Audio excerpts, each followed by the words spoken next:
Oh, I'm so hyped. Alright, so here's where we left off last time. We got ourselves, which is the funky little weirdo in the bottom left. And then we got our partner Kim right next to us, who is done with our shit. And I swear, our character looked just fine when we looked at ourselves in the mirror, but our actual character portrait is very, very cursed. And exactly, listen, you cannot go wrong with some free potates. Alright, now time to actually... Here, let me make sure I'm not even tabbed into the game. That might help. Oh, how I've missed this game. I don't think Kim has anything else to say to us. Yeah. Nah. We've already annoyed him enough.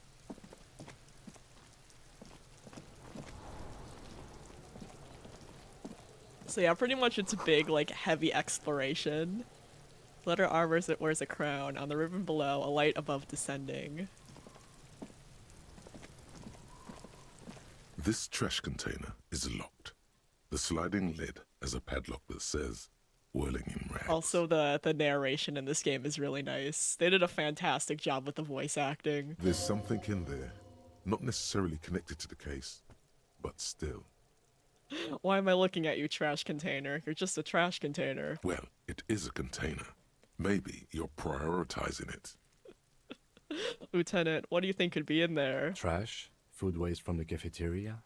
They lock these containers to keep the derelicts from flocking in. Could be evidence too. Yes, I feel like there's something in there. What do you mean, feel? I kind of want to be a little shit. It's an extrasensory perception. Whatever is in there holds a special significance. I agree. We should get someone from the remote viewers division here. Okay, we're too himbo to understand sarcasm. What is the remote viewers division? All the detectives from all the precincts who experience extrasensory perception go to the remote viewers division. Their work is invaluable to the force. Wow, can we get them here? No, because they don't exist. I'm so disappointed right now. I thought there was a remote viewers division. It's pretty late for you, so you'll go have some nap time. Or you'll look at like this in the morning. Oh, that's fair. And Yee, thanks for stopping by, Alex. Have a good sleep. We support healthy heckin' sleep schedules here. Some of the sleep schedules can still be saved. But Yee, see you later. There isn't, but we should still access this container. How do we get the lock open? We could try using a pry bar, the one you took from my motor carriage, Or we could ask for a key from the manager of the Whirling in Rags. He probably has one. oof. Oh, our tool isn't even equipped.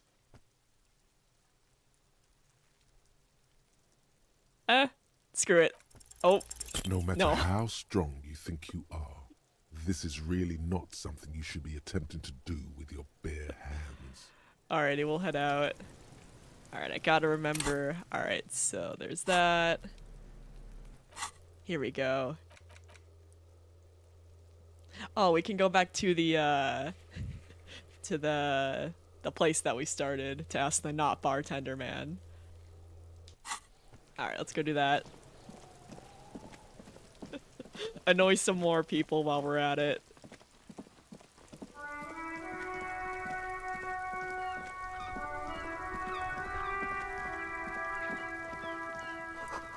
Oh, right, the main entrance, which was here.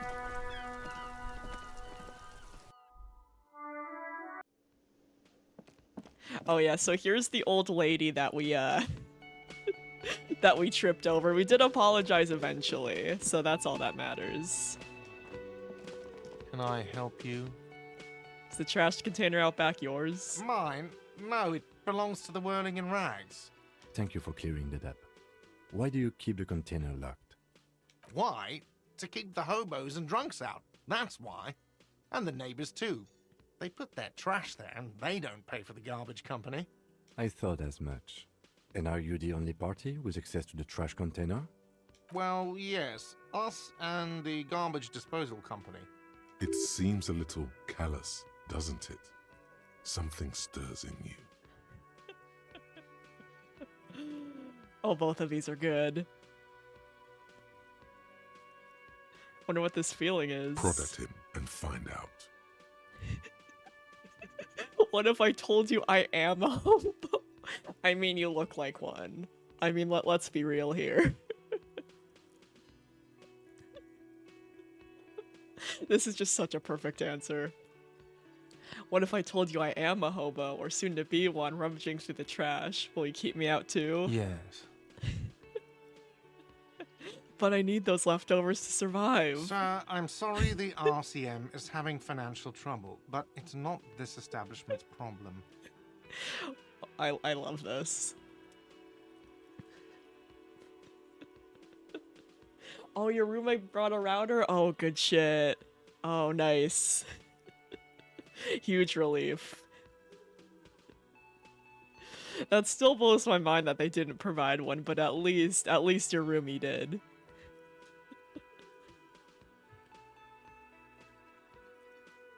We need those What keys. do you need them for? It concerns the case. Please cooperate. Just bring them back once you're done, please. Nah. These keys are mine now.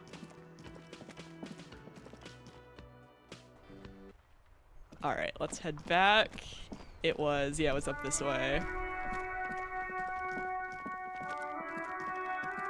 Like, it is physically impossible to not play this man as a huge disaster. Alright, let's open this up. This trash container is locked. The sliding lid has a padlock that says, "Whirling in rags." With a well-oiled crack, the lock pops open. It should now be possible to simply raise the lid. Nice. Don't. Maybe you shouldn't. Maybe you shouldn't. Of course you should. This is your time to shine, hobo cop. Yeah, we Dive are a into that hobo dumpster cop. for extra content. Yeah, give us that extra content. Open the The lid. smell of rotten food rises to greet you. You see soggy cartons, dirty rags, and organic waste. I don't know why the scroll reel is so sensitive. We're just in time. This hasn't been emptied for over a week. Dig in hobo cop style for extra content. Wow, an Armistice caliber 50 knock cannon, half wrapped in paper tissues. So shiny. Where? I can't see it. Never mind. Look at that fat string of archipelagon pearls snaking amidst the banana peels. Free cash money. And is that Cordon Electric's preamp with Electra F2 tubes? It is. That catches quite a price. We're talking We can 12,000. finally Easy. buy Unless you're alcohol. into hi-fi yourself. I'll sell No, it. you won't. Because none of those things are real. They're not actually I was in lied there. to by the All trash you container. see is food waste and crisp wrappings. I was lied to by the trash container whispering in my head. A cruel jest. There must be something. All you see is a broken mug with a racist depiction of the yellow man frolicking in saffron. I'll take it. The lieutenant briefly glances at the mug, then returns his sight to the trash. You've acquired an interactable item. Investigate this item further by going to the Interact tab in your inventory. Alright, let's go ahead and do with the disembodied AI voice. Oh wait, no, that's not my inventory. Oh no, I think I have to finish this this dialogue option. Alright, let's look under the You see boxes. milk and egg rest with one broken egg in it. Some pasta wrapper. Picking up the soggy packages somehow feels familiar. You've done this before. The movements are recorded in your elbows. The methodology in your fingers. You're used to this. I guess we did dumpster dive. Dive A further. box falls into pieces in your hands. Batiste Soleil cereal. There are plastic pasta packages below. And turbo noodles. Nothing of note, however. Oh fuck yeah, turbo noodles. Pick at the rags. Among the threadbare kitchen towels something catches your eye. A pair of denim trousers. New pants. As the legs of the slime-covered jeans begin to unspool from the garbage, a rank corpse smell fills the air. Never mind, not new The pants. victim's clothes? Cadaverine odor is faint. If these belong to the deceased, they were removed when he was still in the early stages of decay. Never mind. Drop I them thought in we were there, getting free officer. pants. The lieutenant produces a black plastic bag marked evidence from his pocket. Bag the trousers. Guitar marked blue jeans. Pockets empty or emptied. He wore them with a belt, too. A white belt. The loops appear stretched, but He looks into the container. the belt is missing. That's it. Do you see anything else in there? I have another bag here. Something slimy catches your eye. Reach for it. A drab, long-sleeved shirt, olive-colored, appears from the food Oh. waste, dripping with pus. Gross. Back the shirt. This is a military type overgarment. No label or serial number. This is the kind of rib-knit shirt that's worn over light armor to conceal it in an urban scenario. Anything more? The rest of the rags are just kitchen variety waste. Just garbage. That's all I think. All right. We should go to Gart again and ask if he knows who put the clothes in the trash. It could be as simple as someone from the hostel cleaning the yard. Or that one. I'd advise against confronting that force.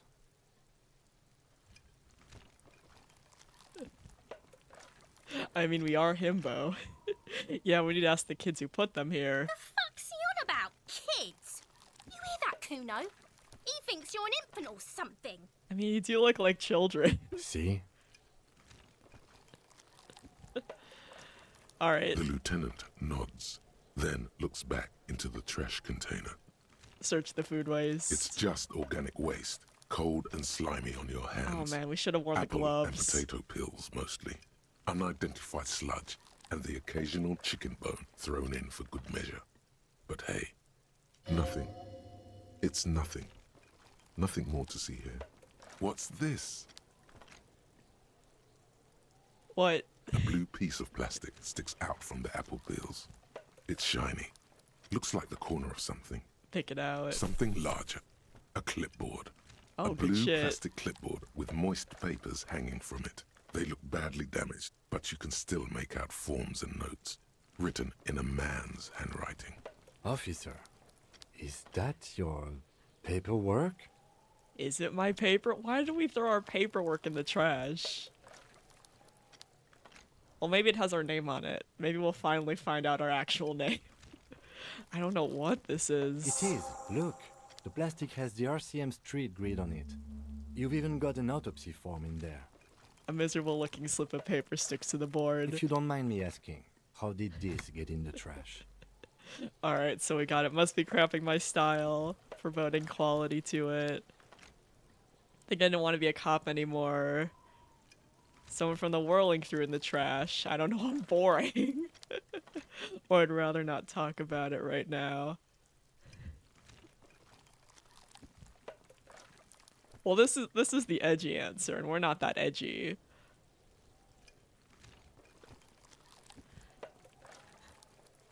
We'll go with this one. I think I don't want to be a cop anymore, so I threw it away. Well, He doesn't know what to say. His eyes express a rare condolence.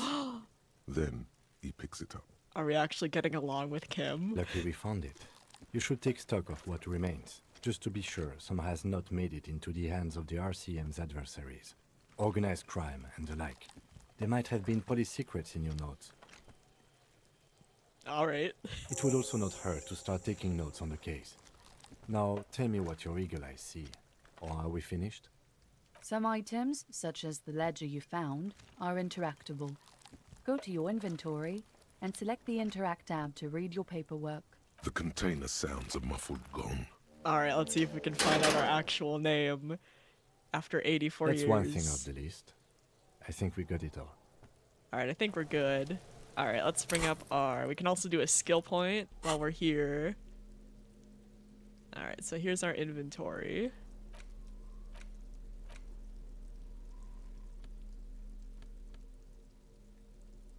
It's the ledger you found in the trash. A pitiful cabbage of white and yellow papers hanging from plastic board, barely held together by a metal clip. This sad display is made complete by the faint smell of urinal cleaner. Ouch. I think I got it. Right. What more do you need? A rubber condom stuck to the back. Ooh. A graffito that says defeated. I think you catch the drift. Oof. The burn. Below the pathetics, terror. Do not look into its blue heart.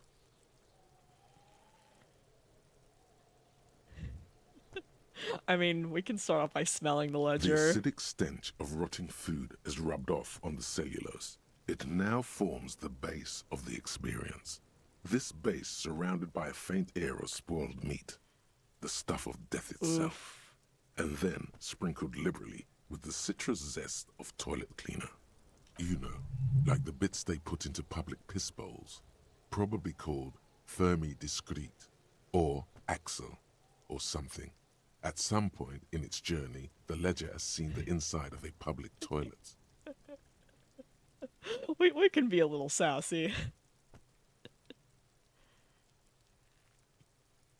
Shut up, nose. I don't need your help. I don't need anyone's help. Your nose does not understand what it did wrong. Sorry, nose. All right, let's go down the list. An aluminium block runs the width of the board, biting down on the paperwork. Its crocodile teeth are the only thing keeping the papers together.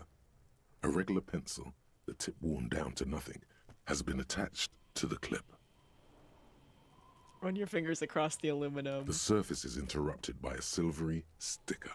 It's rectangular, sparkling with iridescence. You don't know how you didn't notice it before. Looks like an official mark, made to be low visibility outside the right circumstances. Lieutenant, is this one of your hologram watermarks you mentioned? Point to the sticker. What? Yes, halogen watermark used for adding information to RCM property. How can I read it? Any capable light with the right wavelength will do. Like, for example? All RCM vehicles have headlights designed to reveal halogen watermarks. Oh, so we Mine can too. we can go back to his car. This means you can read the watermarks if you just turn the lights on. What kind of information? It depends. Aside from an anti-counterfeiting stamp, mine has my station number and address. The information varies by date of issue. How many years you've been on the force, he's thinking. It'll have that. All right, we're good. Okay, He returns to his neatly kept notes. Maybe soon we'll find out who we are. While a bunch of sodden papers sag from the clipboard in your hand. It's a sorry sight. All right, we'll start with the pages. They're not exactly white. They're yellowed in patches by sunlight and alcohol, and covered in dense blue handwriting. Ink escapes into watercolor patterns, reaching its tendrils across entire pages. The paper itself is checkered, with faint red lines, forming short paragraphs. Once in a while, there's a red stamp that exclaims, "Case files commit to paper." The case files themselves are plenty. You count more than 100 sodden, crumpled up, earmarked pages falling apart in your hands. They appear to be sufficiently organized and extremely dense, if mostly illegible. Man, we're a horrible cop. Even before we lost our memories. We should have really taken better care of our shit. What is in there? What are they about? Work, strife, poverty, the Jamrock Quarter. These are handwritten logs of investigations dating back to January 51, this year. The exact number is hard to estimate, due to missing pages and an odd naming convention. But there are at least 20, maybe 30 cases, undertaken, not completed, mind you. How do we still have this job? What do you mean? Is that all?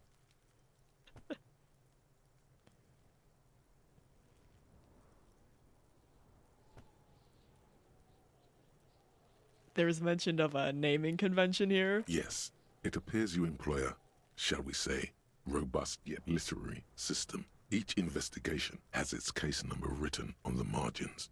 Yet, still more tellingly, most are accompanied by a name. Oh my, and they're written in capital letters too. Yes, all caps. One is called The Next World Mural. Another, the square bullet hole murders. Another yet, the unsolvable case. Why in the world did we take on something called the unsolvable case? Yeah, literally we lost everything, even ourselves. Others appear more light-hearted. The guys on the couch in an unexpected location, and the murder at the Ukar parlor. Even the rare article-free collapsing tenement.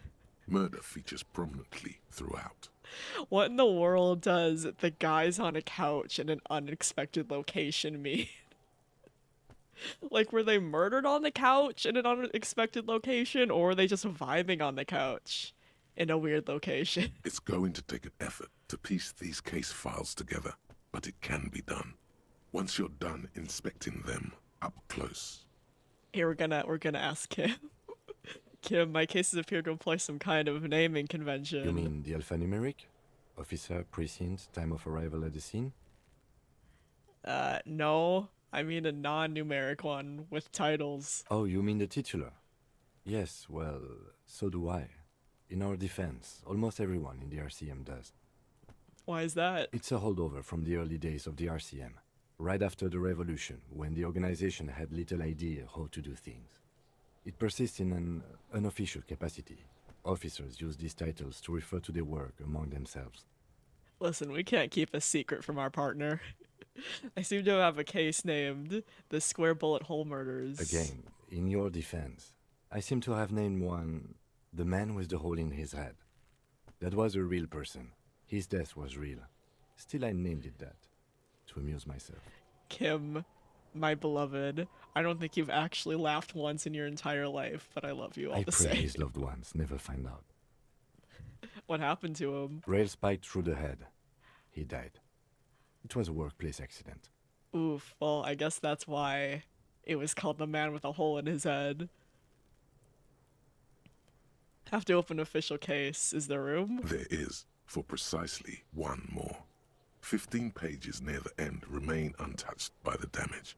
The checkered grid forms a structure of passages, breaking the case into subtasks to accomplish. Yeah, we'll commit it to paper. The ledger only comes with an old, worn-down lead pencil. It will do, barely. But Kim, do you have a pen? the lieutenant looks at his blue notebook. 2 fat, shiny pens Oh, he came hang prepared. from the binder, like large caliber bullets on an ammo belt. He is not really saying anything, just standing there, looking at them. Kim, can we have a pen? Know that I give this to you with resentment. Thank you, Kim.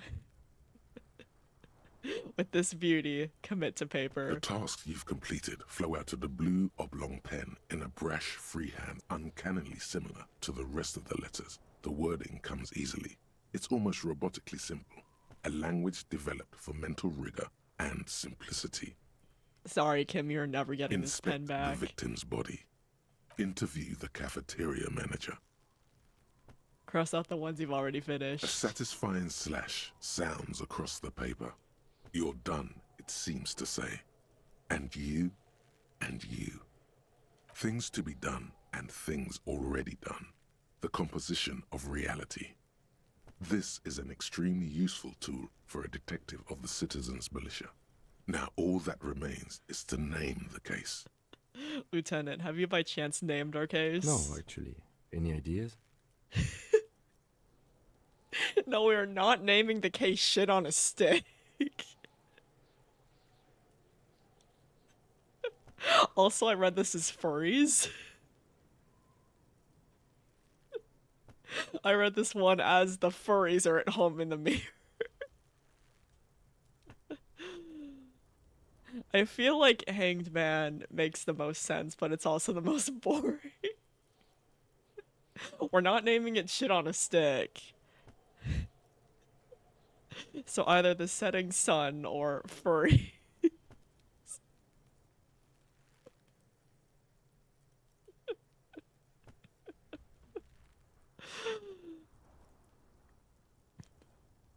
I mean, at this point, we gotta commit to the meme. The furries are at home in the mirror. Furies. Yes, well, I don't know. I have to be honest, I'm not experiencing the internal strife that refers to. And also, What, Kim? You don't enjoy furries? He furrows his brow. could you make it less poetic somehow? Just a normal case name, you know? Think, what would that be? A good normal name. Kim is trying so hard for us. Alright, I think we're going through all of these. I think the Hanged Man is the correct option, but we're gonna do that one last. The Setting Sun was my next option, so maybe Kim will let us get away with it. Okay. It's a good name, but it has one problem. This case has nothing to do with the setting sun. At all. It has nothing to do with that, so... something more concrete, perhaps? Do you have something concrete? Mundane, usual? Usual is boring. We don't do that. Yeah, fuck usual.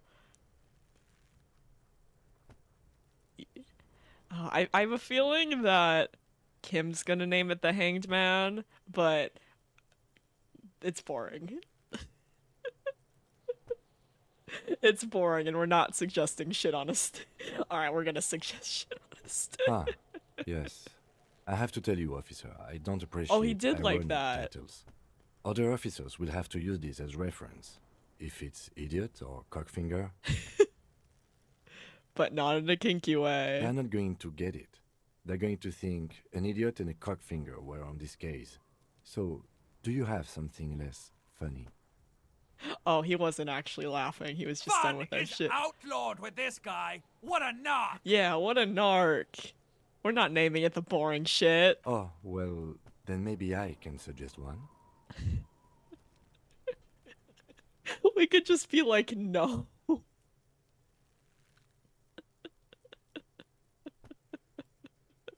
We could just be like, no. But I don't want to be mean. But listen, I enjoyed the furries one, though. How come we can't have the one about furries? I think that's very rude. But I guess we'll give him the satisfaction. Go ahead. The Hanged Man. Yep, I knew it. He really likes that name. But I'm not feeling it. Are you sure? I think it's pretty serviceable. No. Sorry, Kim, but no. We're not feeling it. Okay then. The case doesn't need to have a name. It actually does.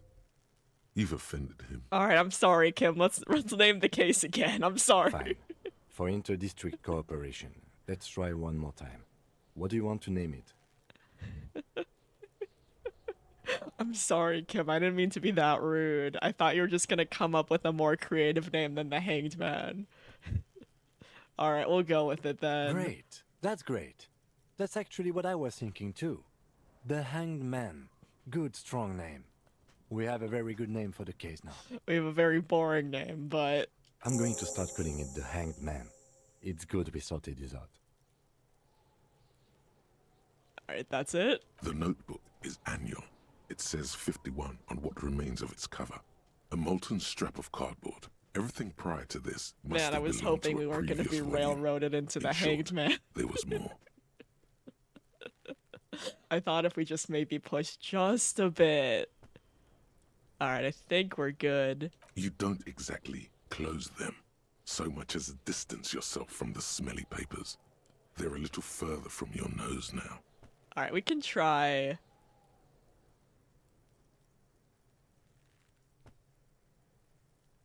It's a low percent. We can give it a go. It's proving Fuck. to be harder than expected. You just don't have the Fuck. intellectual rigor to patch the We're too quote back dumb. together. Try again later. We're too big dumb. Alright, I think we already did all Arson, this Petty stuff. theft. You Yep. don't exactly close them. So much Alright, I'll in browse the the back, yellow you ones. see thin, translucent copy paper. Some neon yellow, some bright red, all covered in boxes, like marching armies. These look like official forms, waiting to be filled out. What types of forms are there? 3. The topmost are misconduct fines. The middle Oof. ones are station calls. And the bottommost are field autopsy forms. Each is easy enough to make sense of. All right, I guess we'll go down the list. Misconduct A fine. monetary penalization ranging from 20 to 250 real. Severe cases allow for 1,000 real, but that requires special paperwork. The details of issuing these fines are spread out over the rest of the fields. All right, station call. These are quite sinister in turn. They give a date and time for the person to appear at the specified precinct police station. Below the call are the criminal charges you risk by not appearing. All in a print so small it could be considered downright cute. Oof. Always read the fine print. All right, field autopsy. A dozen pages of thin copy paper, bright red in color. You see the parameters of a deceased human form waiting to be filled in. Age, sex, condition of internal organs. All right, we're good. Yes, all that remains now is to fill those forms and hand them to people. Fines for wrongdoers, interview requests for bad guys, and field autopsies to dead guys. Easy enough. The rest of the stinking cellulose is much worse for wear. Being sandwiched between the board and the rest of the paperwork must have spared the fragile copier paper. All right, look at the clipboard. It's made of dark blue plastic, hard enough to beat someone to submission with. Damn, The edges that are got rounded, dark however. fast. The U4 size board feels thick and heavy in your hand. Light shimmers on its wet surface. On the back, you see the embossed letters RCM. Shake it. Something rattles inside, ever so lightly. Is there a hidden compartment? And something small inside? Light, made of paper or cardboard? Or dried flowers, perhaps? Yeah, let's peek inside. The plastic shimmers like lapis lazuli, but it is not see-through. You cannot see to its center. I guess what did you say the color was? Blue. The blue heart. Don't look into it. Oh, well, we're looking into it. With your hands, U4-sized pages hang from the clip screwed to the top of the board. All right. Okay, we got a 72% chance. Please. Please. Yeah. The two sides of the board appear slightly misaligned, like a drawer that's come off its slides. If you bend the plastic on your knee slowly, the slides snap back into place. It should be possible to just, We're opening it. without resistance or sound, the two panels move against each other. The compartment is now open. What's inside? 2 ticket stubs and a handmade postcard.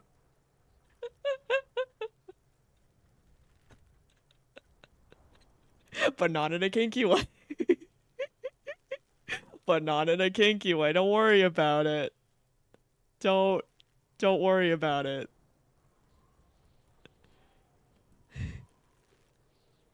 Also, holy shit, where did this come from? Alright, let's pick up the ticket stubs. 2 octopuses are smiling, reaching their tentacles toward each other in the colored pencil drawings. The tickets permit access to the zoo in Revachol East. The aquarium costs extra. These let you go there, too.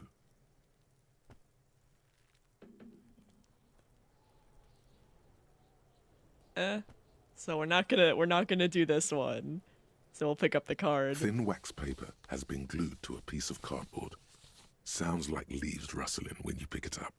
You see violet flowers, floral patterns, patches of glue. I guess we'll smell it. It smells of chewing gum, apricot flavored. Huh. A touch of cinnamon, the end of summer. You think the label says tutti frutti. Alright, we'll open it. Familiar handwriting lines the inside of the card. Looped, round letters in a woman's hand. Harry, it begins. You're already reading. I wanted to write you a letter so you can read it when you wake up. Maybe it will make you Oh happy. shit, do we actually finally have our name? Throw it away, please. But it'll make me happy. A merciful wind blows in from the bay of Revachol, dusting the ground at your feet and raising newspapers far away. You feel the card slipping into Now it. we're reading it. Your hands shake, holding onto it. Every morning when I step out and you're asleep behind me, it says, I find a little piece of sadness in me. I carry it in my chest, down Voyager Road. Every step I take, it grows. By the time I reach the fuel station, it has filled me entirely. I step onto the light rail and look back. Sparks fall from the bow collector. I know it will be like this until late afternoon, when I get off the 42 and walk back to you. Keep reading. You. Every step I take will get lighter. It almost makes me run. Sometimes I do. I can't believe I met you. I can't believe the happiness I feel with you. You have a vast, vast soul, and I will always, always, always come back to it. Kisses, kisses, kisses. You feel the air sucked out of your lungs and the blood sucked out of your head. Everything around you gets dark. Small white dots appear. You feel the ledger slip from your hand. No, hold on.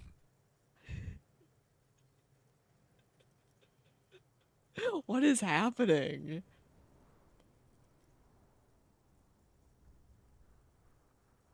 To what? There's nothing. Detective, is everything alright? I don't know. What's happening? Fall sideways. You fall sideways. Oh, did we get another,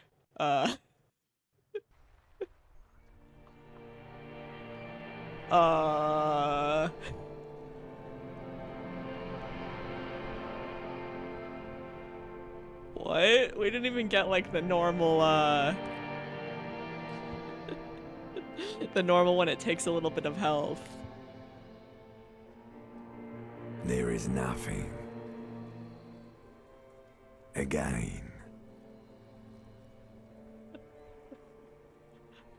Yeah, we've had a long day. Well, almost nothing. There is the ground below you. That's still there. And the small light that's on, fluttering, somewhere in the basal ganglia. Who's that? That's me. Blue eyes, that's me. And who was that? Who was what? He speaks of the sickening longing, the unwell emotion. Even in the darkness, he's grasping for it. Still trying to hold on to the great sorrows slipping in the water. Slimy. The limbic system's voice is honestly kind of cursed. Yeah, that's the stuff. Here in the paleo-mammalian cortex, we call it the shadow. Because it's always there. Tell him. Ah, yes. In the olfactory system, they call it the apricot chewing gum scented one. It's unhealthy of them to linger on it so.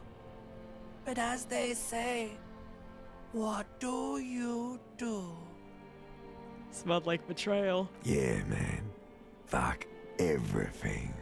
Total blackout forever. Alright, chill. Chill, reptilian brain.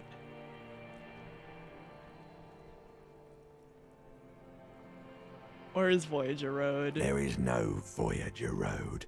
There are no roads, no houses, no lights in the windows. It's all on pause.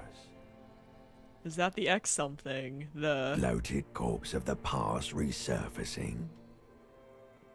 Yes. Don't prod at it. It will start moving again. Enough. Just lie there, motionless. You think they would let you? Until you disintegrate into biomolecules? No. Someone is breathing on your face now, inspecting your pupils, stupid idiot. What is that? It's cold. Yes, they're pouring something on you. It's in you. And It's just water, limbic system. Chill. It's delicious. Glowing lights on a dashboard emerge out of nothingness. Where am I? In the upholstered cabin of Lieutenant Kitsuragi's motor carriage, seated in the driver's basket. The air is thick with leatherworks and heavy fuel oil. Cold water runs down your chin. Thank you, Kim. Drink. Water. The lieutenant is extending a small canister to your mouth. Yeah, we'll be nice. The water is cold silvery, the stuff of life itself as it pours down your parched throat. The pounding in your head recedes. The darkness parts. Drink. You haven't drunk water in 2 days. Did you know the human body is not made to survive on alcohol alone? You need a secondary form of hydration. Alright, chill with the sass, Kim. With greedy gulps, you down half a liter of cold water. Some of it spills on the driver's seat. The lieutenant pays no heed to it. But he does actually care about us. What happened? I should ask you the same. You were reading your paperwork. Then you passed out. I carried you to my kinema to take you to a hospital. Then you came to. How long was I out? 10 minutes, maybe.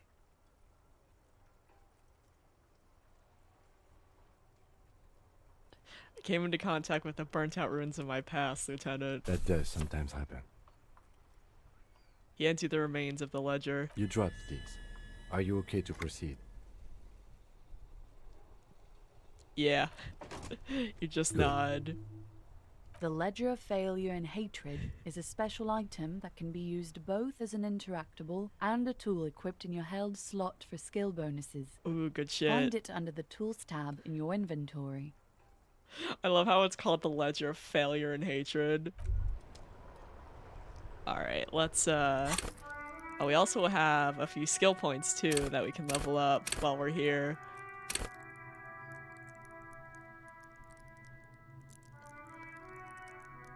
I kind of want our intellect, except drama, of course. We can probably upgrade drama again, because we are a dramatic fuck. And I kind of want to lean into it. Alright.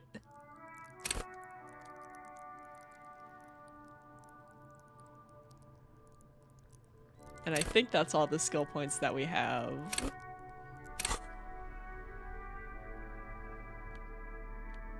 Alright, we haven't interacted with this yet. It's just a racist mug. What's there to read here? Not much. Yeah, we're good. Alright, let's see. Alright, so this is our pen. Clothes. Disco ass blazer. And then we got the tools, the chain cutters, the flashlight. Alright, so assume. Alright, so that's how we equip it.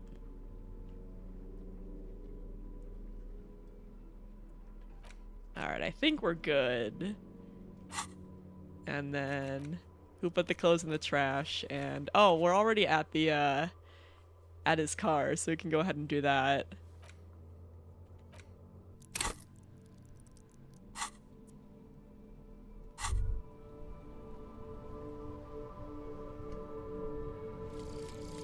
Hobo cop.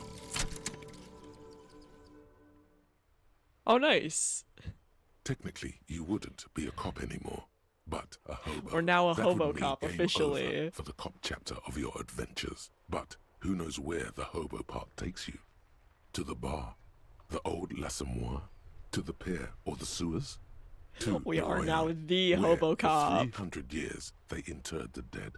You could plunder royalist crypts for long-forgotten triple malt bourbon, then fight the Aramakan beast that lurks the bottommost sepulchres.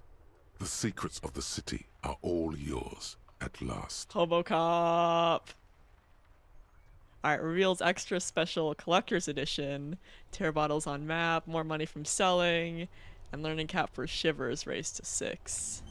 We're hobo cop. We're officially hobo cop. Alright, so we did want to interact with the car.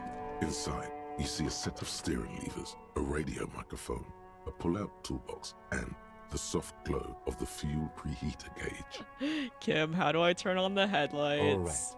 Ready? I turn, you press start. It's next to the preheater. He's downplaying his excitement. The lieutenant is more than happy to show off his precious carriage. Press engine start. The dashboard lights up with orange glow. The rounds per minute gauge jumps, and the engine of the Caprice Canadian comes to life with a whiny growl. Kim, why is your card so loud? Like a leopard waking from its sleep. yawning and roaring at the same time. Kim is one of those car guys who probably like decks out their car to make it ungodly loud for no reason. Press the button labeled headlights. The lights unfold with a little click, casting electrical light onto the ground before the vehicle. There you go. I'll turn them off from the remote once you're done. We just need to stand in front of the machine now. Alright, let's close it. And then... Yes? Oh, not you. Not you, the As lights. you hold your ledger's clip under the headlamp, an iridescent hologram appears. A street grid and the veins of a great river. A familiar sensation washes over you. There she is. Revachol West. There's note of pride in the lieutenant's voice. Around the borders of the watermark are dozens, no, hundreds of micro-perforations. Look at the shimmering street grid. The rectangular watermark is overlaid with the logo of the RCM, and yet the major arteries of Revachol are all recognizable. They shimmer in the Kanema's headlights. Where are we on this? Point to the halogen map. Let me see. He takes a ledger for a moment and inspects it. Right here. He says, his finger near the top of the map on a segment of coast jutting out into the great ocean. Seems nice. No, it does not. The lieutenant says without optimism. Alright, we can look at the perforations. There are many of them, and they are divided into 3 separate rows. Tally up the different rows. The first row has 18 dots. What about the next one? The next is the longest. It runs all the way around the border, and then some. Poor Kim watching us count each of these. Count them individually. There are so many, it's hard to count. More than 150, at least. Maybe even 200. What about the last row? The last row has 3 perforations. 3. That's it? That's it. Hey Kim, what do all these holes mean? Point to the dots on the watermark. Those are perforations. They represent your record as an officer of the RCM. They are your statistics, as it were. I should have guessed you'd keep a record. Officers often do. Let's take a look. The first row represents your years of service. 18 years. Okay, not bad at all. What did you do before you volunteered? We got get drunk like a megastar. I walk the land telling whores and liars of the end to come. There are 9,855 days remaining. I was a we are hobo cop. We are hobo cop. I was a hobo and lived under a boat. You know, the RCM is a volunteers organization. We would have no qualms with vagrants joining our ranks were they qualified. But let's move on, shall we? This next row, the one that wraps all the way around, is your number of closed cases. Closed is good. It means finished. You've got, let's see, wow, more than 200. How? How did our local disaster human, drunk off his ass, before we lost our memories, how did he solve 200 cases in 18 years? Is that a lot? It's quite a lot, even for someone who's been on the force for nearly 2 decades. Usually, clearing more than 10 cases a year puts you in the 90th percentile of all RCM officers. So you're saying I used to be a super cop? Call it what you want. You were a valuable member of your precinct. Now, let's look at the Not so last much row. anymore. Right. Those are your confirmed kills. You've got precisely 3 perforations there. That's not too bad. For an RCM officer, especially Precinct 41, which is in the Jamrock Quarter, it's rather tame. I mean that in a good way. There are certain officers who treat their kills like some kind of ghoulish game. If they do happen to solve a case, it's usually by accident. It's obvious the lieutenant doesn't think very highly of these officers. But it seems as though you are, or at least were, one of the good ones. So we have that to be thankful for. Have you ever killed anyone, Kim? Yes. He says, declining to elaborate. It's not a problem for him to state it, however. How do you handle the strain? Everyone has their own method of coping. Some more effective or self-destructive than others. He gives you a meaningful look, as if he knows that we're kind of have bad coping mechanisms. Personally, I find it helps to keep up a few hobbies. Maybe I should find a hobby. Why not gardening? You've already got the yellow gloves. I mean... It's meant in earnest. Please don't mistake it for a jab. Thanks for this. The lieutenant nods. Alright, let's go. Right. I'll go turn off the lights. He presses the remote control on the key. You can now see your statistics on your journal page, to the right of the task description. Alright, nice.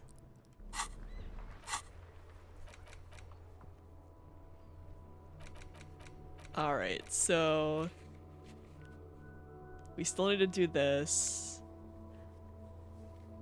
We need to do this after the day ends. We need to buy some alcohol. That's the end of day. We'll do that in a minute. When we actually have cash money. Need to find where our badge is. Oh, I thought we did this already. Well, we can do that really quick. We're here already. Karaoke. Find a rich person. Find our gun. Alright, so let's call Sylvie again.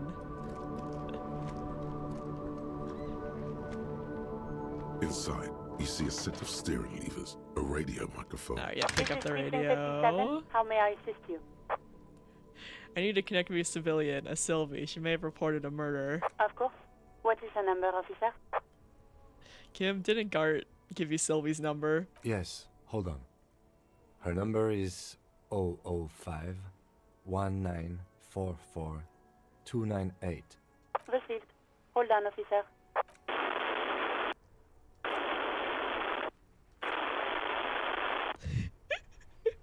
Start slapping a marching rhythm on your thighs. Yes, please. Give it a minute. She might be busy at the moment. Takes a bit to get to the phone. Just wait. Relax. Nah. Officer, I have Sylvie Malaika on the line for you. Yes, hello? A female voice greets you through static. It sounds like she's a million miles from here.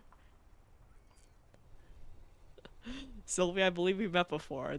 This is me, a detective from the Whirling in Rags. Oh, right. Hello, officer. What can I do for you? You can hear resentment in her tone. She's not thrilled to be talking to you again. Yeah, that's not surprising. There is no resentment in her tone. No. She wants you to ask her out. No question about it. Electrochemistry, calm the fuck down. Electrochemistry is just trying to have us make awful decisions. But I guess we'll go down the list for now. You quit your job at the Whirling. Why? You mean, why did I leave the bar? Honestly, I'm not really comfortable discussing it with you, sir. I don't want to push. Alright, I won't push you on this. Are you ever coming back to work? Maybe, I don't know. I just know I have to take some time off right now. Was it you who called the police? No, not me.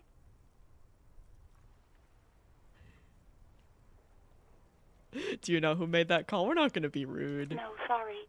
I don't. Not a lot of people have phones around here. Copper thieves take the wires. People don't have the money to have the cables put in again. They use the Union's phone, or the one on the coast. It was someone else. We'll find them sooner or later, officer. It just might take a while. But why didn't you call? Didn't a corpse behind your workplace bother you? What? Of course it bothered me. But I thought the Union already knew about the corpse. What does this Union have to do with anything? No one calls the police. The Union would get angry. What do you mean by that? You know, what the Union says goes. People listen to them and they take care of their own, which is like everyone here. Wait, Kim. Is she speaking the truth? The union is the law around here? Legally, no. In reality, yes. Martinez is de facto policed by the dock workers union.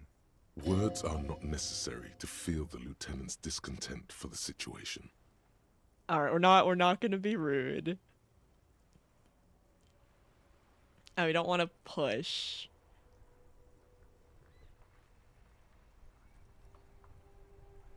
We'll gently push. Looks like there's a limit to my authority then. Mm-hmm. Alright, we'll back off.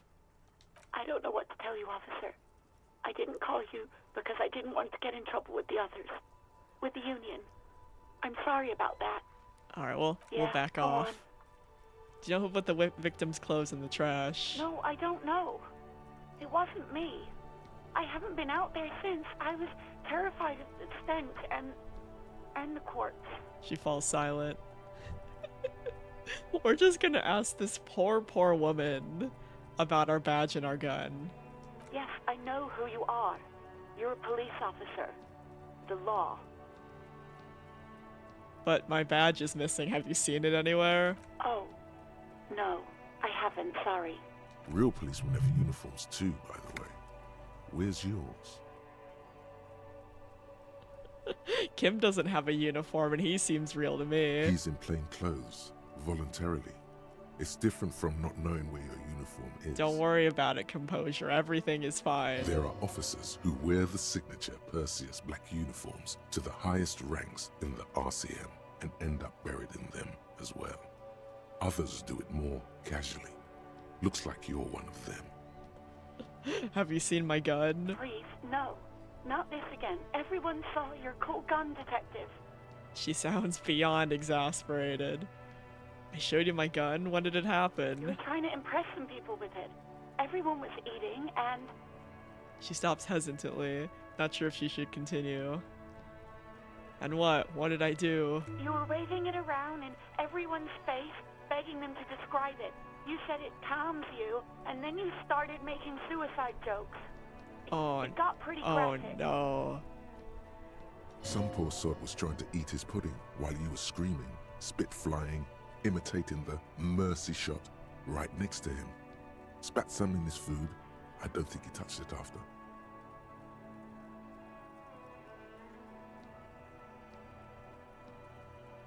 Okay, I don't know what to say. Me neither. Man, this game hits you with the angst right off the bat. Yes, but what happened to my gun? No idea. All I know is next you were waving around money instead, saying things like big bucks cannot lie and guns can't buy money, but money can always buy guns. Man, no wonder Sylvie feels so awkward talking to us. It almost looked like you pawned it. But believe me, I did not ask. Alright, so we pawned it somewhere. Have you seen my policeman uniform? Uniform? I never saw you in any uniform. You had your things on. The disco things. The Disco Elysium things? Do you know how my paperwork ended up in the trash container behind the whirling? Well, you tried to jam it down the toilet, sir, clogging it completely. After I had unclogged the toilet and retrieved the paperwork, I threw it out in the trash, thinking you didn't need it. Oof. I am sorry about that. Anything else, detective? Alright, we're not doing this. I think I got everything I need, thanks. I do hope so. Please, don't call me again. Bye. Oh, this is an easy check. Wait, why does she seem angry with you? Yes, you have obviously done something to upset her at the whirling in rags when she was still working there. Also, I keep getting these telemarketer calls. And I'm probably gonna have to start blocking some of them because they're very annoying.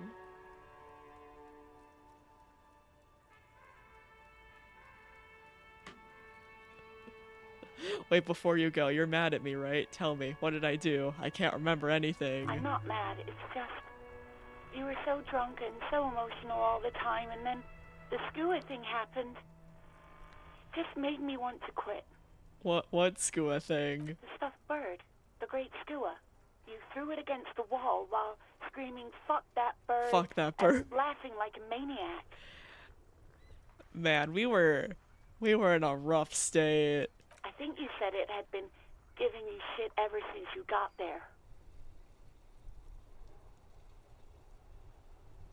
Why do I always end up screwing everything up? It was a pretty bird. There since I started working in whirling. I really liked her. We call her Scotty.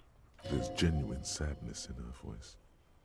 So you're telling me that I was the one who made you want to quit? Yes, obviously. You were the worst client I've ever seen. And I have seen so many assholes in this place. Man, we were in a rough way. I've had sailors fighting, union guys grabbing my ass, kids stealing booze. Once a guy was glued to the karaoke machine every night for 2 months. But you... Go on, I want to know what I did. Well, you were worse than all of them. Honestly, you were getting borderline aggressive. Even about little things like not turning down the volume at 3 a.m. I even liked one of those songs you kept listening to on repeat. No more. I hate it now. Hold on, which song? We Go On by the O.O. I can't listen to it anymore. You've turned it into a parody. Sorry about the song. The hell with that song. Then there was your room. Your project. An experiment to see how bad it can get in there. Oh, we were an awful person. I tried to send the cleaner, we are. but you wouldn't let me. Threatened to make me understand. I had no idea what you meant, and I don't want to know. And then screamed something about how you're a piece of shit human being, and why does anyone even let you work as a policeman? That you'd fire yourself, but you can't even do that. Man, we got some serious trauma. I'm sorry. And then I had to deal with your toilet.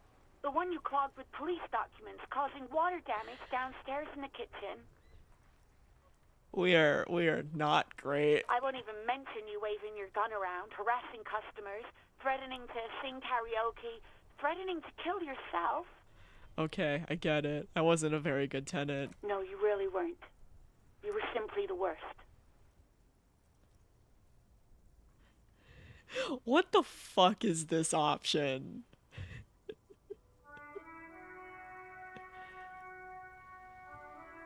Truly sorry for everything, Sylvie. God, I knew I shouldn't have brought it up.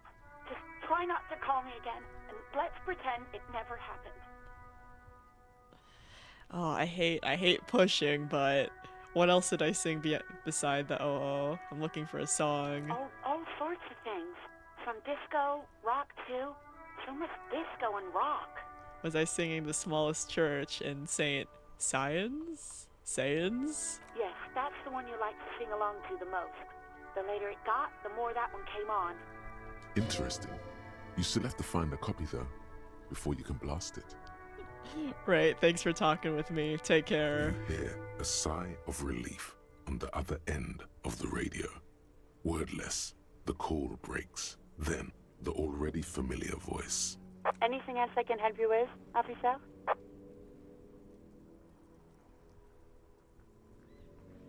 Alright, so we don't need to do that again.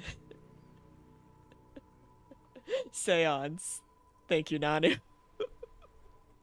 Thank you. As always, it's DJ Mesh and Felicio, and you're listening to Streams Freaks FM, bringing you the hottest, the nastiest, the most vulgar. Kim, you listening to this? A flock of seagulls takes off nearby, startled by the roaring radio.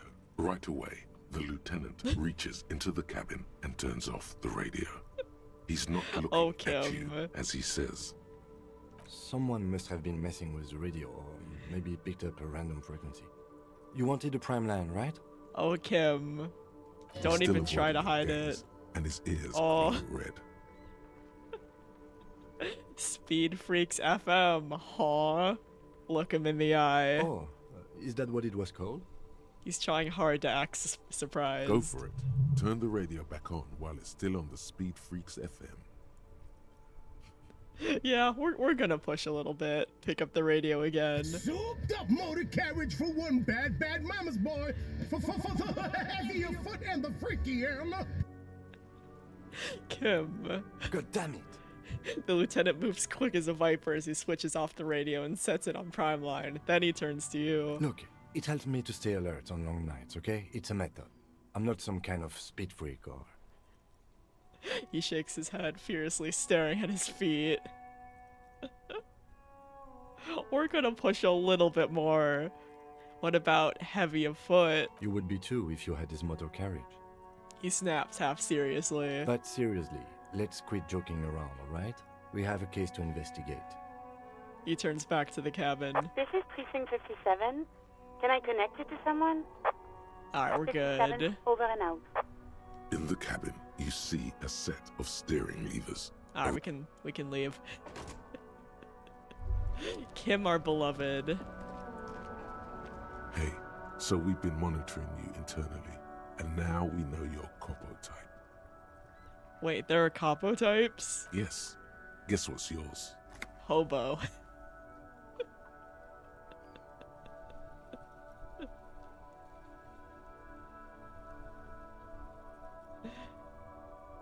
Sorry you had to monitor me. Okay, just for the length of this short demonstration, please say something that isn't, I'm sorry.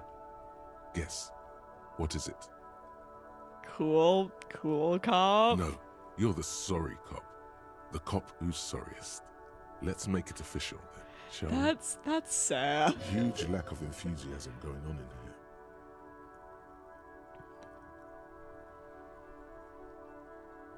Okay, but what are the other capo types? Oh, you know, Apocalypse, Superstellar, the Advanced Interesting Cop, Liquid Shadow Cop.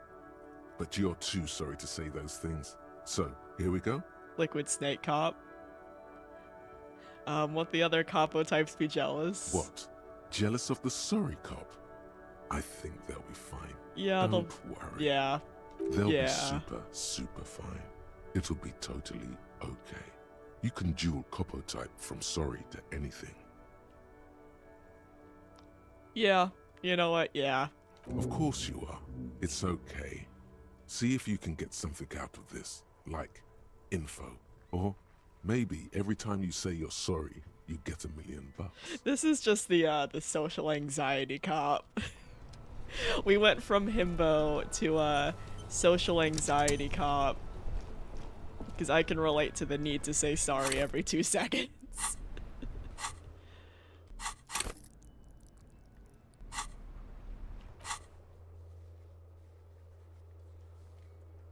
Alright. So we don't know who the caller is, and we need to keep searching for that. Need to find the rest of the song. Need to find our gun. Okay, we can go back to the whirl and rags. But yeah, now we're not just a himbo cop, but we're disaster human himbo sad boy cop. Can I help you? We might as well give back the key. Thanks. I hope you found what you were looking for. I found the victim's clothes. How strange. I certainly didn't put them there.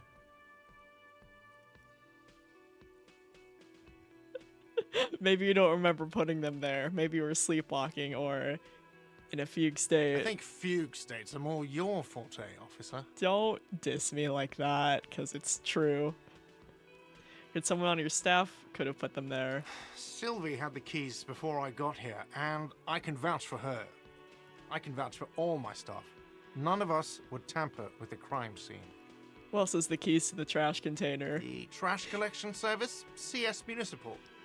I don't see why they would put anything in the trash, though. This happens anytime I play games with choices, right? Even dating back to fucking Telltale when that was still a thing. I just accidentally make myself every single time. Right? And then it always starts with the small things, right? We start with himbo, and then disaster human gets added on. Then sad boy with anxiety and the need to apologize. And then before I know it, I'm just like, oh shit, I am the disaster himbo sad boy. Uh-oh. Ah, the elusive CS Municipal. I doubt we'll be able to track down who was sent here last and when. This will have to be one of those little threats that solves itself down the road. Alright, so Thank you anyway. for later then. Alright, I think we're Yes. good. I keep getting calls. Not now, telemarketer. I am trying to play sad boy. Himbo sad boy, anyway.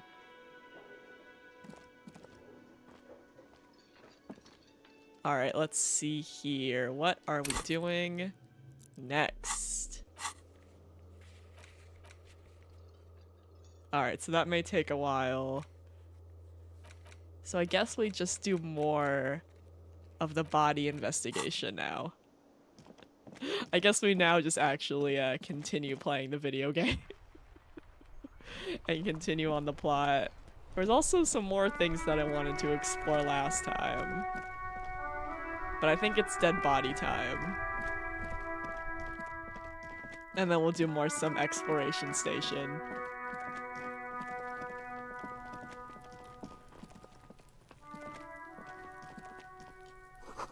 Someone's trying to grow herbs in the greenhouse.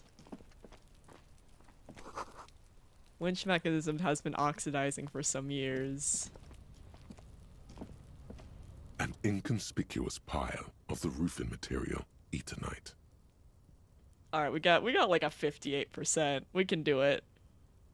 Why am I looking at this piece of roofing material? Because there's a secret door hidden behind the panels of eternite. That's why they're too orderly. Pull the panels aside. There it is. You see a shabby little door. Secret. What is this then? A tool shed? Let's investigate. Secret. But first, can we look at... No, that looks blocked. Can we go around before we investigate? Before we actually do what we're supposed to do. Can we go around the side?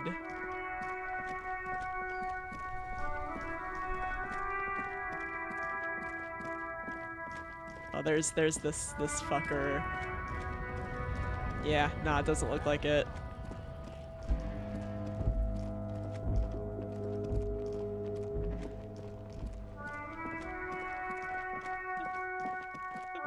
Maybe we'll be lucky, and this time, by the end of the stream, we'll actually investigate the dead body. You see a set of tire tracks in the brown slush that covers the plaza. Oh, I guess we missed this last time.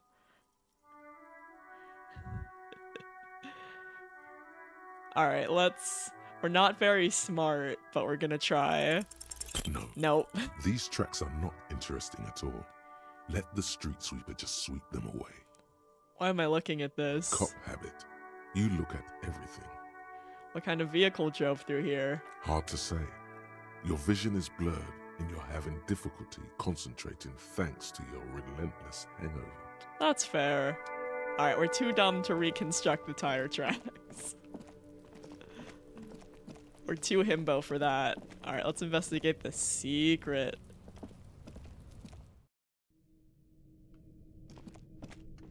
Oh, there's just a straight up cured pig's head. It looks mummified. Empty tube of magnesium supplement.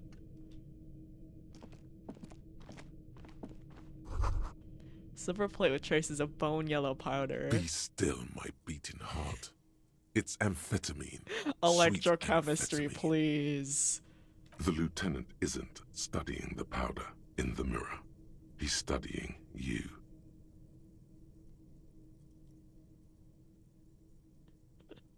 Someone is taking narcotics here. Perhaps the police should interfere. Perhaps not. This is below our pay grade, detective. However...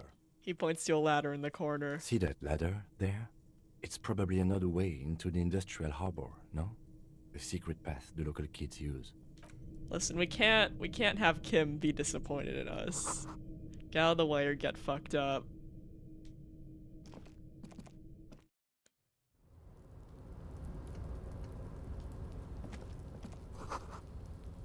Barrels are full of rainwater. Hey, can we look at... Excuse me, Kim. Alright, now we can't look at that over there.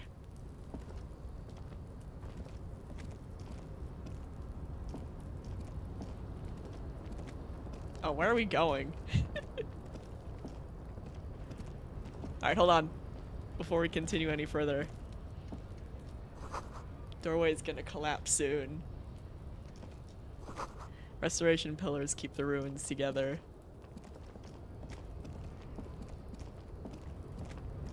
Alright, where...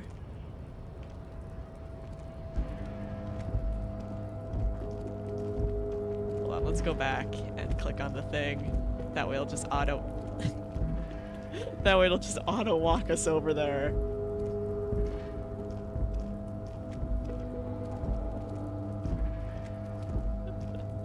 Cause yeah, this is ever so slightly jank. Alright, we can't look at the box though. Oh, we got some medicine. And there's a door. Oh man, this is like a whole area up here.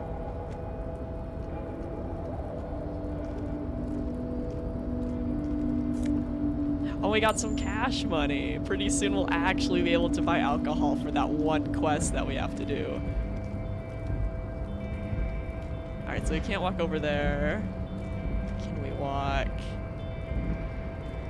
Oh wait, no, is that more cash money? I think we're like 10 cents off from being able to buy alcohol for that one quest that we need to do.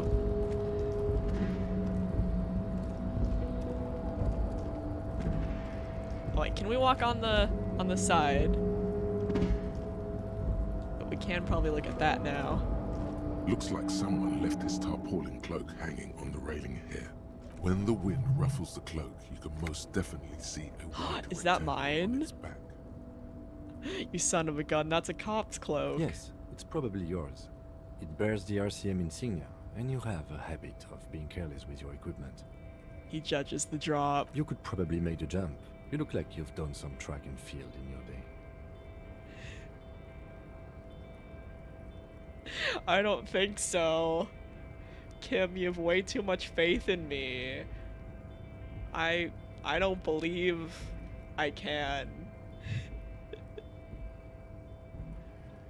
Well, we'll go through the options first. Look around. The wind is aggressive up here. The lieutenant looks at the enormous crane towering in Holy the distance. shit, this place is over huge. The container yard. The look in his eyes is a mix of the engineer-like interest and the wonder of a 6-year-old seeing a horse for the first time.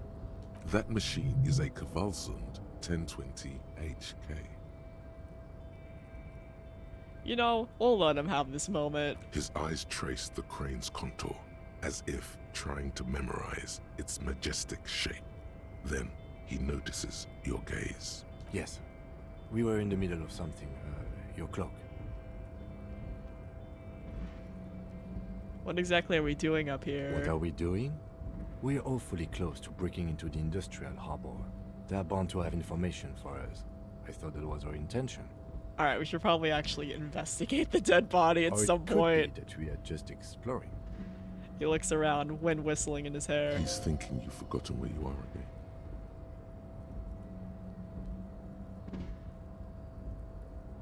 Fuck it. Fuck it. Fuck it. Oh no, we're fucked. We're fucked. We're fucked. We're fucked. Oh! Oh! Nope. No. That's still too high. What were you thinking? You're not a gymnast. You're a boxer. And you've climbed way too high up here. Well, at least we didn't break our leg. Right, I can't do it right now. I'll make the jump next time. Yeah, Just alright. be careful, okay? Looks like you almost strained a muscle there. We are a disaster, aren't we? Should I go for it? Cloak? I do think it's yours, yes. As to whether you should go for it? Yeah, we already made that mistake. Well, it doesn't seem too dangerous. 2 meter stops. Whenever you're ready to do it, I'll be right behind you. Yeah. There has to be another way. It looks like we can get in through here, potentially. That way we don't have to actually jump for it.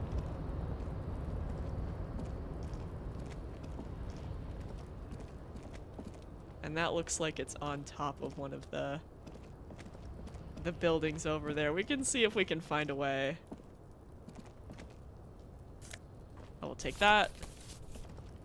Oh, I should actually be looking around, see if I can.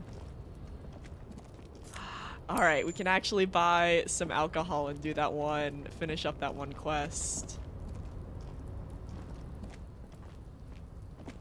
Alright, let's head back. And I think we looked at this yet? Oh, we are so rich we can finally buy the alcohol just for that one quest, and then we're never drinking again. Alright, let's head out. I do want to see if we can get our coat, though, without horribly breaking our leg. But first, let's go back to the store, if I remember where that was. Book about pate. You don't really understand what it's about, nor does it seem important. But culture promotes freedom in roaming upstream. Book about the future. The government reads your mind using radio technology. Yeah, that's some Black Mirror shit. Cover stands a very muscular man surrounded by flames. Because a rose, a pistol, and a half-naked dame on the cover. Alright, we'll talk to you in a second. Gotta remember where the store is. Was it? No, that was the Whirl and Rags.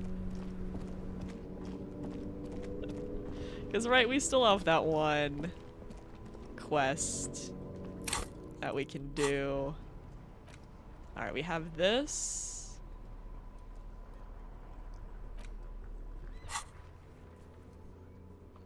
Yeah, we need to find some alcohol. Now I just need to remember where the fuck the store was.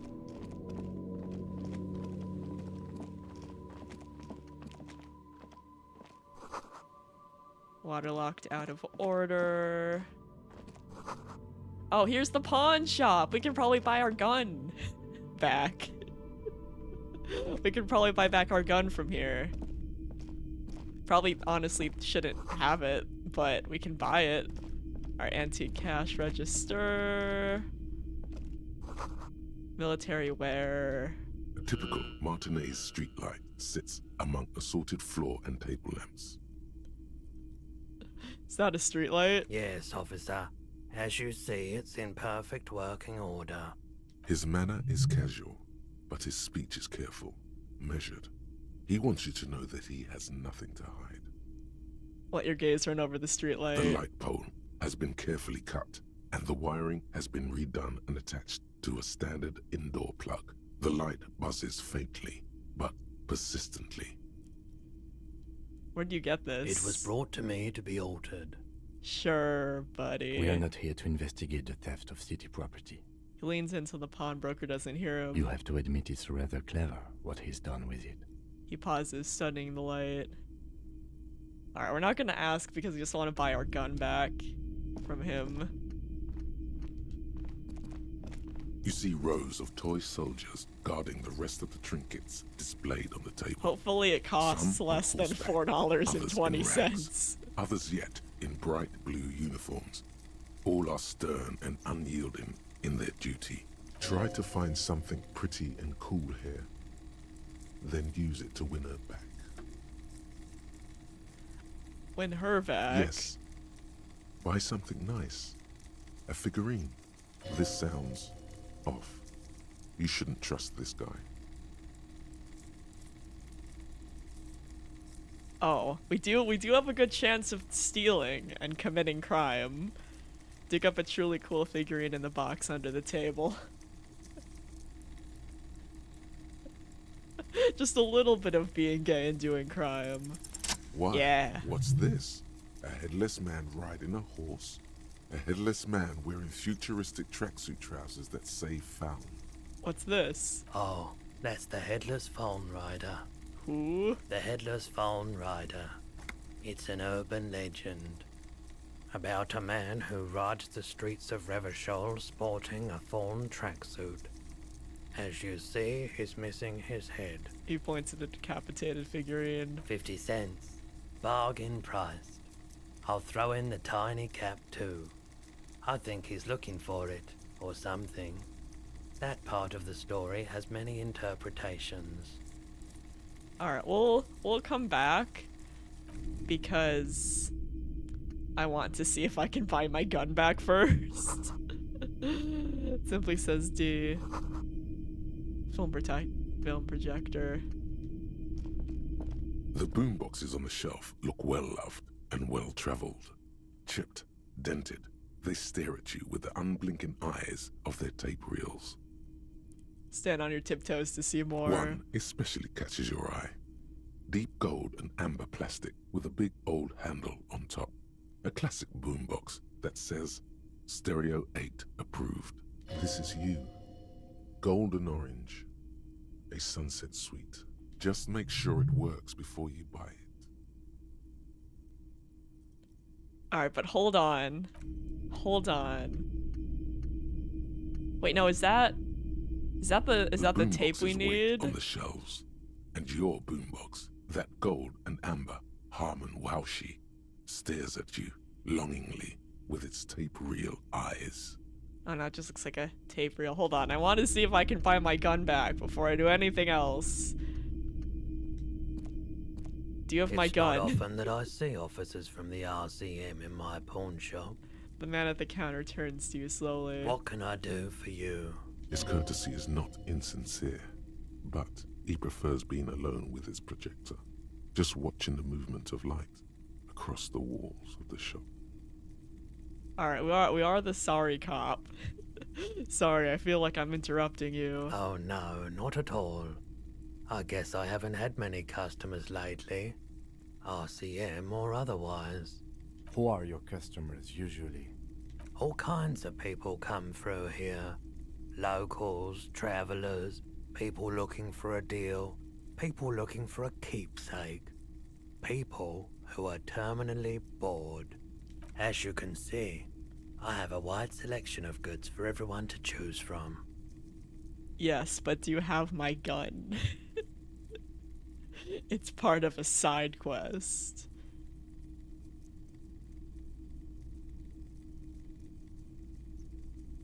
Quite the collection indeed. It keeps me entertained. His attention is drawn once more to the play of light and shadow on the walls behind you. He's well composed, but underneath it you sense psychedelic processes bubbling. Some kind of drug, maybe. Entertained. He might be high. If he is, on what? Oh, we can do it. We have a 58% chance.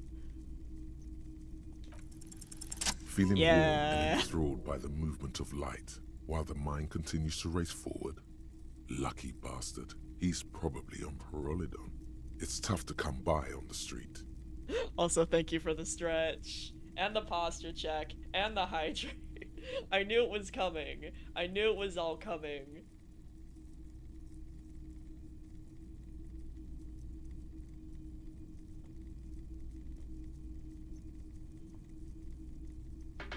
I knew the self-care check. And me being like, oh no, look at all these self-care checks. Look at all these self-care vibes. Look at these 80 million self-care checks. And now I can't read. No, I cannot read. If I'm blind, I cannot read. This whole game is text-based and I cannot read. This whole entire game is text. This whole entire game is reading. And now I legally... Oh, let me scoot that back over because that was scooted back over. Alright, for 5 minutes I cannot read. I can't read. This isn't like Dead Space or anything else, or even Everhood when I can just generally grasp what I'm doing. No, in this game I literally cannot read. Well, you're gonna have to take over the reading. Oh my goodness. Well, I kind of got what he said earlier. He said the drug name, and he was like, what is it? Well, let me click back in to the game. There we go. Yes. A drug developed by the military to treat and prevent radiation sickness.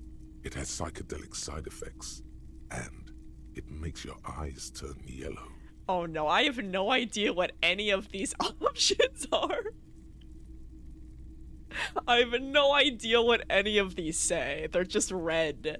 They're just a red text. Well, going by default, usually I go with the top answer, even the second answer, but usually the third answer is really fucking sassy. So I'll go with the second one. Why on earth? These are prescription. I can't really see without them. There's a note of indignation in his voice. Interesting. I don't know what any of this is. We'll go with the first option this time. Prolodon is just something you know, since the People's Power disaster. I was with the Emergency Relief Brigade.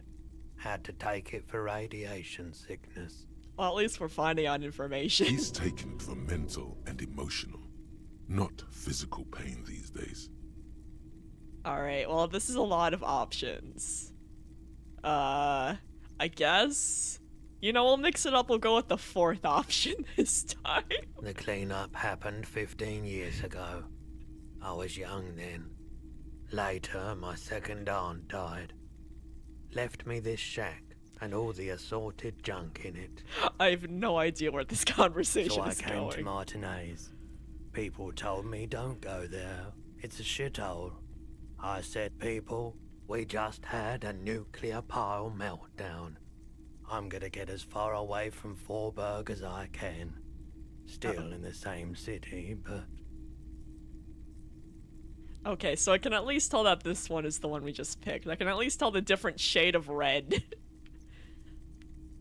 So I guess we'll go with the second option. We were an all-volunteer force. Self-organized. Tried to help the fire brigades contain the spill. On the patch, gamma radiation lines crossed with a red drop of blood. I lived by the river since I was a small boy. The Esperance. Didn't have the art to let it all go to shit without trying to do something to help out. Man, thank goodness for narration. There wasn't much the volunteer force could do, however. We wasted years in the river mud. Years getting sick. Okay, so I'm gonna assume that this one is the conclude, because it's at the very bottom, so we'll go with the first one. Bad idea. Some poor leftist built a particle decay generator in hopes of bringing affordable electricity to underserved communities. It malfunctioned. Radioactive waste everywhere. Probably some of it in you, too. We're fine. There's a reason why everyone's tried to forget any of it ever happened. And why no one has tried to repair or replace the pile. Man, I feel like I'm in school again before I realized that I fucking needed glasses, and I just had to take notes based off of the teacher's voice because I couldn't see the board. So much disappointment. And early deaths. Cancer mostly. And we knew all that was coming even as we were cleaning up as best we could. At least he doesn't seem upset with our questioning. No one's. Everyone's. Man, if only I knew the context for this conversation. So much bitterness. A bunch of poor people built themselves a primitive nuclear reactor, hoping for the best. What do you think is going to happen? Alright, so I'm assuming this is conclude. I like the theory more than the story. Outward movement, not vortices. Yeah, you gotta get in on those vortices, my man. Alright, we'll do one more because the timer's about to run out, and electrochemistry is kind of an asshole. So, this one's a lot of meaty text, so we'll go with this one. Someone else came here earlier today asking the same question. I don't know what question. I promptly sold her the gun you pawned a couple Oh, days the gun! back. The gun! I picked the gun answer.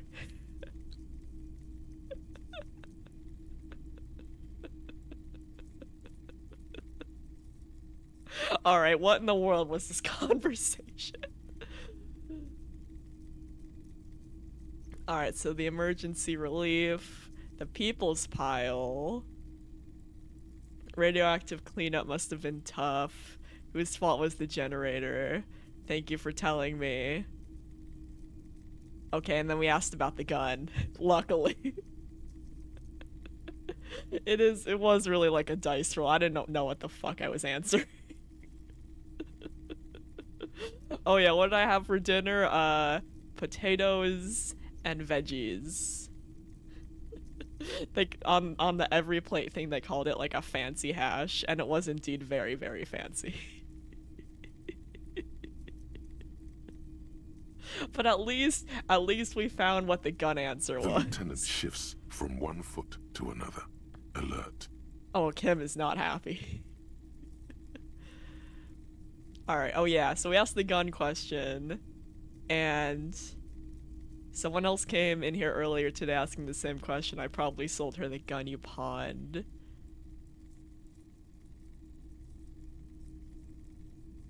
Was the buyer a policeman too? She didn't seem like a policeman, although she kept referring to herself as a pig, which was odd. I found her interest in the gun a bit obsessive, but I was just happy to get rid of it, and of her. Okay, I wonder if it was the person by the dead body. Truth be told, she was terrifying. Literally though, but I do always try to be smart and eat beforehand.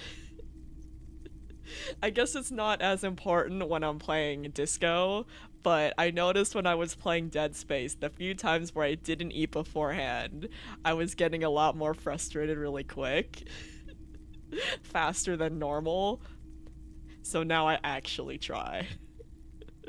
Now I actually try to eat, even if I'm not like entirely hungry, because I know if I don't eat halfway through the stream, I'm gonna get very hungry. So I'm big braining. Even though that means that you cannot redeem the redeem, because I am full of food. And also a heads up, you probably won't be able to redeem it on Saturday either, because I don't want poor food workers driving in a tropical storm. Right, so let me get this right. You sold your sidearm, issued by the citizens' militia, and now a civilian is running around the streets of Martinez with it? Kim, we've been through a lot. Don't worry about it. Miraculously, his face does not reveal what's happening inside. Oh, this just sounds sad. Man, are we gonna go full pathetic meow meow? Are we gonna go full sad boy hours? Yeah, we are. I'm sorry I sold my gun. Yeah, it's not good. I do hope we manage to clean this mess up somehow, while also keeping our focus on the murder investigation. But yeah, we're also a sad little meow meow. This mess, he means your mess. Any idea where I can find this buyer? My apologies, officer, but I have no idea where she was coming from or where she went. A needle in a haystack. There is nothing you can do about it now. You'll just have to hope you luck upon her somehow. We say know how I lost my sidearm. Let's talk about something else. Of course. Oh, I got a new skill point.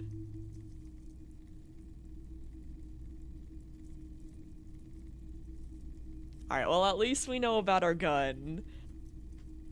I don't Do we have anything to sell? Let me have a look. Yeah, let's check our Anything pockets. else you're thinking of selling? What if... No, we can't sell Kim's pen. That's fucking rude. I don't know if we need this later.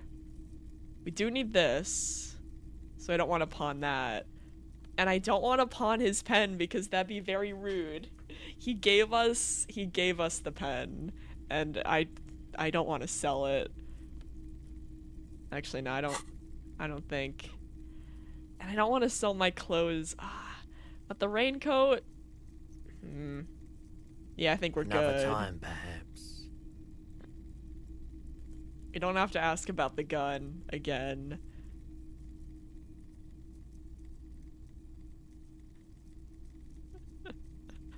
I guess last things. Care to share my holiday with me? Have you tried it before? The lieutenant steps away, pretending to admire some of the knickknacks on display. Looks like he doesn't want to get involved. At least, I feel like despite our disaster, like us being a clinical disaster, Kim seems to like not mind it too much. Go ahead then, he thinks.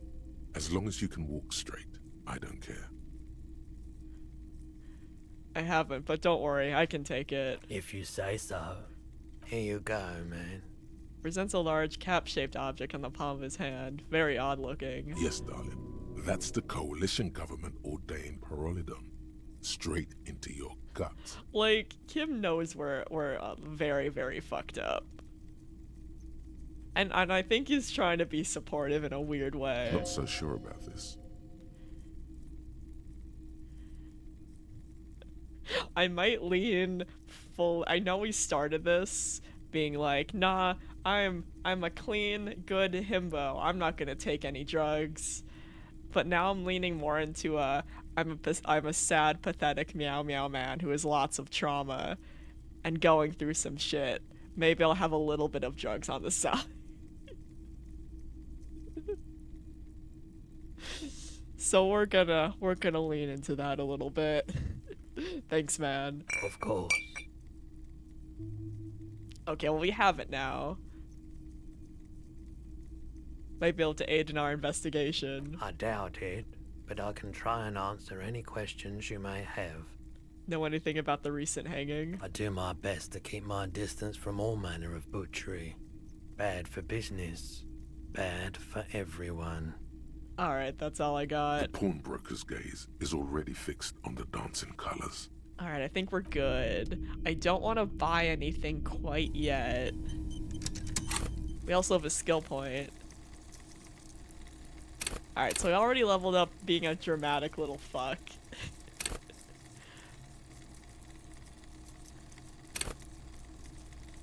This might be nice. We can also probably just upgrade our intellect.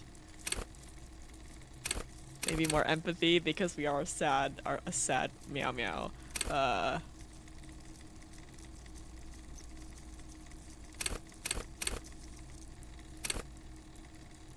I think I just want to keep my intellect skill at 1 for the whole game. To really lean into that himbo-ness.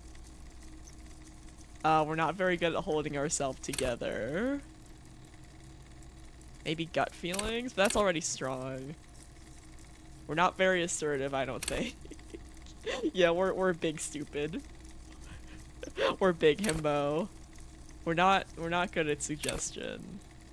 Well, we are, kind of. We don't really understand cop culture because I don't think we want to be a cop anymore, honestly.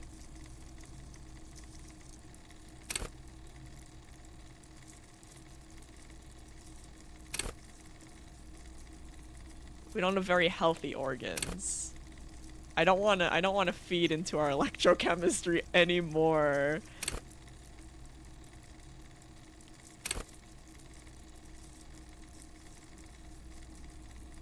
Maybe this one? Yeah, I think I want to try this one, honestly. Go a little bit insane.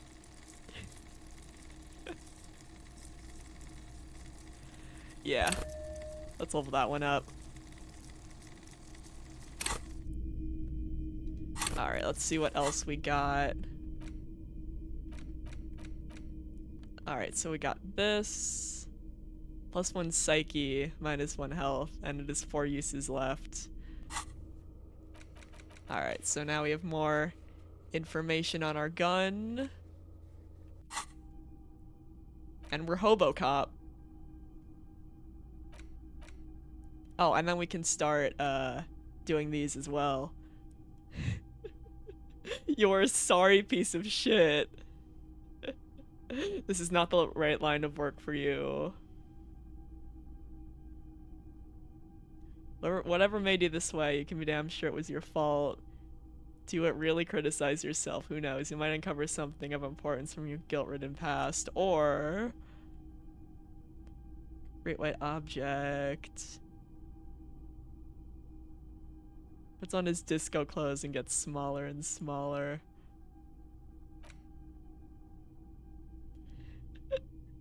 -1 authority, embarrassment to the party. Yeah, we'll start that up. We're a sad little meow meow. Alright. So I want to hold off on buying anything quite yet because I have enough cash money, so I want to go back to the store. Not that button. I want to find where the general store was again. That way we can buy some alcohol for that one quest that I've wanted to do for a while now. But we were too poor because we bought the raincoat. Alright, here we go. So... Hello, yes, I would like to buy... Is this about the questions again? Because I don't really know anything. I'd like to buy your finest selection, please. A colorful display of cigarettes and alcohol bottles line the shop wall, inviting you closer. Again, I'm obliged to inform you that both alcohol and cigarettes damage your health. Here you go, mister. Thank you. Alright, that's all that I wanted from here.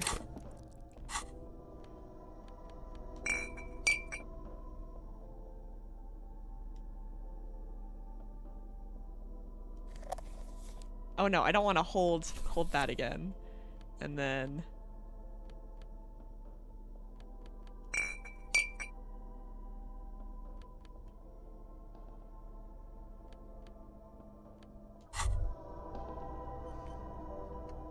Well, hello. Someone seems to have found himself a bottle of alcohol. Here's where the magic happens. Alright, electrochemistry. What a solid can of mass-produced piss water. Well over 10% alcohol in this so-called beer. Pop it open before it gets too warm. Alright, bud. The gods of mass production have made this alcohol container laughably easy to open. A child could have done it. Yeah, we're doing it for the side quest. There's a satisfying pop as the cap comes off, and the hair on your back rises like an army at attention. You've been here before. Welcome back, detective. You're home now. You see a flash of teeth, a young woman smiling at you near some railway overpass in your ruined past. She is gorgeous, and she is yours. Take a sip. A golden sun melts down your throat. Its rays filling your nostrils with sunshine. Your stomach melts from it into a happy, gooey mess. So does your mind. All the bad things are melting. You're you again. A real cop. A real detective. Incredibly well done. Man, I feel so bad for Kim just watching us destroy ourselves. In the bottom right corner of the screen, there's an alcohol button. Alcohol gives +1 to physique skills.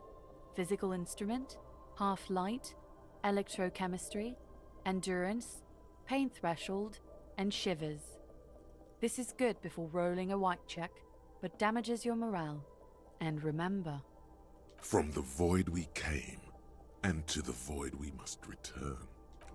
Alright, so we did that quest, so we're all good on that.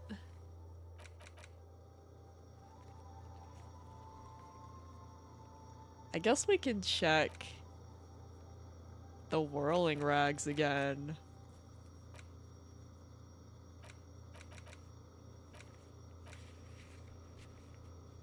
Also need to ask them, but they're at the dead body. Yeah, so let's head back. Because it's late in the day now. Well, it's later in the day. So we can probably check. And then maybe we'll eventually investigate the dead body. Are you new? Have we talked to you before? And there's also...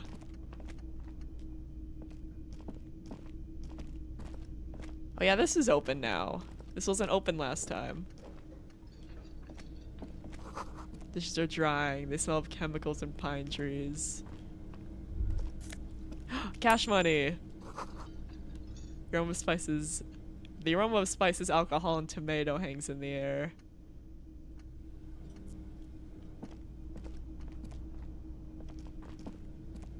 A thin man is smoking below an exhaust hood, occasionally sipping from his mug. This must be the Whirling's cook. As you step in, he nods toward the table and says something in a completely foreign language. The only words you can make out are Garanci and Kubek. It must be his name. Garanci. Garanci Kubek. Yeah, we're not very smart. Sounds representative. We're not very smart.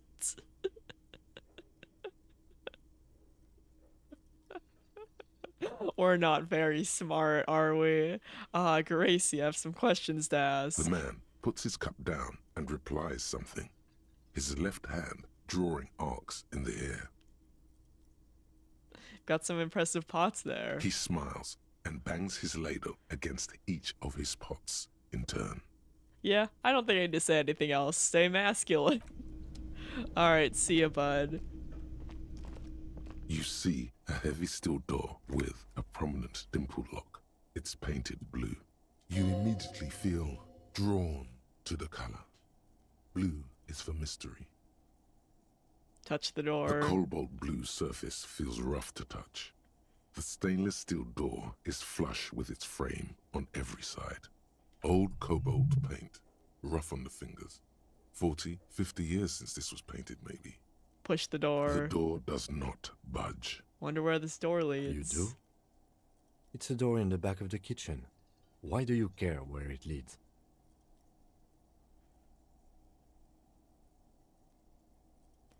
It's part of the whirling in rags. There's something about this place that makes me want to know. Eccentric.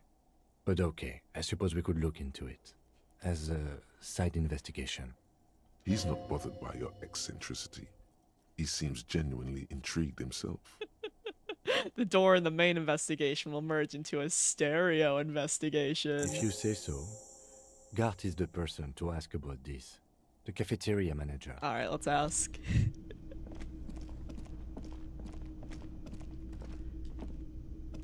Can I help you? Another thing. Great. I love those. There's a mysterious blue steel door in the back of the kitchen. Oh, yes, that door, sure. There's nothing mysterious about it. It's just a door. He shrugs. Do you know what's behind it? Do you have... No, I don't have a key. I don't know how to get there. And I don't care either. It's not like I've been wondering about it for 10 years. It's just a frit warehouse, probably. Or some boring storage space with a bunch of old junk and dust. Junk and dust. He runs his finger across the counter to check for dirt. He's attempting to maintain an air of indifference. It's absolutely not convincing. I think you'd like to know what's back there. Fine, okay, a little. But my job doesn't leave me time for wondering about one locked door in one of the cafeterias I manage. So I haven't opened it. I have cleaned the whole place 100 times over, though, after the animals. And I haven't found a key, so good luck with that. Alright, I think that's it for now.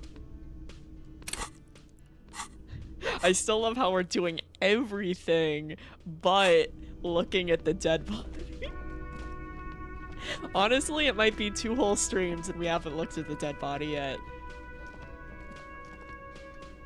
Alright, so the kitchen's open, but it doesn't look like the mess hall is open quite yet. Have we talked to you?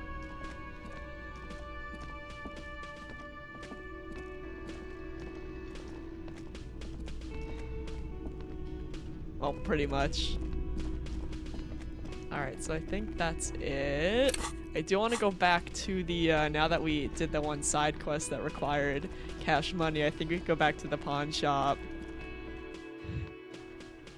We can go back to the pawn shop, we can buy some fancy things for ourselves.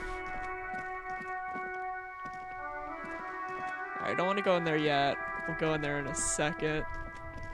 Goes down the stairs.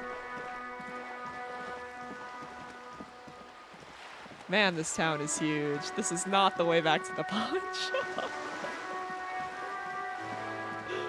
Oh, typical me getting lost again. All around you, rain falls on the great city of Revachol. Rain drips from the eaves and floods the gutters, washing the filth away. Also, thank you for zooming out, Shivers. I actually needed the help. The spring thaw must be here. The snow is melting. What am I doing? Looking up at the sky, cold water dripping from your hair. What do I see? Grey sky like great battleships, clouds colliding with one another. Rain falls down on the world. How does it feel? Humid. Your coat shields you from the rain while the city shivers around you.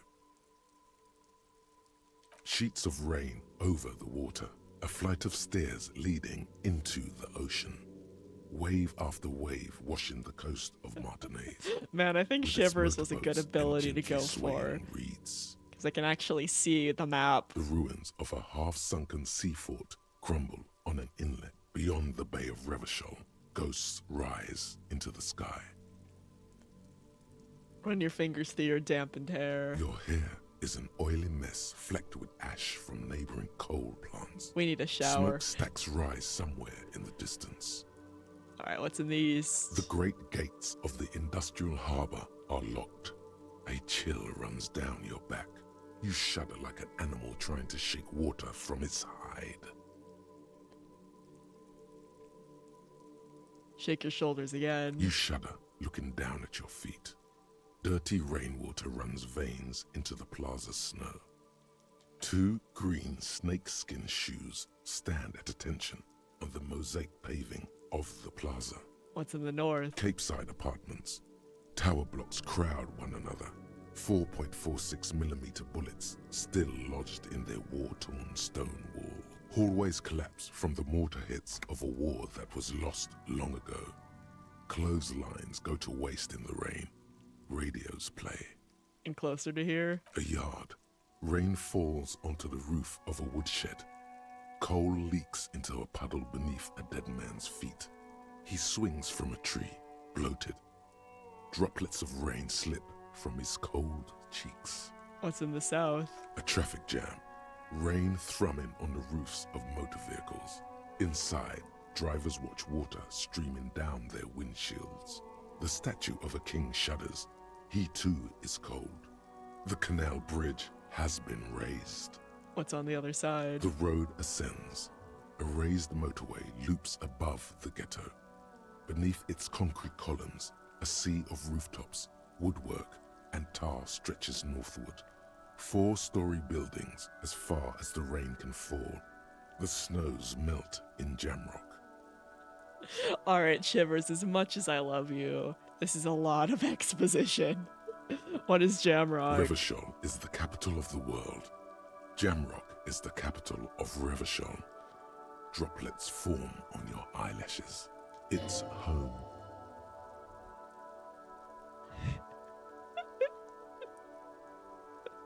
We're the hood, we're the hood, we're the hood. Have a brother in the cut. Where the hood at? Why am I not there? To be in Martinez, where no one goes, at the runoff point of a long-forgotten canal, in the whitest part of town, in the shadow of the day the revolution fell. What am I doing here? Standing in the rain, looking north, where Jamrock Rock City stretches inland. In the rain-swept distance, above the rooftops of Jamrock, a repurposed silk mill stands perched above the motorway exit. Precinct 41 hunches in the rain. Your vision blurs. You wipe your face with your hand. The rain stings your eyes, making you look up and blink. What's above? Coalition aerostatics hang like apparitions under the cloud cover. Way up there, where rain forms, rotors flutter silently. Your sight clears. What's below? Collapsed storm drains, old sewage systems flooded with rainwater. Hidden weapon caches from the revolution. Doors leading down to Leroyam. The catacombs to which, for 3 centuries, they delivered the blue-blooded dead. Alright, that's enough. This rain will not let up anytime soon. At least we are dressed for it. Let's keep moving. Thank you, Kim. We're good. Well, at least now we know where the pawn shop is again.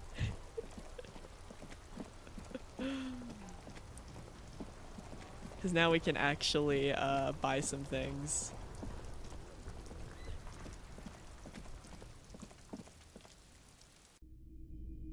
Alright. So I'd like to purchase You see rows you of toys for big 50 men cents. on big horses, clad in lamella armor and carrying flintlocks, the kind that would mow down a line of enemy soldiers in the blink of an eye. Oh, I didn't mean to also inspect. Oh well. Who are they? Franco-Nigerian knights. I used to be very serious about these guys. A long, long time ago. Alright, let's buy it. Did I mention that this figurine is supposed to be lucky? Always carry it with you. He grins. Inspect the blue uniforms. They're not all blue.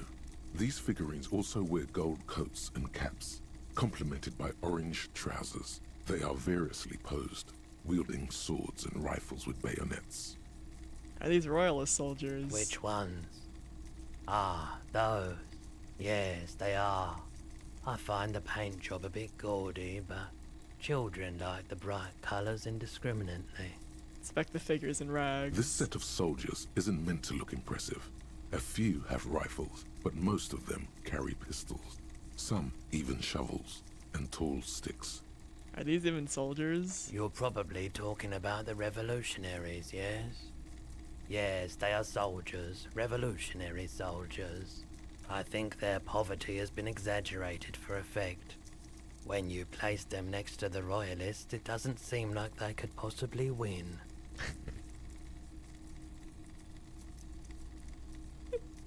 That's my friend Gart whose bitch it made me. It's meant to give people hope. Even we can do it. Maybe. Maybe. He seems to have his own take on the conflict played out in perpetuity by these toys. Might be interesting to find out what it is. Alright, so we did that. How much were you The again? boomboxes wait on the shelves. And your boombox, that gold and amber Harmon Waushi, stares at you longingly with its tape-reel eyes. Shopkeep, the Stereo 8 approved machine here. Is the Harmon Welsh It's W2. $12? Made in Vespa. Designed in Seoul. Plays all reel-to-reel formats. 2mm, 8mm, 12mm. It's even I got only a have a little radio in there. $1.85. It'll set you back 12 real. Are you sure this is all in working order? Absolutely. I've tested each one myself with recordings of speech. Found sounds and music from a variety of genres. Even though I don't really like music. Alright, we're too poor for that. What were you again? Martinez streetlight sits. How much? 700 real. A Seven- bargain, I dare Nah. say. A bargain? No, it's not. He's trying to sweet-talk you into buying trash. Even taking into account the risk of obtaining the light, this seems a bit steep. There's also the matter of 700. rewiring. But the most important transformation is the light's placement among ordinary indoor fixtures, which has adjusted its morphological field. The light became suitable for use inside the home just a few days ago. I can just steal any old streetlight off the streets. Wow, a very large red t-shirt with an impressive print stands out from the other garb. Oh yeah? Oh yeah. The print depicts a muscled man striding toward you, a giant sword in each hand, encircled by burning embers. Behind him is a cluster of cabins engulfed in flames. Beneath him are the words, Hjelmdal burning. Sniff the t-shirt. Smells like worn cotton. And a little old sweat there. Worn cotton with a side of flea market or trash bin. Sniffing is okay, but please don't try anything on. Can't have you leaving your photon emissions in the fabric of things you're not going to buy. You're not imagining it. Photon emissions? What is he talking about? How much are you selling this t-shirt for? 2 real. We're just. That's dirt cheap. Couldn't you just give it to me for free then? I only have $1.85. But why? Because I'm broke. I sympathize, I do. But this is a for-profit enterprise. Alright, we're gonna try that again. 2 real. That's dirt cheap. Couldn't you? But why? I deal in goods, not services. What's the deal with the man on the t-shirt? It's the man from Hjelmdal. Walking away from his burning village. Yes. Their matter-of-fact tone belies their surprise at the fact that you didn't recognize the figure in the print.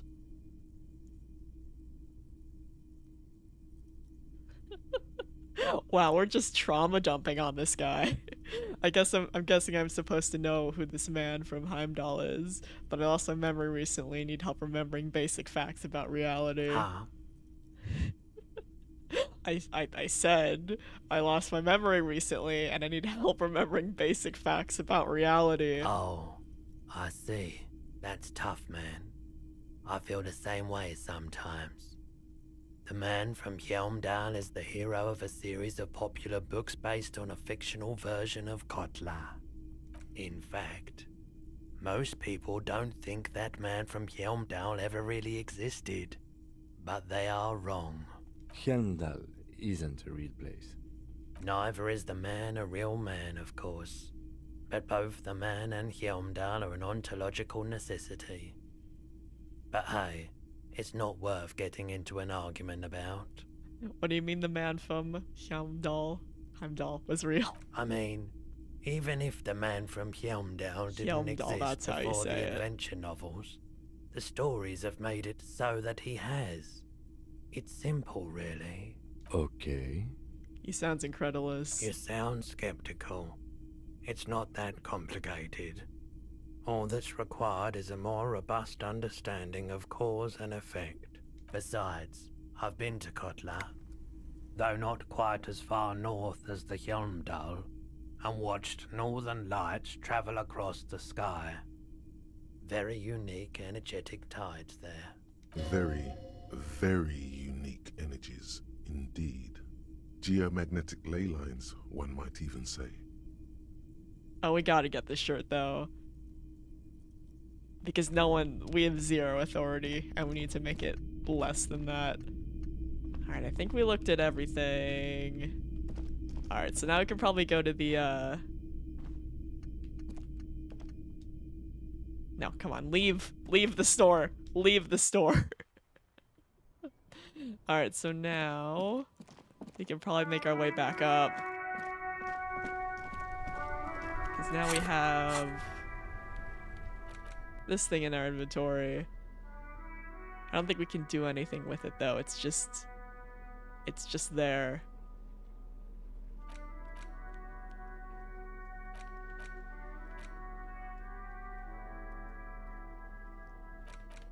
Alright, I think we're good. Ancient fountain doesn't pump any water.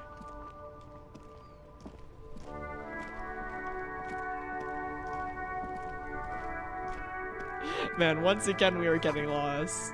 Tire tracks leading onto the roof. The slush and rain has almost washed them off. But there's so much to explore. Great tectonic forces crack the pavement like an eggshell.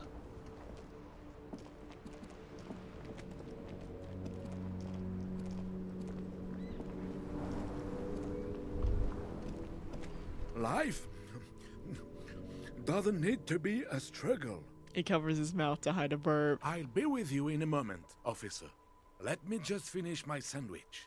Talk to Angry Hog René first. Alright. Have you no shame? Whining about your back every time you bring out the measuring tape. René, you're a man with a fork in a world of soup.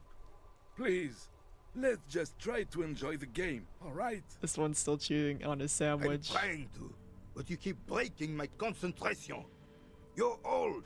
I can see that. We're both old. Now stop grabbing your ass like it's a girl.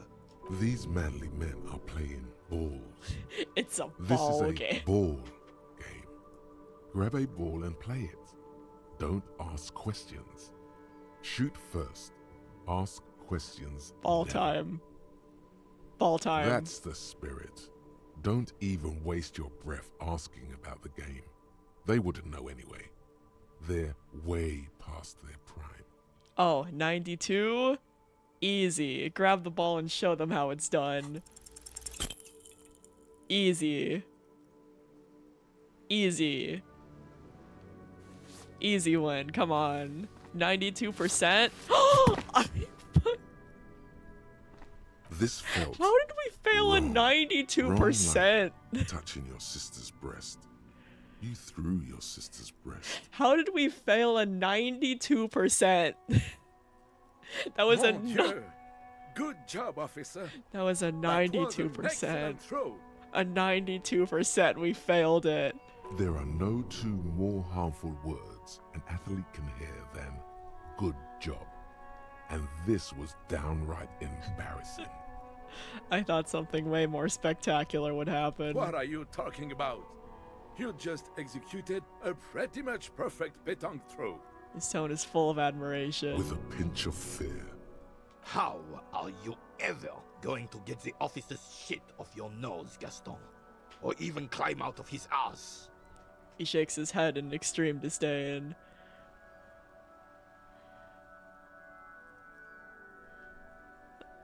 Perfect throw. Well, I still feel defeated. Probably because those rooster pants are squeezing you senseless.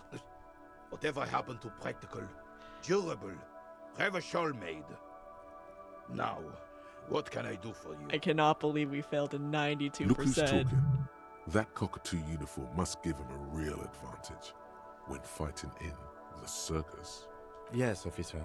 What do we need from this gentleman?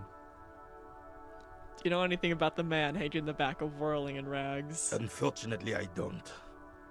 Unlike most of the locals, I have no qualms about assisting law enforcement. But this affair has passed me by completely. And most of the locals. In Martinez, the union is the law. So can you really blame them? But you don't have a problem with cops? Cop is a pejorative term. I don't have a problem with policemen. On the contrary, I admire the effort to bring order to our streets. So again, you don't know anything? If I knew, I would not be afraid to tell you. I simply don't. I'm an old man, not a coward. The daily business of the riffraff no longer concerns me. This is a man with a lot of past, but little present, and almost no future. You seem to be playing in a crater. Yes. The terrain here provides an interesting variety to a familiar game. Do you know what created it? I do. Fire from heavy artillery. Okay, it's a crater left by artillery fire, but why? Why what?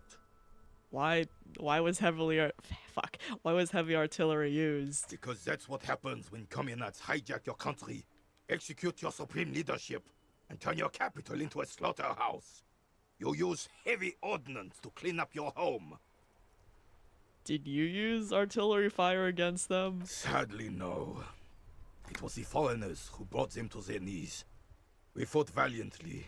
Too valiantly. So valiantly we got licked.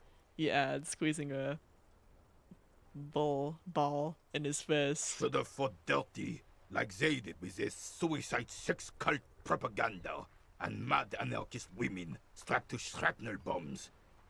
We didn't though, and we lacked caliber. God bless him, but the suzerain's cannons simply weren't big enough. They should have chosen place away from people and buildings. This place is the damn beachhead, son. They had to soften the commies up first. The beachhead? Yes. The military coordinated amphibious landing to take back Revachol. Martinez was used as one of the 3 footholds in Revachol during Operation Deathblow in 08. The other 2 are off in Stella Maris and the Delta. He points to the northeast. I would have found it funny if it was not thoughtfully and turned in the complete opposite direction. Deathblow sounds grim. This here is Blood Ground, where coalition boots first made landfall and cleaned those rabid dogs out. Most likely, we're playing pétanque on their mangled corpses. Blood Ground. You got old René going there. Like he isn't hungry enough already. Ah, that explains the war damage. Damn right, son. They laid the fire of hell on the city before they stormed it. And it worked, too. There's a strange gleam in his eyes. He approves of this radical approach, knows it was necessary. The rest of the city got cleaned up, but Martinez they keep as a monument. And now the Union Socialists are practically running the place. Well, it's your own damn fault. You, we, the coalition, Revachol, whoever you want to blame, never finished the job. Officially, the party never surrendered. Of course they still all influence. You don't even begin to truly understand the players on the table, let alone the specific circumstances surrounding the... What do you think? Listen, I'm just a guy vibing a sad little meow meow himbo. I don't know, man.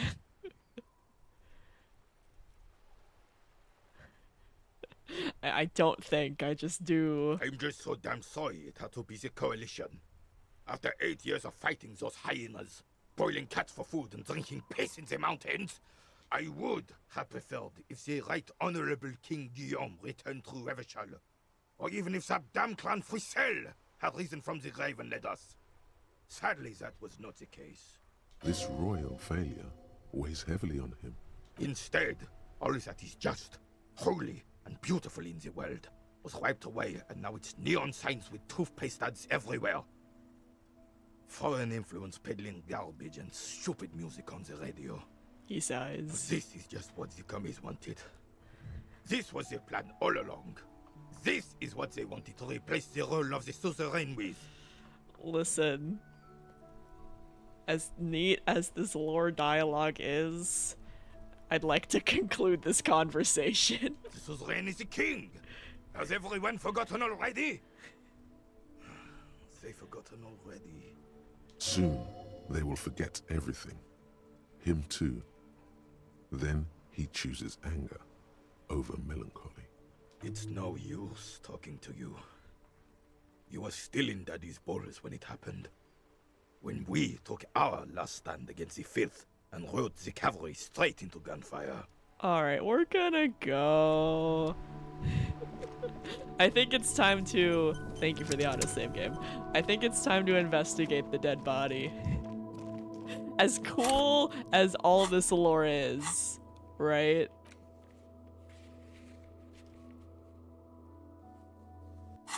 I think it's dead body time. I think it's plot time. I think it's time we finally investigate this dead body. The corpse looks at you with bulging white eyes. The face around them does not look human. It's swollen and ready to burst. His lips are fish-like and his tongue like a ball gag in his mouth. You seem to be holding your breath. Look down. A cargo belt twists his neck at an unnatural angle. The body below appears stiff. It's letting out an ungodly rot. The smell seeps in even through your clenched nostrils. Alright. Yeah, let's try it. The Yeah. smell is repulsive. I was like, maybe It if we pushes in from failed the at mouth, 92%, more we instant can and more succeed in a familiar than anything 17%. you'd expected. More fever than odor. It fills your mind, flushing you from within. Try to walk away. Oh no. Oh. Oof. Oof. Oof. Too late. It's impossible to keep in. Your body curls and pushes it out, burst by burst, Oof. until a pool of vomit lies under your feet, and your throat stings from the stomach acid. The smell of Commodore Red rises from the pool.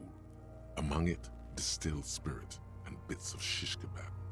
God. It's okay. Happens to everyone. Keep it. At least Kim is here for us. Thanks. The hangover is clearly making this worse for you.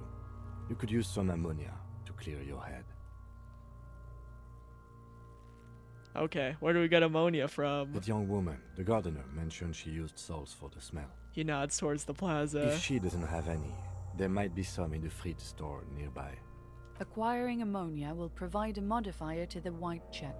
Modifiers make checks easier and allow you to retry them. Ah, so that's how you do it. God, what is that? Why is it so bad? Active decay. It's okay to throw up, officer. No one is judging. I love their duality. I love the relationship between Kim and our main boy. He's about to blow. Cop's gonna blow, Kuno.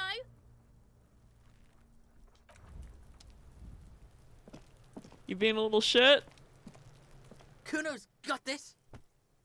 The boy throwing the rocks at the dead body can't be older than 12. Oh yeah, nappa gumpy, Kuno. Yells the other kid behind the fence. These are some asshole kids, I can tell. Hey kid, a word. Police business. Right in the dick, Kuno. Get him right in the dick. The children ignore you. Love it in the dick. Ooh. The boy is sweating profusely. His eyes are like two black holes and his jaw is twitching as if trying to break free from the empire of his body. Shut up. Can't talk, pig. Shit's coming up strong. Throwing rocks. Shit coming up strong. That sounds good. Joyous. You should hang out with this kid and see what that juicy shit Fuck is off, all electrochemistry. We're going. Kuno, ride the lightning, Kuno. We're Kuno's going. riding it, see? He wipes sweat from his brow and sends another rock flying. The rake, Kuno. You should throw the rake at him, Kuno. The fuck? Does Kuno know what a rake is? Kuno's not a gardener. Kim, what should we do? I don't know how to deal with children. We shouldn't do anything. I don't tempt such forces. What forces? You will see. Oh, Are you kids siblings? The fuck are you talking about? He throws another rock. He's calling us Kuno. He says we're fucking each other. No, that is not what I said. Alright, entertain the Kuno. Show me what you got. What you got there? What you got, huh? Show. The kid moves his hands like a basketball player dribbling fast. No, we're not. We're not gonna say this. We're not. The body, what do you know about it? Shitload, pig. What's your question? Don't tell the pig shit, Kuno. This is where you quickly ask him questions. Real cop questions. Like a cop. Thank you, reaction speed.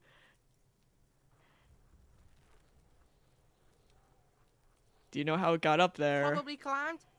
Kuno was busy down the road when that shit went down. So you didn't see it happening. You heard Kuno.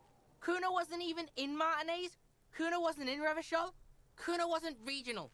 Oh, okay. Where did you go then? I don't know. Some fucking He looks around, trying to come up with something. Mesco or I don't know. Some other place.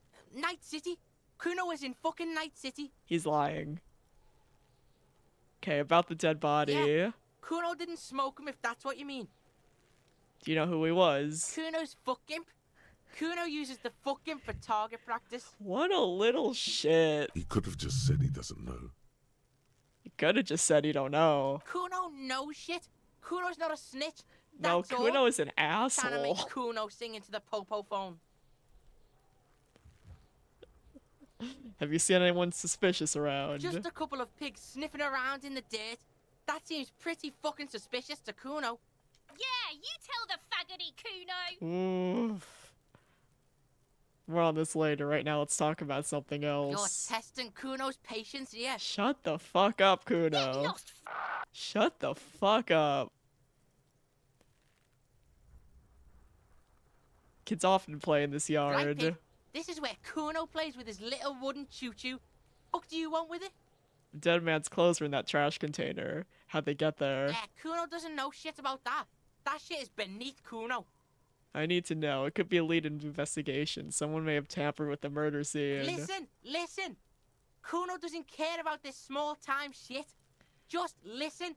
Kuno saw what you did there, dumpster diving. Sad shit. Listen, I may be a sad little fuck, but don't Kuno could shut hook you up. up with some sweet rags.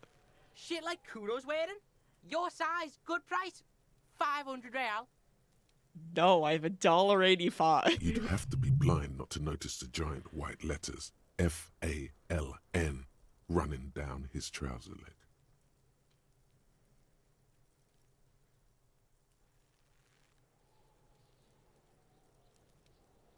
Alright, entertain me. What's so great about these pants? Pig, these are found modulars. Liquid fit, performance crotch, urban survival shit. Made in Mirova by scientists. Pants. There scientists. are no pants scientists. Believe it, you need this shit.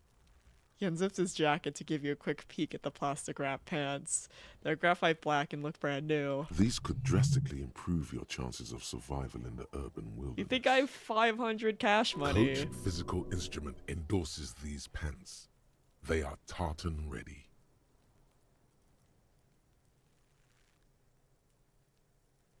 Wait, I asked you what happened to his clothes. He must have seen them lying around. Look, Kuno ain't seen shit lying around. Except for that up there. Now you want performance gear or not, Grandpa? Don't call me Grandpa, you The little lieutenant shit. remains silent, but his expression couldn't say, "I told you so," any louder. No, Kuno, you don't know anything about the tampering I'm investigating, and I already have pants. Whatever. Kuno was trying to help you, but you're too fat for fouling anyway, pig. And you're an asshole. What's in that greenhouse over there? Don't know. Kipta's gardener used to work there. Hold on, the gardener used to work there? Yeah, that's what Kuno said. She couldn't handle the heat, so she took off. Kuno can take it. Shit's nothing to Kuno. What do you mean by kipped? Look it up in the library. Kuno's not a fucking dictionary. Fucking small brain. Kuno means the gardener, alright? You little shit. You mean that young woman in whirling in rags, the gardener? Look, Kuno doesn't explain shit. Kuno just says shit. He looks at you. He looks you in the eye and nods, as if agreeing with himself. I don't think we need to show him the... Well, we'll show him the mug. A mug in the trash. Is this about the fucking clothes again? Yeah, we're Yeah, back out of this shit with we're Kuno. dropping that conversation. Fat ass with you. Shut the fuck up. Yeah, whatever. Kuno doesn't give a shit.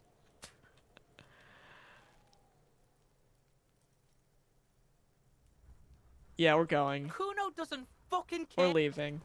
We don't have to deal with this. Come on, Kim. Alright, let's head over to the gardener and get us something to help so we don't throw up when we see the bod. Alright, we do have his handkerchief though. That was nice of him.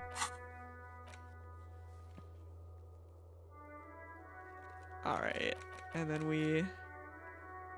Alright, so let's grab the gardener, who was... I think over here. Yeah, she's the one who gave us the gloves. I can't believe it's snowing again. The young woman watches the falling snow and sighs. It felt like springtime just a few days ago. Do you have some of your salt? I think I could use some. Sure. I'm done with them. She takes out a small capsule out of her breast pocket and hands it to you. Go easy on that stuff.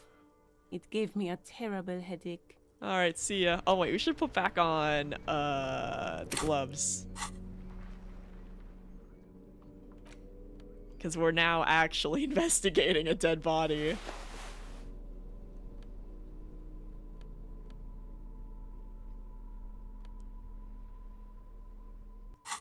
Now we look all nice. Alright, and then... Alright, let's head back.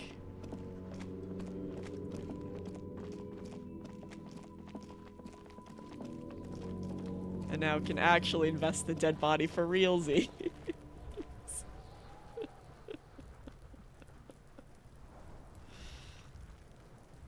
Also, don't mind me while I'm Googling Remnant 2.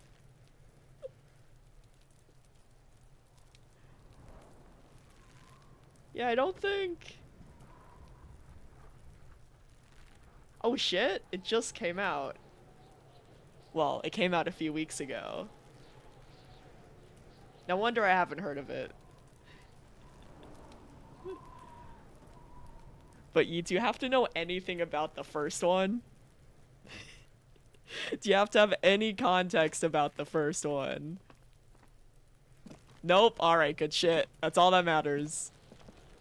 There he still is, looking right through you with his white eyes. The body below is entirely dedicated to that corpse smell. Emitting it is all it does now. Alright, let's... Do we have to use the ammonia? Hold on, let me double check.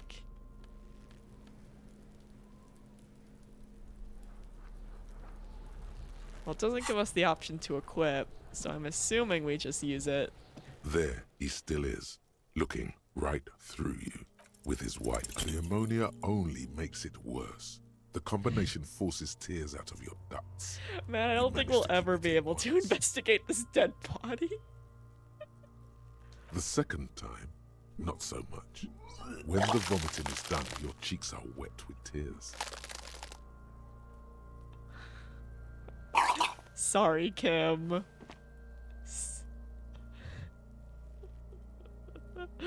I think I don't want to be a cop anymore. Get a hold of yourself. If you had the lieutenant pat your back rhythmically. The weight is reassuring, like a crenel on solid fortification. Pat, pat, pat. I've seen strong men turn themselves inside out for hours. You are facing tough odds here. Alcohol withdrawal makes it considerably harder.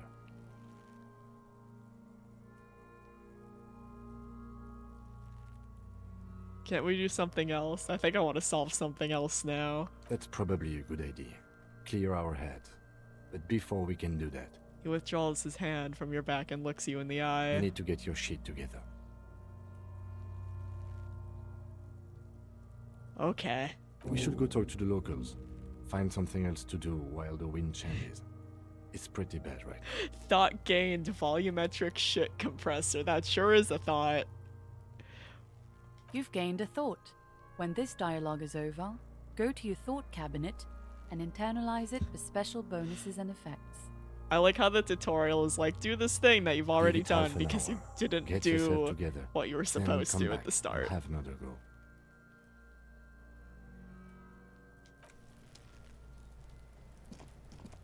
Alright, let's see. Oh, equip and complete volumetric shit compressor thought.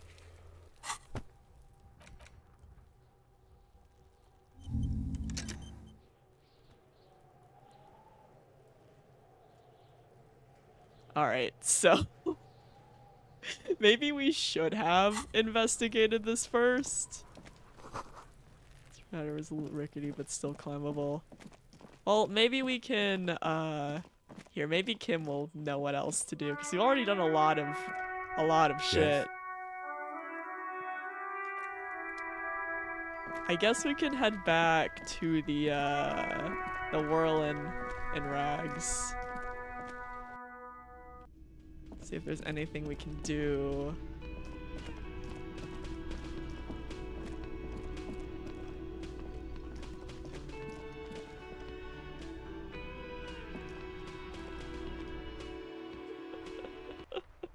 It's the curse of playing this game with me.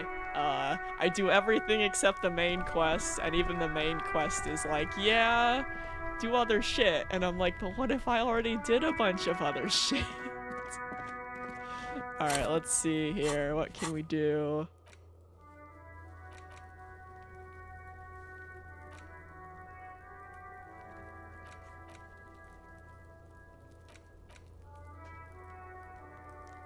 Alright, we'll do that.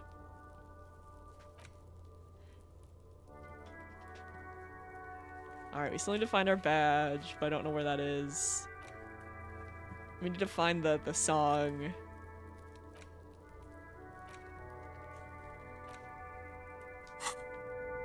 Well, there was this this area up here that involved, I think it was a skill check. That we might as well try. I think it was up and around through here. Yeah, that's locked.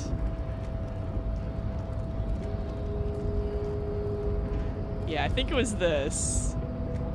Your body betrays your degeneracy. Yeah, Measurehead. His body totally betrays his degeneracy. The young woman at the giant side agrees. What do you mean my body betrays my degeneracy? You have succumbed to Al Ghul. His face contorts in disgust, as if he were smelling a dead rat. You reek of it. An invisible sword of Al Ghul emerges from your throat. You cannot see it, but others can. It is making the woman in my company sick. Smell your breath, Kim. Is it really so bad? It's not good. Thanks, Kim. It's like a rat crawled into your stomach, got drunk and drowned. Al Ghul? Yes, Al Ghul. But what is that? Al Ghul is an ancient Ilmaran poison. A parasitic fungus that has colonized your race. It is a trick the desert pygmies played on you for humiliating them and stripping them of their land. You mean alcohol? Correct. My small skull servant. He nods approvingly. I don't have a problem with alcohol, I just drink a little on the weekends. Your mouth moves, but the one who speaks is Al Ghul. You are but a vessel for the Ghul now. Very little of yourself remains. I mean, he's not wrong. Occidental Haplogroup B4 is done giving orders around here. The influence of the ham sandwich race is waning. A ham sandwich?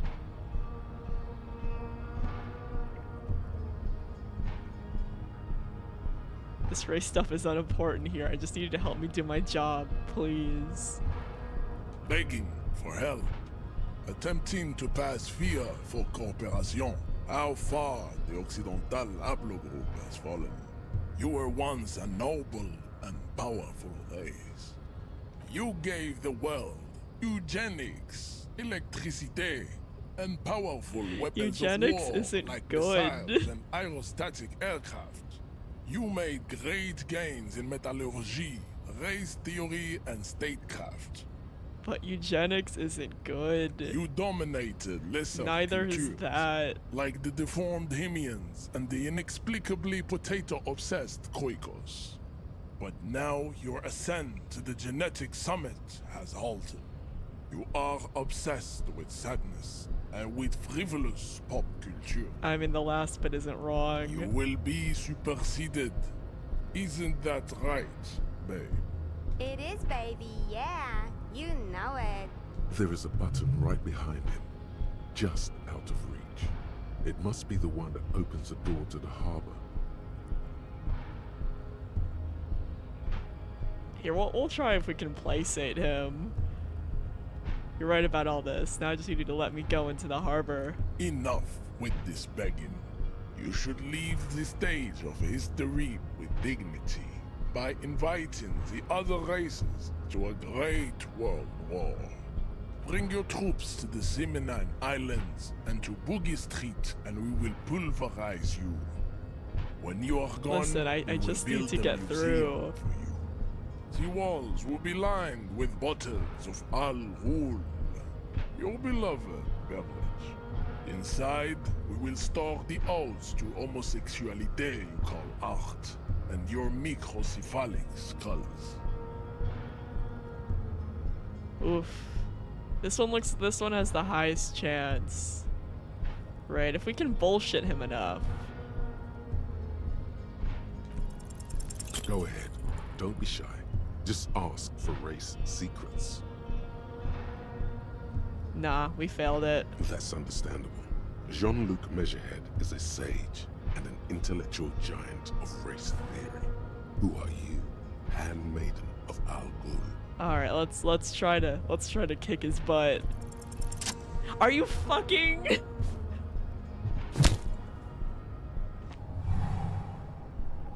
Just like that. I'll take instinct it. Took over. I'll take a solid it. strike straight into his throat, into the cartilage. I'll take it. You could swear you I'll take it. The man is reeling, gasping for air. Time stands still around you. In the distance, the sounds of the harbor are falling silent. It's all good, Nadu. All you hear is a small gurgling sound as a trickle of blood appears on the man's lip. Back up and perform a 360 flying spin kick. Yeet! Yeet him! Yeet! The man lands with a dull Easy thump, win. like a broken down puppet Easy of win. muscles and sinew. For a moment, he Easy still win. tries to keep his head up, dazed eyes. Easy looking at fucking you win. With unimaginable surprise. To your left is the button. Disco Inferno. As you slam your fist on the button, the man collapses entirely, his head rolling to the side. Disco Inferno. Looks like you're the new Measurehead now. Fuck yeah, I am, except with your shitty race shit. No one is the new Measurehead. Let's go before he gets up. The lieutenant makes haste towards the door. Let's fucking go. Easy. Easy win. Easy win. Easy win. Easy win. Easy video game. Let's go. Oh wait, let's look at the box first. And we get cash money? Oh fuck yeah, easy win. Easy video game. How do I get through?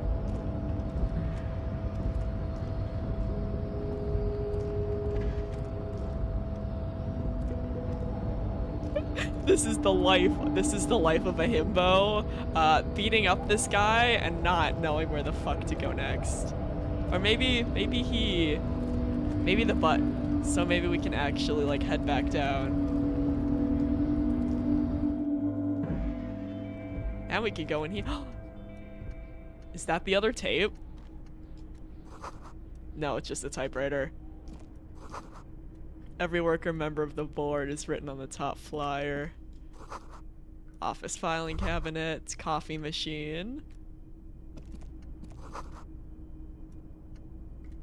Coffee pot, we got a book. Radio.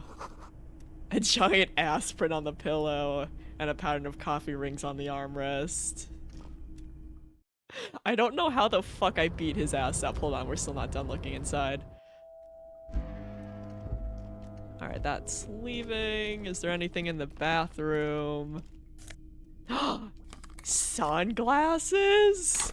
Hold on. Hold on. Oh, look at us. We're so fucking cool. We're so fucking cool. And we got a healing item. Now who's the fucking cool cop? We may be a pathetic, sad little himbo meow meow, but we're also fucking cool. Do we look at this yet? On second glance, someone has forgotten to properly close one of the drawers. It's unfortunate for the Union to just leave their paperwork lying around like this. Let's see what's inside, he thinks. Open the drawer. The drawer opens smoothly. Inside is a well-organized selection of brown folders. Rest of the folders. Hundreds of documents containing logistical data. 2 kinds of transactions stand out. Materials coming into Revachol from the outside world, from Muindi, Grad, and even Ilmara. I still can't get over how we just kicked And that the guy's same ass at a material being handed 17%. over to companies inside Revachol. Kuron, Coal City, La Delta, and Jamrock are listed among the many districts where the imports are being sold. Anything interesting? It's hard to make sense of this thicket of company names, dates, quantities, and percentages. You try to focus, but the lines are getting blurry. Okay, so we have a 58% chance. Will we do it? Ever since I failed that 92% check, I'm just paranoid. Look how blurry all the lines on these papers are. How unwieldy your own willpower is to yourself. You're like an absurdist Samaran monk, focusing through not. How did I kick his butt at a 17%, but I can't pass a 58% and a 92% skill check? Oh, no, Jack, that really sucks. Is it because of the router, or is it just because the general Wi-Fi just really fucking sucks? Man, that's the worst though. Oof.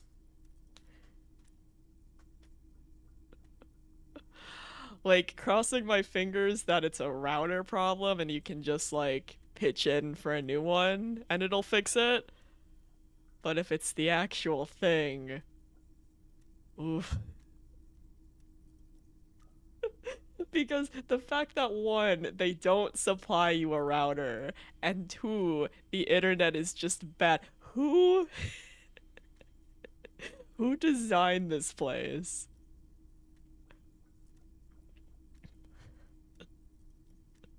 If I let my eyes go completely out of focus, all shapes start melting into each other. Is that what you're doing with those photos over there? Yes. Right.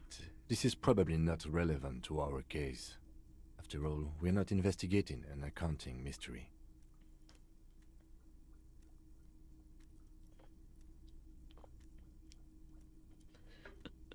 And I thought my dorm situation was bad. Holy shit.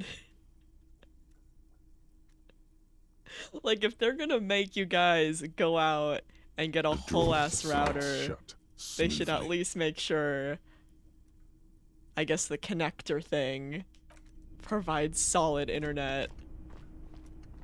Do you also have to pay for the internet as like a separate cost too? Because that would suck even more. An imposing combination of a punch clock and a payphone is looking down at you from the wall.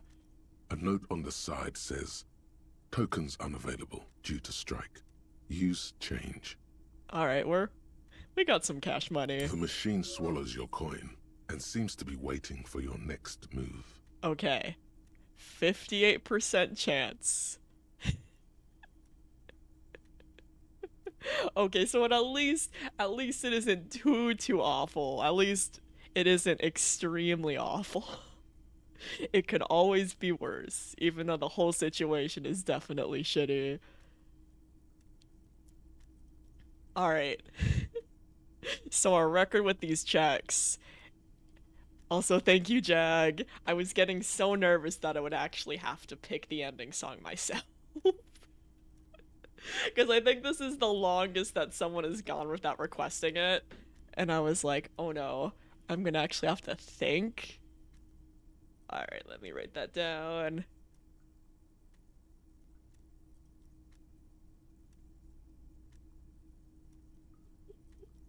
Good shit.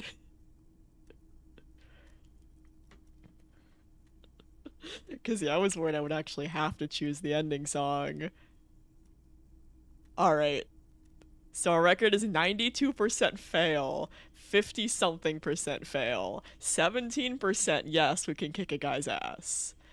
Can we do this? It's unclear whether you actually have muscle memory. Right now, your finger is just drawing vaguely occult patterns in the air. Are you kidding me? Why is my luck like this? I guess it's in payment for kicking that guy's ass at a 17% chance. Useful patterns. Undoubtedly, no. Yeah, I'll try this again Sure, later. why not? Muscle memory is a tricky thing. I cannot believe.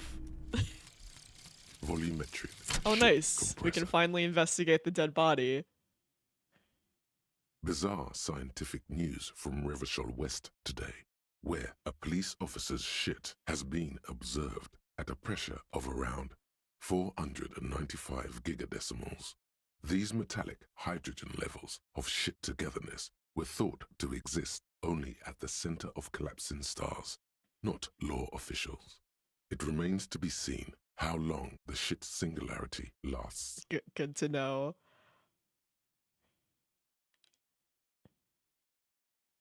All endurance white checks unlocked. Learning cap for endurance raised to 4. Nice. Alright, now we have to go back to our rigorous self-critique. For now. Alright, so we can't go back and actually investigate the dead body, but we're here. We might as well explore. Oh, we can finally grab our coat after falling over and breaking our leg. Is still hanging on the railing. The white rectangle of the Revachol Citizens Militia is clearly visible on its back. As your fingers touch the tarpaulin, it almost feels like the cloak wants to deliver a message of comfort through your fingertips. I will shield you from the elements and give my life for yours. That's what the cloak is relaying. Alright, now we have our cloak again. Can probably put it on. So it gives us 1 cop point and 1 shivers point. But would it make sense to our character because we're kind of going through a moment. We're kind of going through a moment where we're not sure if we want to keep being a cop. Alright, collecting rainwater.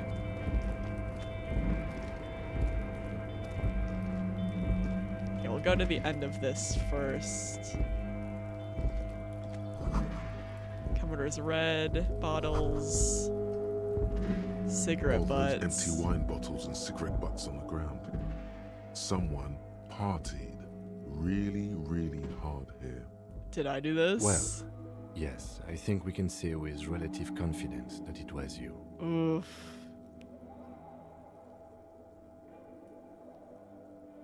This is just really sad. I must have been miserable. Yes, this scene isn't exactly ripping with joy.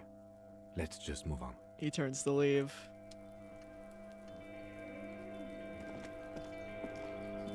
This is the night watchman's booth. The name on the door reads, René Arnaud. Listen, it's okay to take a few minutes to yourself. Sit down and have a breather. Yeah, I think so. The chair is not as austere as the rest of the booth.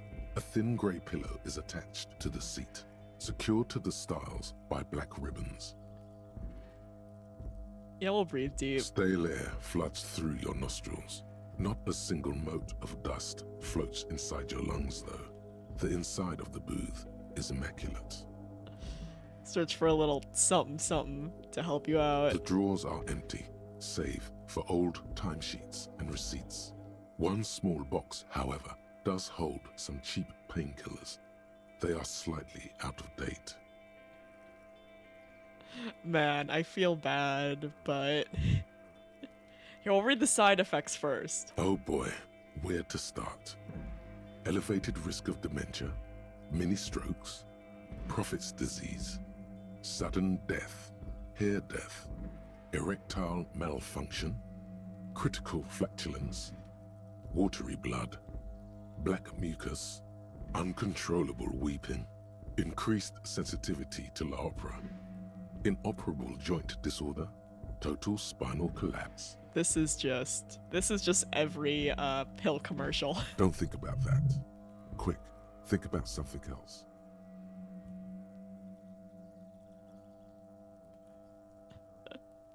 Disco, mirror balls, kick-ass moves, boogie beat. The imagined dazzle of light overwhelms any list of potential side effects. Any negative thoughts are drowned out by the fantastic blast of Disco Elysium.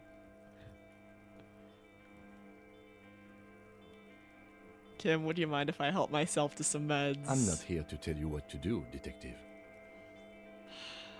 Yeah, we'll take them. You take the painkillers.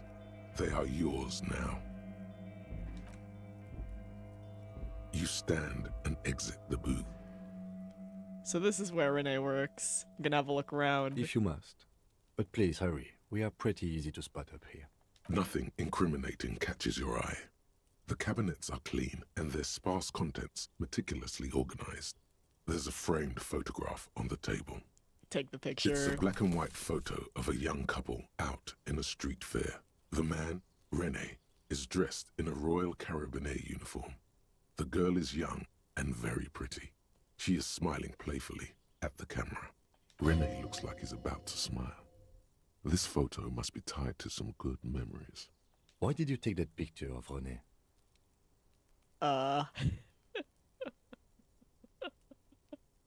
I'm making an artistic photo collage, Kim. Of course you are. What murder investigation would be complete without an arbitrary photo collage? You get me. You understand me, Kim, our beloved. Alright, so we have the photo. Was Renee the one guy playing the ball game that we completely failed miserably at? Alright, well, I think let's head back. Let's do a once over. Because I think there's some stuff. Great machines. White pine trees are printed onto the screen covering. Looks like a forest under snow.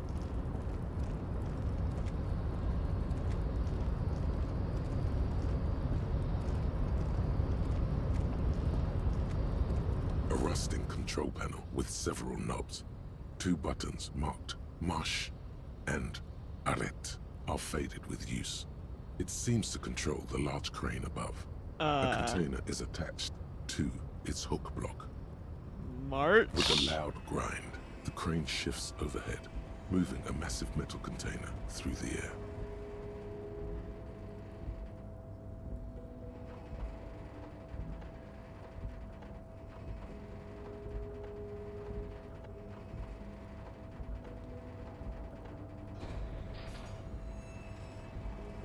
Oh, that doesn't look very stable.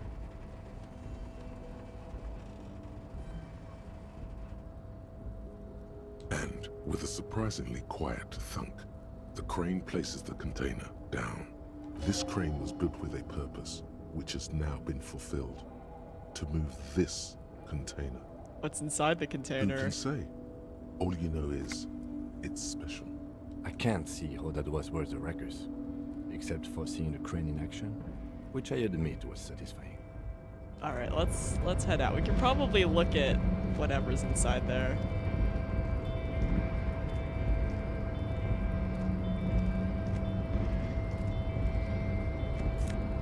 Cash money. And some Heelys.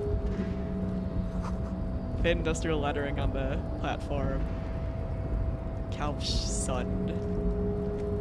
Before you stands a cargo container, just one of many in the yard.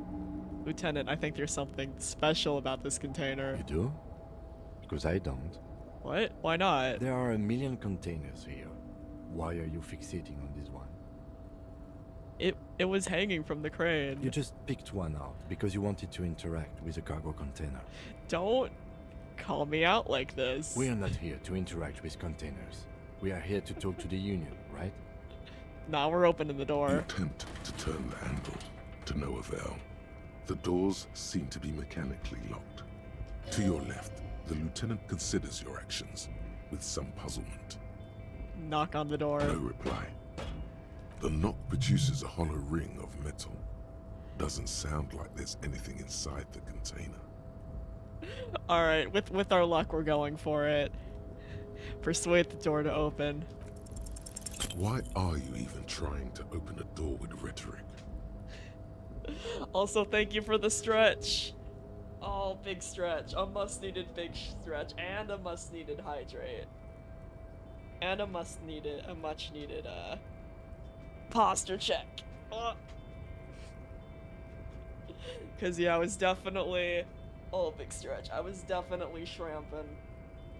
I was definitely big shramping.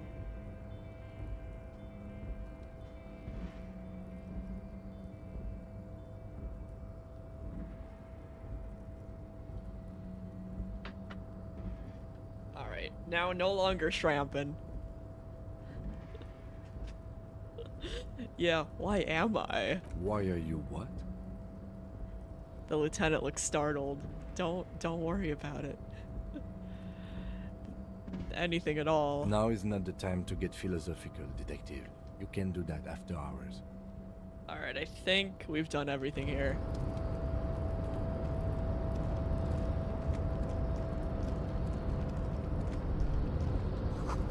The shipyard ahead is oddly quiet. The great machines are sleeping. More cash money.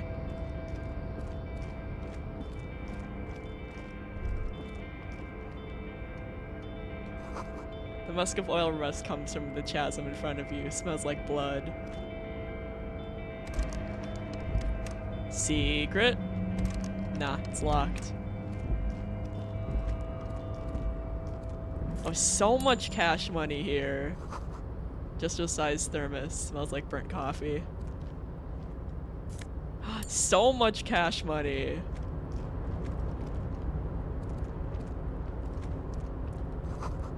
Banner sags under the weight of rain and snow. White waves on red. Container, container, I'll turn you nice and red. Container, container, put the logos on. Container, container, used to be Wild Pines. Container, container, now belongs to Everard. The tiny man is so engaged in his work he doesn't notice you. Hi. Everard, Everard, Everard, he looks after everyone. Huh? Well, hey there. How can I help you, mister? I like him already. The look in his deep blue eyes is as sincere as you've ever seen. Kind of makes you feel like an arsehole for no apparent reason. I see you are not a union man, mister. Did you get lost? You're not one of them scabs, are you? Actually, I am, yeah. I mean, I don't personally mind. Folks is just folks, you know, and folks gotta eat. He doesn't seem to be waiting for you to answer. Just some of the other guys don't look too kindly on the scabbing kind, if you know what I mean, mister. Yeah, what's in that container over there? Point to the container suspended from the crane arm. Oh, that one. That should be empty as far as I know.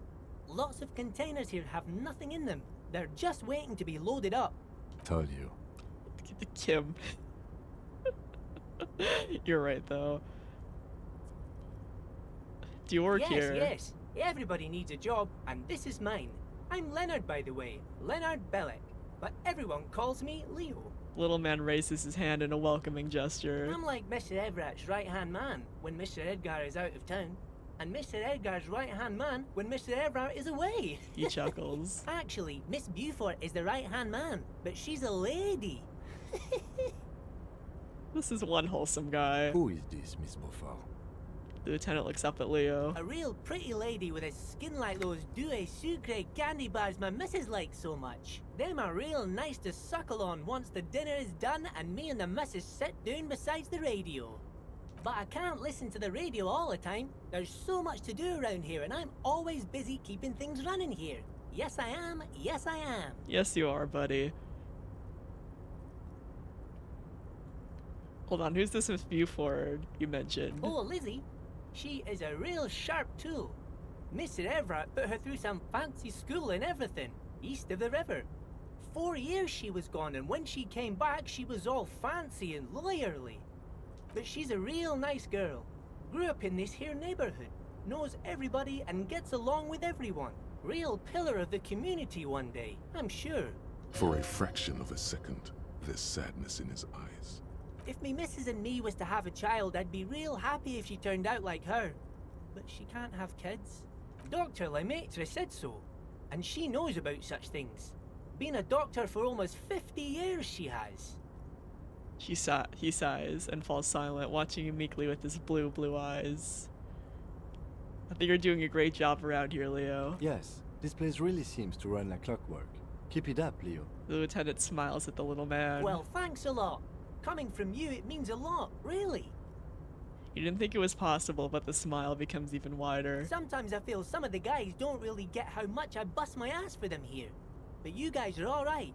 The white rectangle on your clothes might not mean an awful lot in Martinez, but the recognition from an authority figure made Leo's day. Aw, Leo. What are you doing with the containers? Oh, I'm just making some covers for them containers here. Yes, I am. Yes, I am. So it's easier for the crane operators to spot them. He waves at the containers towering behind him. Alright, fuck it. Fuck it. Fuck it. Everything yeah, is that's so what I thought. pretty and red. You and Leo look like brothers as you glance around with similar childlike wonder. Wow, red is so much prettier than drabbled green. Sure is, mister. Sure is. Really livens up the place. Yes, it does. Yes, it does. I hate to break this bonding moment, but the red containers mean they are replacing the company livery with the union livery, which means this strike isn't gonna stop anytime soon. Where is everyone? The harbor is empty. Oh, most of the guys are down at the gates, keeping the scabs from coming in.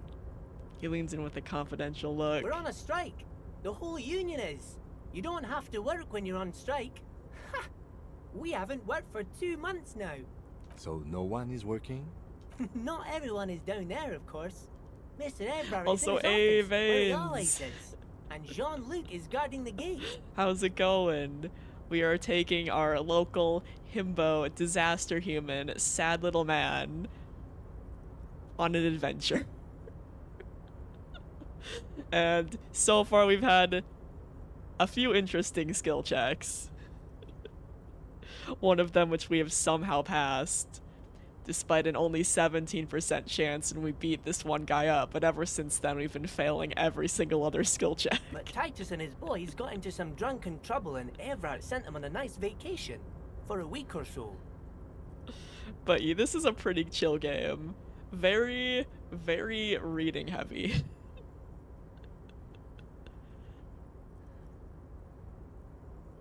What kind of trouble did this? Titus and his friends... Why can I not read anymore?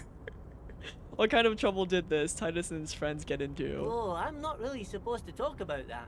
That's union business. I really did.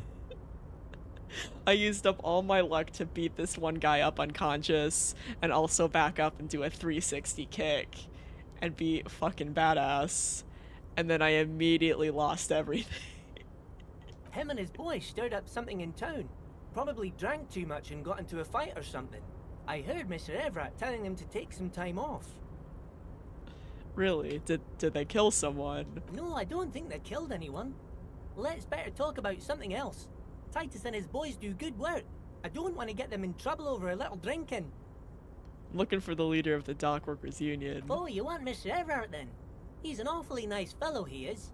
Him and his brother are both nice fellows. They've lived their entire lives in this here neighborhood. He coughs, then continues immediately. Guys like Mr. Everett and Mr. Edgar, his brother, are real good guys. Made Martinez what it is today. Mr. Everett and Mr. Edgar and I went to the same school we did when we were boys. Easy now, Leo. I just want to know where I can find him. Oh, Mr. Everett is where he always is. In his office, of course. He points to the 2 joint containers on your right. Bye-bye Alright, we're now. good.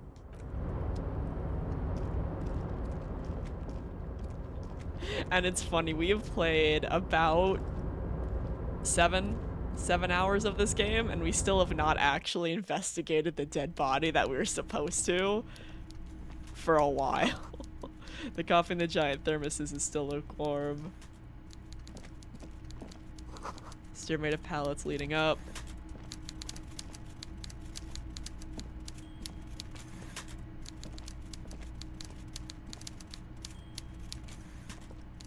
My one little complaint about this game is that it's very hard to see where your paths are.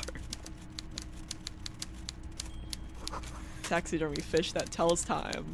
You know, good for him. Literally, though.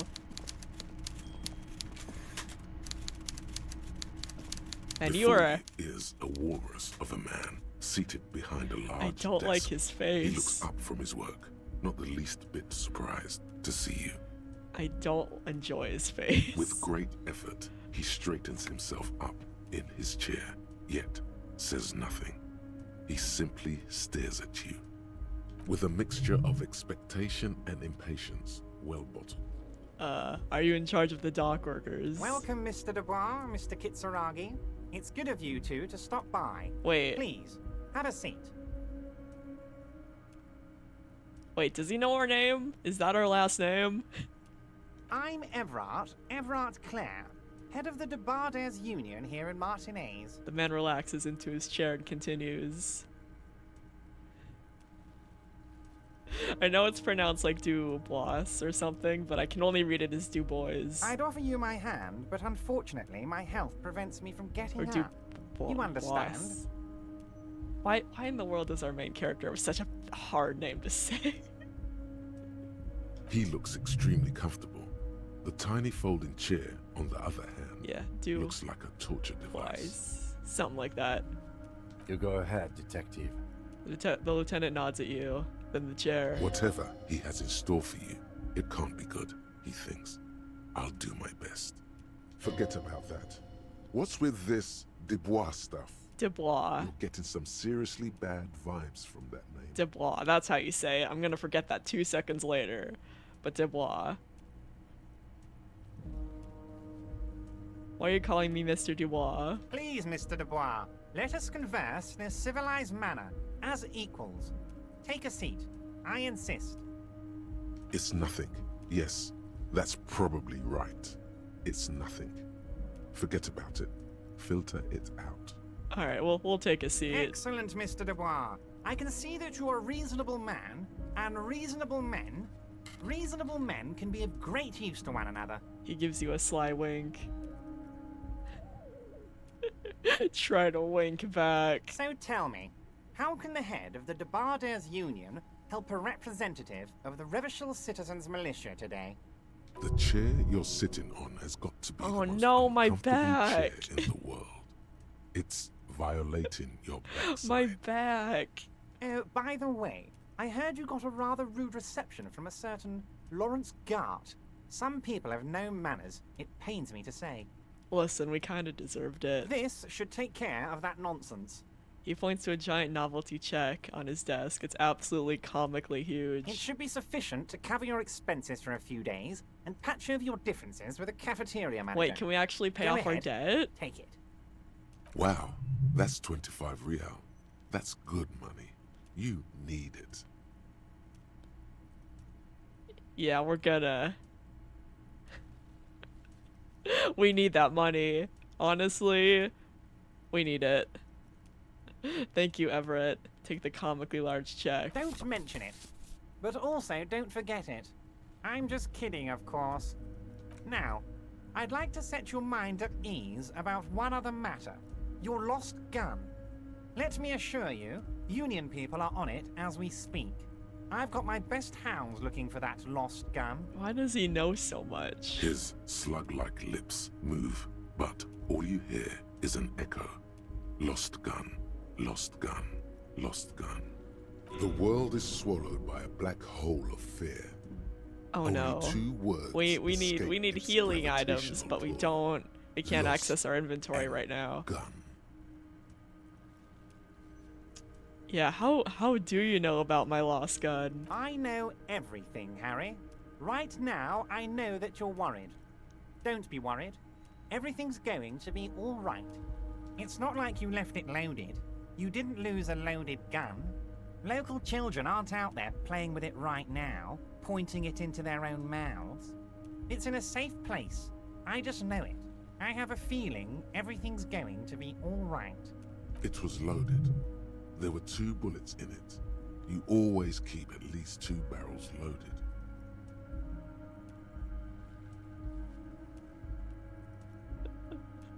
Alright. We're gonna try. We're gonna try our best.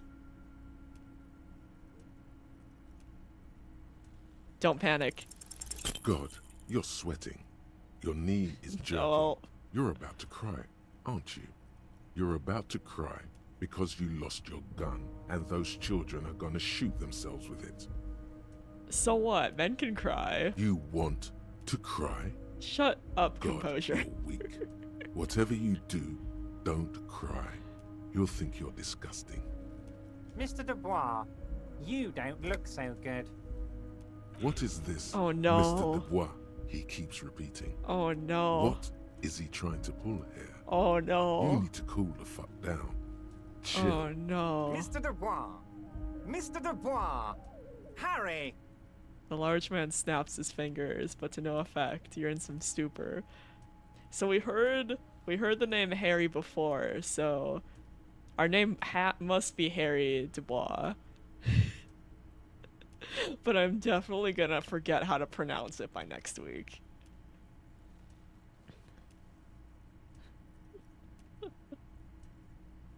Keep sliding down the chair like a jello shot. Mr. Dubois, are you okay? Can I get you a glass of water or something? Are you having some kind of medical emergency? Maybe you could use your hands somehow, in a kind of throw-in motion, like you're throwing that Mr. Dubois act right back at him. He's Mr. Dubois. Uno reverse.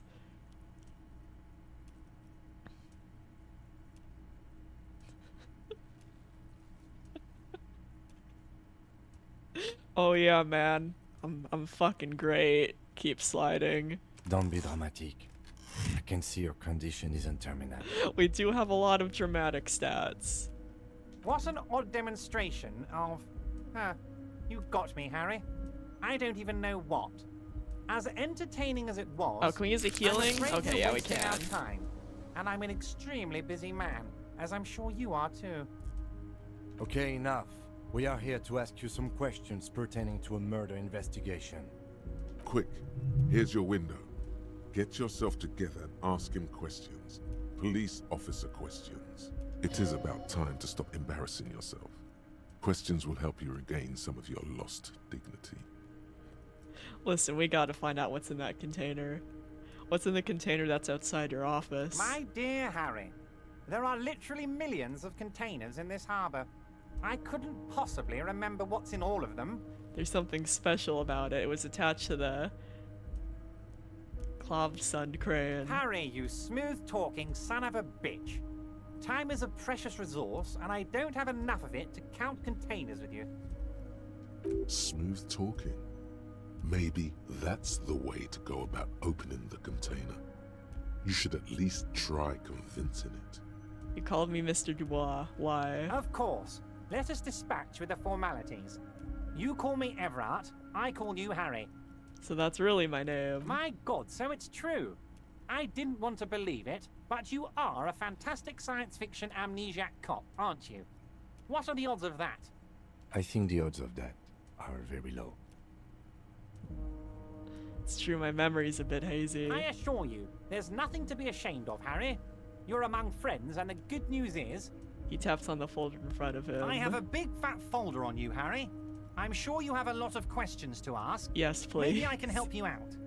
You do concern me, but I will take information. I'm sure you had some concerns you thought I might be able to address. And you were probably right. I can. It's just a brown folder. You can't make out what's written on it. Are you trying to tell me you've gotten hold of some of our documents? The lieutenant inspects Everett over his spectacles. Mr. Kitsuragi, would you mind? Me and Harry are talking about his lost identity right now. Okay, so... we have to. Come on, we're the dramatic fuck. Right? We are the dramatic fuck. Come on. As yes! you look at the folder, finally Everett covers it with his hand and pets it. He's hiding finally it from you because it's not a real RCM folder. It's just another one of those brown folders you saw in the file cabinet. That's not an RCM folder. Okay, Harry, you got me. This is from the Census Bureau. not the RCM. Those Census Bureau people are absolutely corrupt. You should do something about them. He got the name from the Census Bureau, and everything else from your actions here in Martinez. Yes, Mr. Kitsuragi from the Census Bureau. Like I said, now I'm actually a very busy man, so is there anything else I can do for you, Harry? A pity. The mystery of you will have to remain a mystery for the time being. Listen, I'm just happy I got that skill check off. So the Census Bureau says my name is Harry Dubois. Yes, that's what I said. Try to keep up, okay? Let's move on. Aren't you gonna ask me how I got in? Am I going to ask? Hell, Harry. You spin-kicked my strongest man in the face. I saw it from my window. Yeah, and it was fucking cool. Would you ask a man like that how he got into your container yard? I don't even know how I was able to do that. Don't worry, Harry. Between you and me, I'm not a huge fan of his race thing, but the Union did not get where we are today by frowning on eccentricity. Anyway, I assure you, I am a very well-informed man. Information reaches me before I even get the chance to request it. Let's talk about my lost gun. Yes, your lost gun. My best men are on it. They're turning every stone, searching every playground, asking kids, grandmas, everyone. Your gun will be found, Harry. Let me assure you of that. It's just a matter of time and effort. I do not trust you. The only way to find it seems to be working with him. He might even be holding your gun hostage. Yeah, it could have been bought.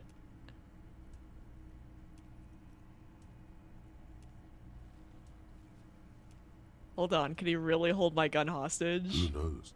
Only one thing is certain. If you work with him, you're going to get it back. And working with him might be Yeah, the only I don't way to do don't it. trust him.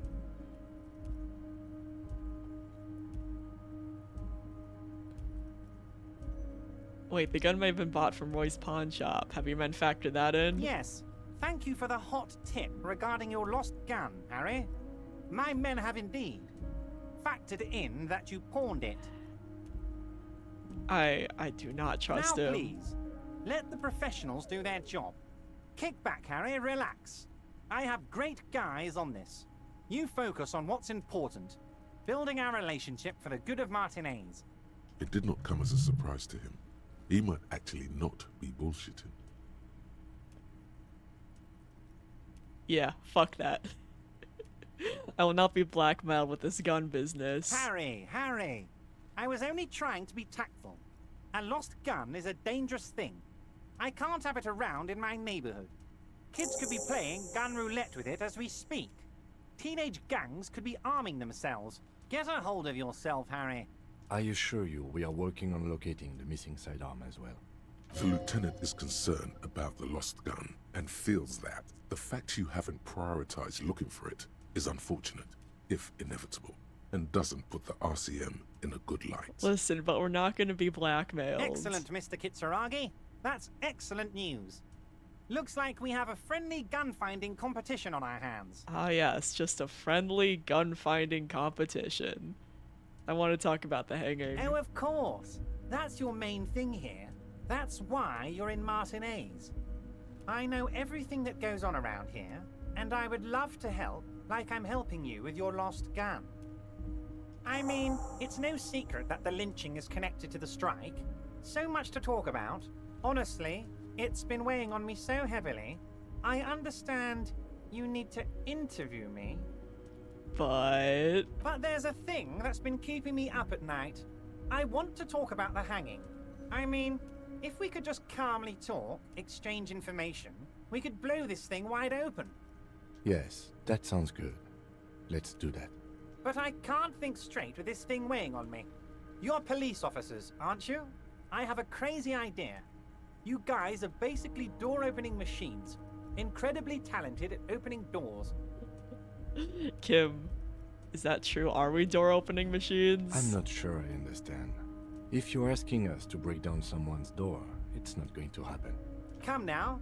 I just need you to go open a little door for me and leave it unlocked. A simple thing. absolutely nothing shady about it. That is shady. The stars aligned into a cosmic frown here. He has your fate decided. Bide your time, however, and let the stars continue their course, and that frown shall turn into a smile. Only if you play along. Whose door is it? Oh, no one's. It's just a weasel. A weasel lives there. Nothing for you to worry about. Why don't you just open it yourself? Harry, I'm a very busy man, and more importantly, I don't have that extraordinary physique you do. You look like you could run around all day. You want to send someone a message that the police are working for you. I repeat, I'm a very, very busy man, Mr. Kitsuragi, and therefore I must occasionally enlist outside help. So what will it be, Harry? What do you mean by a weasel? A loud blabbering weasel. When weasels feel no one is watching, they start acting foolishly. He removes his glasses and rubs his nose. Just go there, unlock the door, and leave it open. It's been such a burden on me, Harry. I just want this to be over so I can discuss business with you. He puts his glasses back on. Alright. Damn it, fine, I'll look into it. We need to talk about that murder. Fantastic, my friend. Just let me know when it's done and we can take our friendship to the next level. He flicks his fingers. You can get the key from Manana. He's down by the gates. Manana's like a free agent in the Union. Special operations. Hardened socialist. A real free thinker, too. He'll tell you precisely where the door is. One last thing, Harry. Just open the door. You don't need to go in or anything. I just want that weasel to come home and see the unlocked door. Alright, we're gonna go. Wait. You need this to get in and out through the gate. Thanks. I was wondering how I'm supposed to get out. Here. You're one of us now. A real red and white Union man. Take care, Harry. Well, at least we found out who we are. We're not a nameless man anymore. Right, of course we had to have a complicated French last name. Alright. Supposedly exchanges for 25 at your local Fritz store. Worthless in a pawn shop.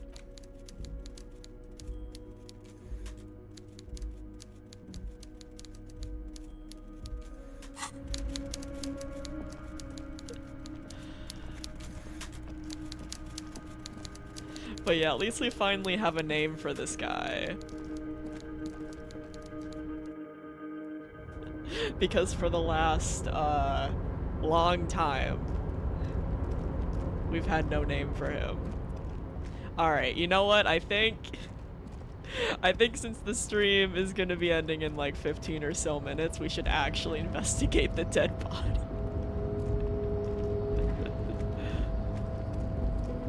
I feel like after all this time, we can actually go and investigate the dead body.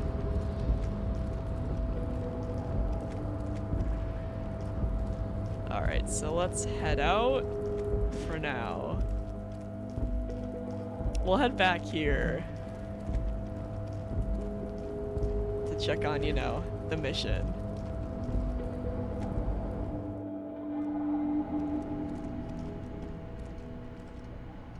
We looked at all this stuff. Oh no! We looked at that.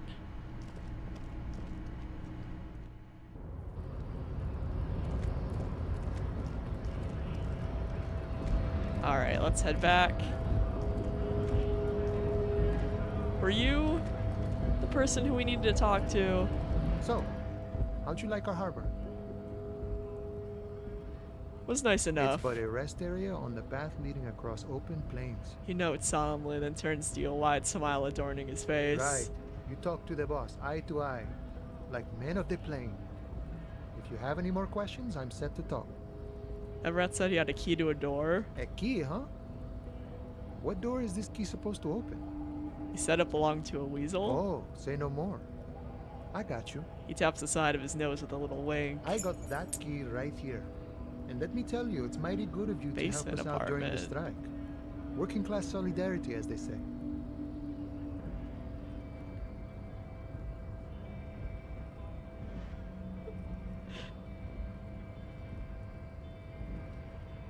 not really doing this for political reasons. Oh, so the none of the above type, are you? I get it, I get it. I like to keep my distance too. But it doesn't matter. It's a good thing you're doing. Thanks.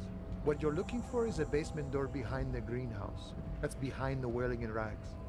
That's all I know. Our organization Alright, is so what you call behind the whirling and compartmentalized. rags. Means we keep out of each other's business. Okay, but where did you get the key from? The janitor gave it to me. Nice fella. We talked about life and things that really, truly matter. His gaze wanders off into the distance. None of this mess we're in. This jiving and juggling. What's it for? To feed our children, I guess. Anything else I should know about this task? This weasel person. When he'll be home? I'm more of a philosophical dock worker. I like to talk about the big picture stuff. Who I am, who you are, what we are fighting for. The man takes a big sip from his flask. Who he is, and what they're fighting for. This is interesting. Why are you striking? We're negotiating our share. Your share? Aye. He seems pleased with himself. Wait, so not wages or pensions or... This stuff. They already covered. At least you got the benefits, that's something. It's not enough. Not enough to get ahead. More about keeping us in our place. How large a share would you like? All of it.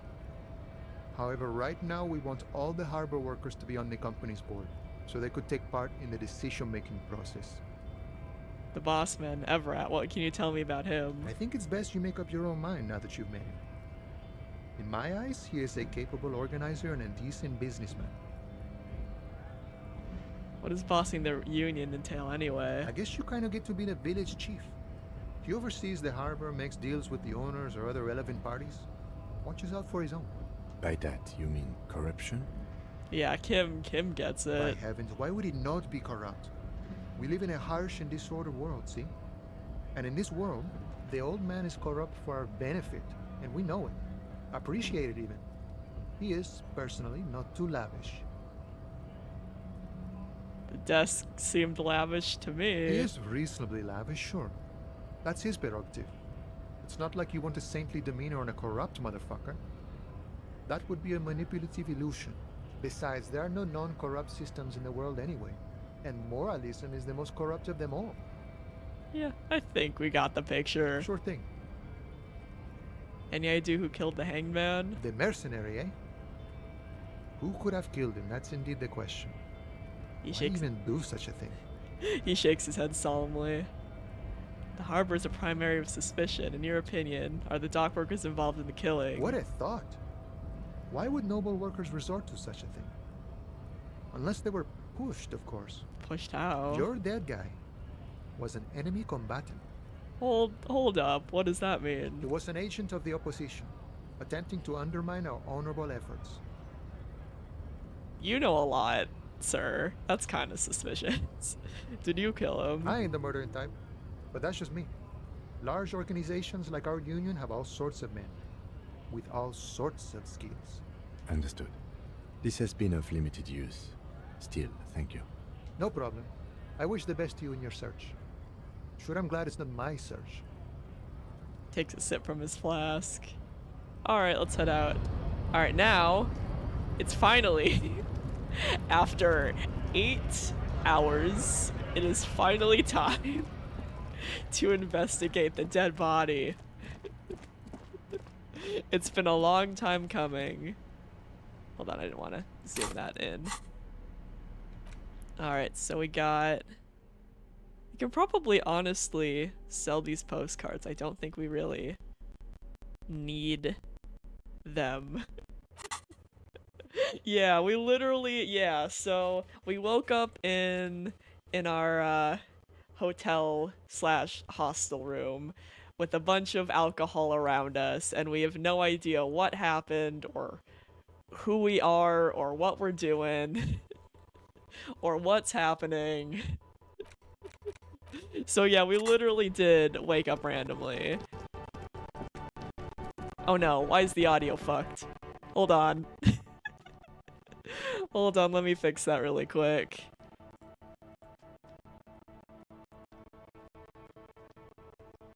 Here, I'll mute it so you guys don't have to listen to the Fucky audio really quick.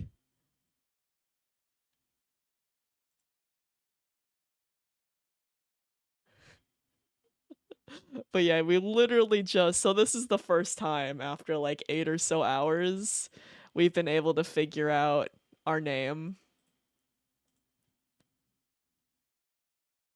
Okay, should be fixed now. Here, let's click back in the game. Oh, okay, well now there's no audio. Hold on, we kind of need that audio.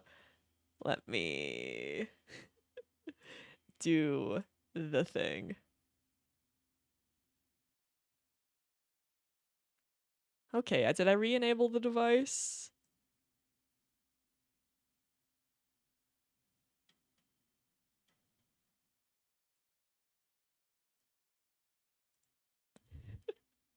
The mood when I tried to fix the audio.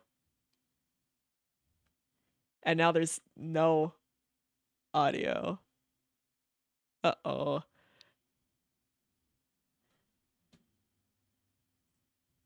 That's weird. You kind of need audio.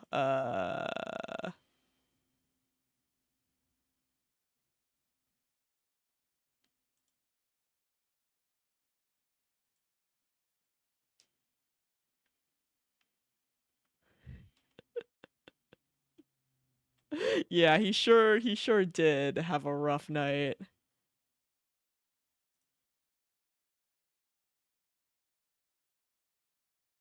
Hold on, let's see.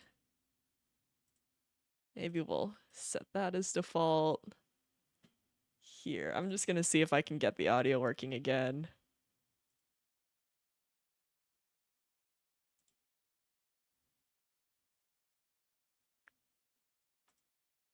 Okay, so I got smooth jazz to work. So let me try. Okay, well maybe it's fine. It's fine. It might be just because it broke. It also broke the game's audio as well. Here, we'll do a quick save. Here, we'll do an actual save, and then we'll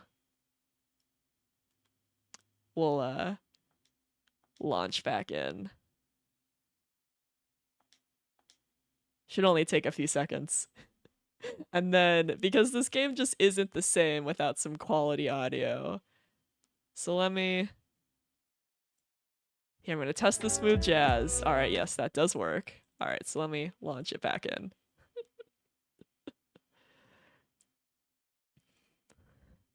But yeah, poor guy has had a rough go at things. And apparently the last, or maybe a few nights ago, he was a disaster. He was an absolute mess. He was causing shit. He was doing really stupid shit. Having a really rough go at things. And then he wakes up the next day having no memory of it or anything at all.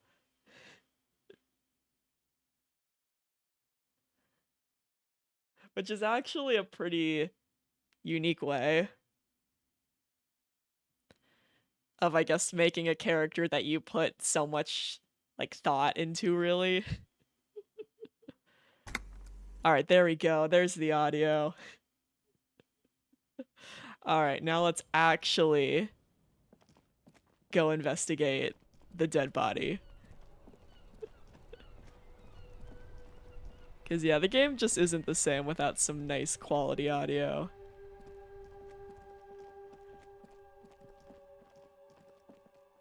Here, let's also heal, and then maybe morale as well. Alright, now we can finally, after 8 hours, we can investigate the dead body. There he still is, looking right through you with his white eyes. The body below is entirely dedicated to that corpse smell. Emitting it is all it does now. Alright, we have an 83% chance. Come on. As you breathe in, the odor comes over you. Big relief. It's a smell of the mind. Big relief. To run. and your stomach to wring itself empty. With your hands at your sides and your eyes squinting, you stand in it. Do they always do that? They do after 7 days, yes. We are deep in decomposition here. Step closer. The man before you is naked, but for a pair of underpants and enameled boots. His skin is greenish, marbled with decaying veins, and blotched by lividity. A fading web of tattoos covers his chest and shoulders.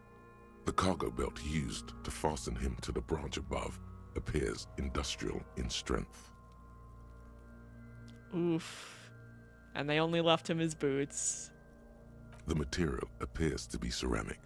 Its clean white stands in stark contrast to the decaying flesh above the knee. The man wore thick polymer socks, probably for padding. A fine array of interlocking plates covers them. Wonder why they just left the boots. Delicate and fragile, they feel alien to the world around you, out of place somehow. What kind of boots are these? They are armor, no boots. Technically speaking, these are sabatons.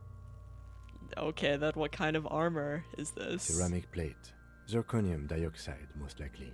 This is where the make would be. Where? Under the hill. Oh, AJ! Fair weather model T500 VE. I'm guessing Grab that's yourself a V3 can is of an pork hour. soda. You'll be This is feeling just advanced fine. stuff. Ain't nothing quite like sitting round the house, swilling down them cans of swine. For 11 months, holy shit, where did the time go? But ye enjoy more of those emos. Also, is that from Pork Soda? I think. From the animation meme. Potentially. But ye, I cannot believe it's been 11 months. That feels illegal. Where in the world did the time go?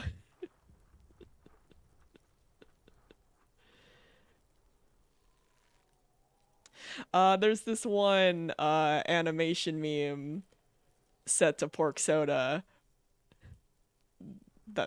but I also might be completely missing the point of the sub message. That's the first thing I thought of, at least.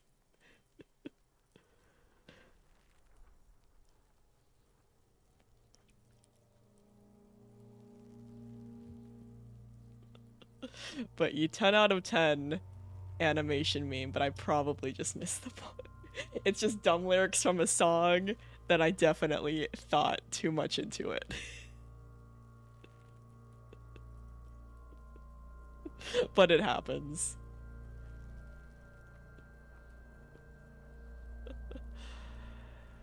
But ye, holy shit though, 11 months, where did the time go?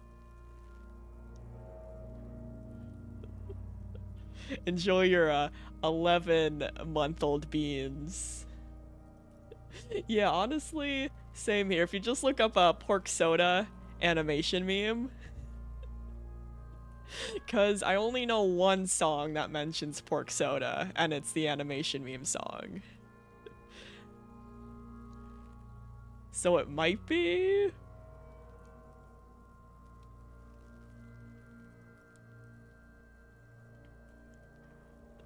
The material looks out of place here. It is. It's expensive.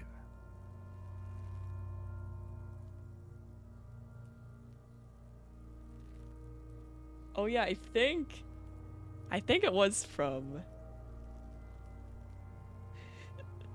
Veins potentially coming in clutch. Together, we all may find out what the song we are all thinking of is.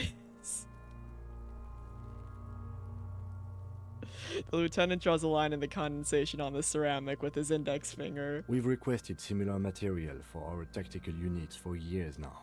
The constabularies deemed it too costly. In that time, we've lost 6 men to semi-automatics. How much are we talking about? For a full set, about 4 years of wages.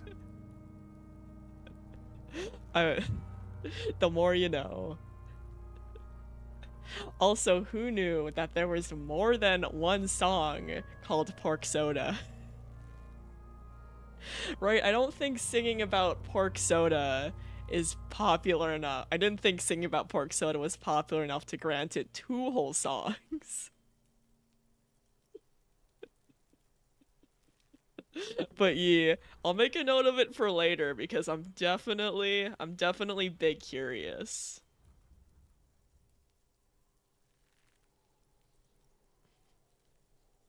Because I did not expect there to be 2 whole songs about pork soda. Yee, thanks.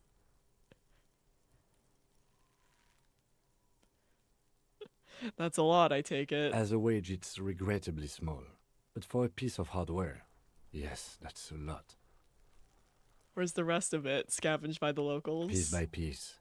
He's been out here for 7 days. It would be odd if they didn't. We should keep a lookout for these species. The armor could yield information. This is one thing he might actually know.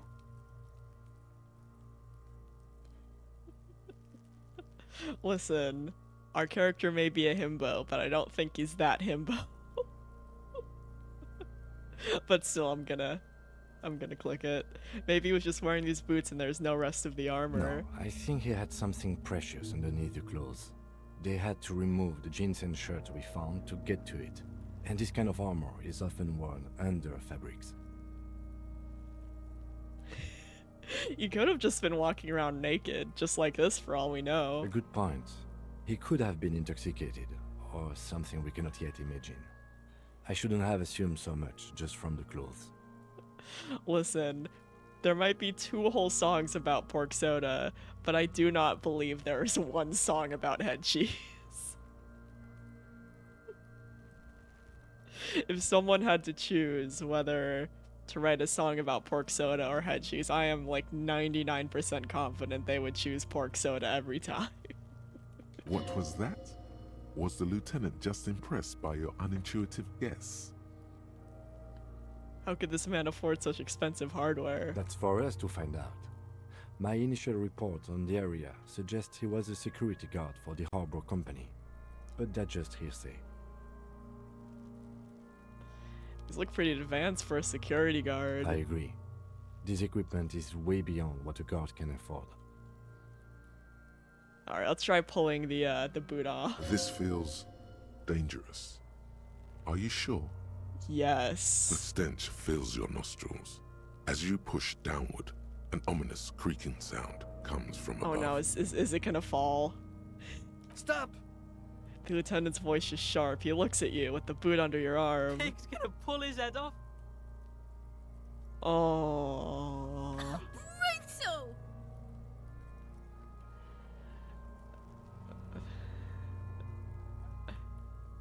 This is a bad idea, isn't it? You're going to pull his head off. Do it, homo! Dude. We're not gonna pull his head off. Do what? Pull his head off. There's no point performing an autopsy if you do. We'll have compromised the coroner's case. What are you trying to achieve anyway? Why are you hanging on to that boot?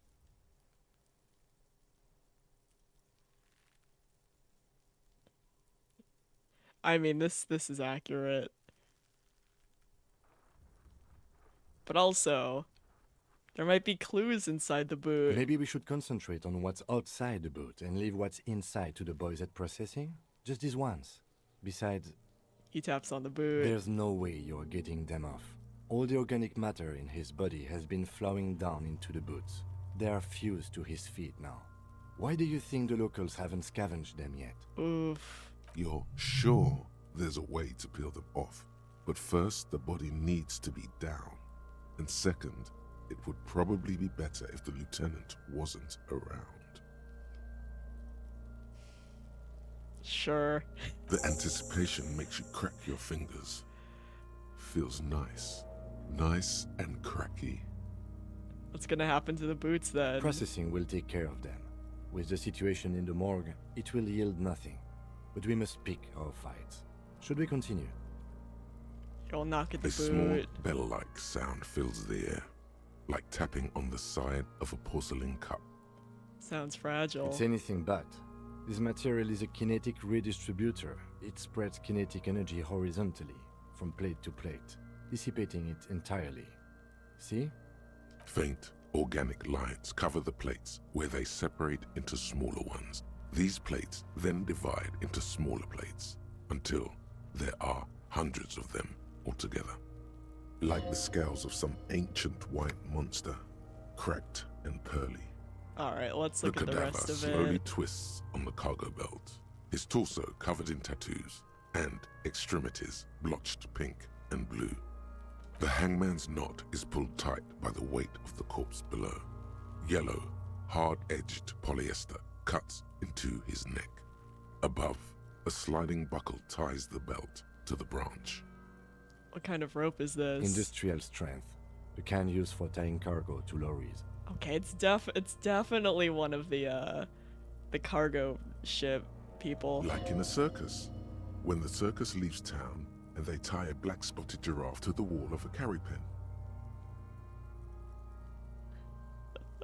Like in a circus for transporting black-spotted giraffes. No. More like in a harbor. Like the one just east of here. I get a sense they used whatever was on hand, without paying much attention to not incriminating themselves. Yeah, it's definitely a dock worker. We're assuming the dock workers from the harbor did it. I'm still approaching this as a lynching, yes. Motivated by the ongoing strike. You? No. You feel like it was something else. But what? I mean, it makes sense.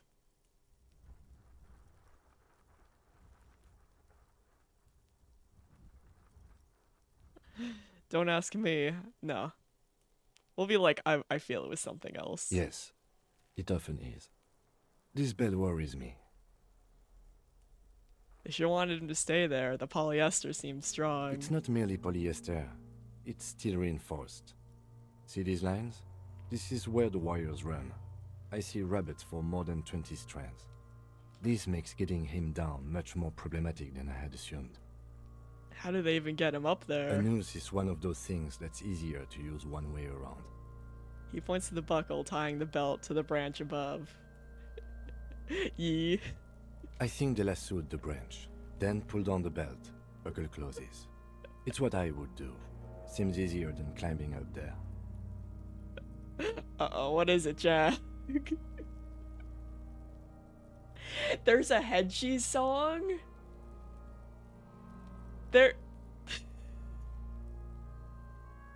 There's an act. Hold on. Hold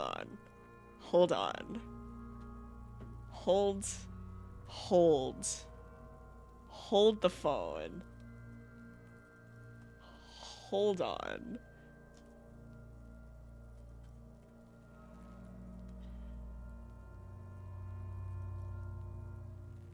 Oh my goodness.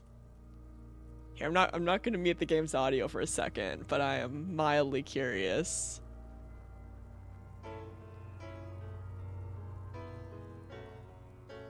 Okay, so far it's not bad. Yeah, we'll skip around a little bit. Eyes and ears and nose and lips and everything I like except the tongue. I mean, it's not bad. Head cheese. Yummy head cheese. What the fuck? Has got eyes and ears and nose and lips and everything I like. What the fuck is this song?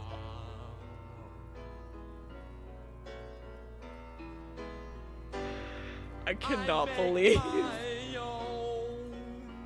I boil the head and bones, then I grind it up and put it in an ice cream cone. Not head cheese ice cream. It's good for you. My whole family eats it. Come over to our house. You'd really like it. Come over to our house. You'll have a real good time. Are you sure about that? Head cheese. It's the dead cheese. It sure is. It's got eyes and ears and nose and lips and everything I like except the tongue. I mean, that is accurate. It's got eyes and ears and nose and lips and everything I like except the tongue.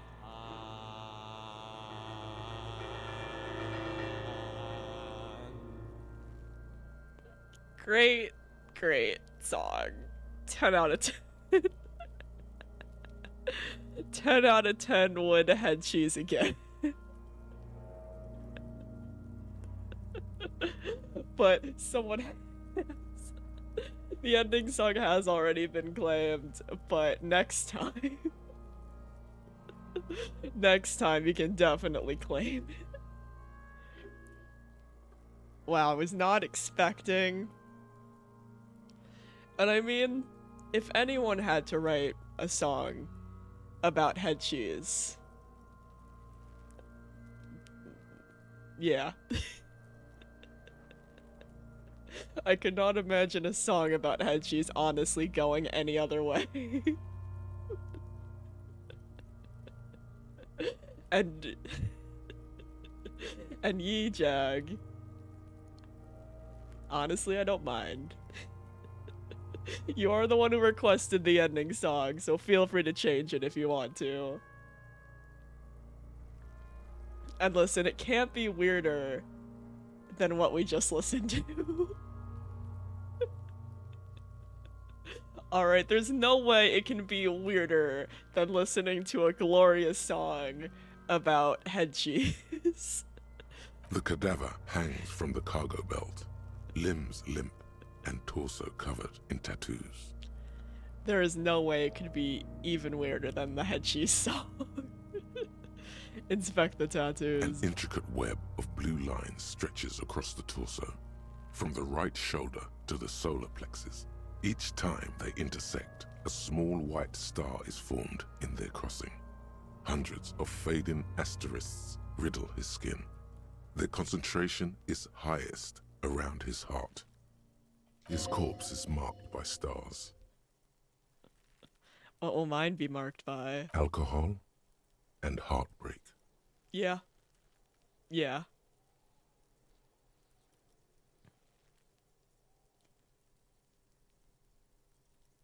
Is this the map of the night sky? The map of the stars. I do see some similarity to astronomical charts. Great Century Messinian, maybe. But this seems more particular. Customized somehow. As if someone left out most of the night sky, filtering it through personal choice. The principle of this filter remains unknown to you. The thought dissipates, and you feel as though you were only half right. I'm missing something here. So am I. Sudden ringing fills the air as the lieutenant pulls down the zipper of his orange jacket. He wears a wide leather belt around his waist and a gun holster under his arm.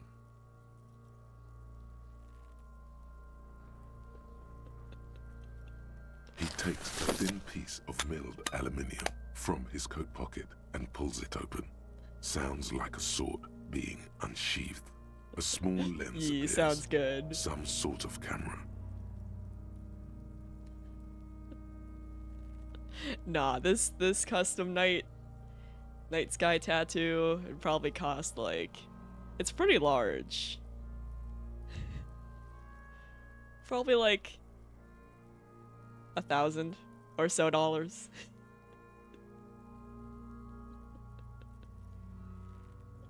It's porky and bubbly and has all the savory flavors you would want for pork soda.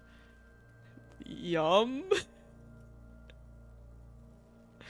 Mmm, delicious.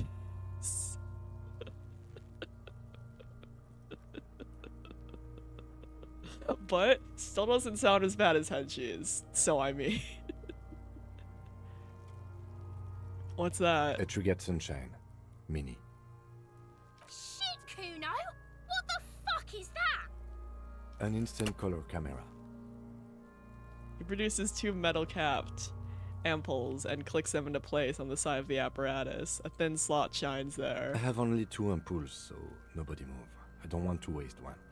He points the camera at the corpse, peering into it. The lens needs adjusting. Then... A sound. Oh a god, shrill my flash, eyes! Followed by the breaking of a small ampoule Oh of god, glass. my eyes! You see streams of color pour onto the thick, glossy piece of paper, rolling out. In case we need it. The lieutenant says and shakes the paper, letting it dry in the cold wind. On it, a color-perfect copy of the dead man's tattooed chest. What do you need this photo for? It contains insight to the victim's person. By his build, I'd say this was a man of physical violence. The story he wanted his body to tell was important to him. It is his letter, to us. Someone should decipher it. We'll need to show it around. Can I have it? I should look at it later, without the corpse smell. Sure. Just don't lose it. Listen, you probably shouldn't trust me with items. I've lost so many things. He hands you the piece of rolled up photo paper. It's no larger than a pack of cigarettes. The glossy-eyed corpse looks by, his mouth mute and his skin as colorful as the chemical rainbow on the photo paper, teeming with opportunistic organisms. Look him in the eye. His eyes are milky white and blind And to the hey, world, Cryptid, how's it protruding going? comically from their sockets. There is no one home, just subaquatic terrors there. And ye, things are going pretty good. It's been a pretty chill stream. After 8 hours, we have finally looked at the dead body. Because we got distracted and we needed to look around at other things. So, and then the first time we looked at the dead body, we got violently ill. So we needed to go around and do other shit, and then I got more distracted. And we listened to a song about headshoes. And that's what you missed. Oh yeah, and we did successfully roll a success on a 17% skill check where you go to hit the guy guarding like the harbor dock. We did roll a success, so we knocked him out, and then we did a 360 spin kick and absolutely destroyed him, and then after that our luck was shit for the next several rounds. And that's what you missed.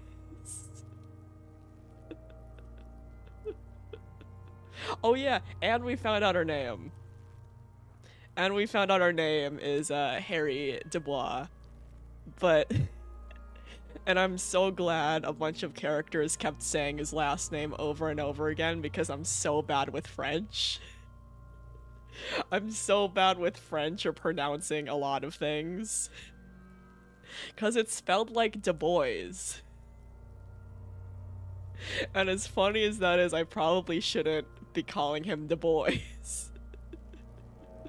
And yeah, it's all good. So yeah, investigating the dead body is the last thing we're doing for the night.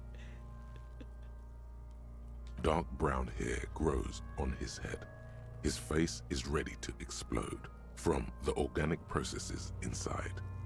The death's head grin has passed. What remains is an unrecognizable mess.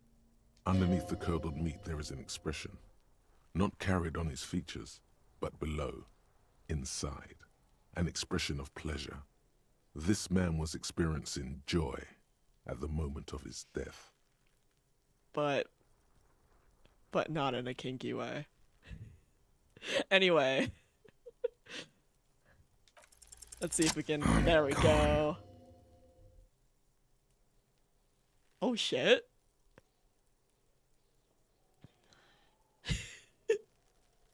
This is so rude. I hate you, you stink, and you're boring.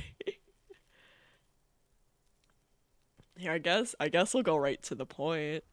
Why were you feeling pleasure when you died? Maybe I was getting my rocks off. But not in a kinky way.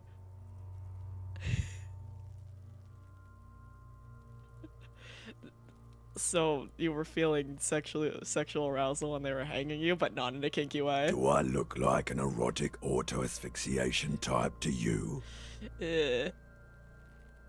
Yes, but not in a kinky way. Captain Coppadromo, I fear we are drifting away, fixating on sexuality again. Let's go with a simpler question. What is happening? What do you mean? I'm talking to you. It's the power of your... Black frothy liquid starts bubbling on his lips. Imagination. Imagination. Yeah, man! Don't be crazy! Inanimate objects and dead people can't really talk to you.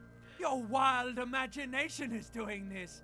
Ask some more of those questions you love so much. Thank you, Necktie. He loves those. Thank you, Necktie. Always giving us the riveting commentary. Where have you gone? Into the wild pale yonder. Where is that? In the past.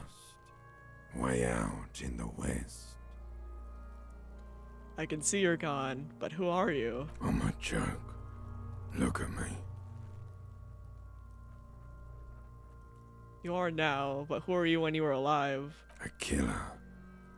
A motherfucker. And a killer. Good for you. I have another question for you. Go ahead, Coppo. Why do I love questions so much? Because you're a copperoonie.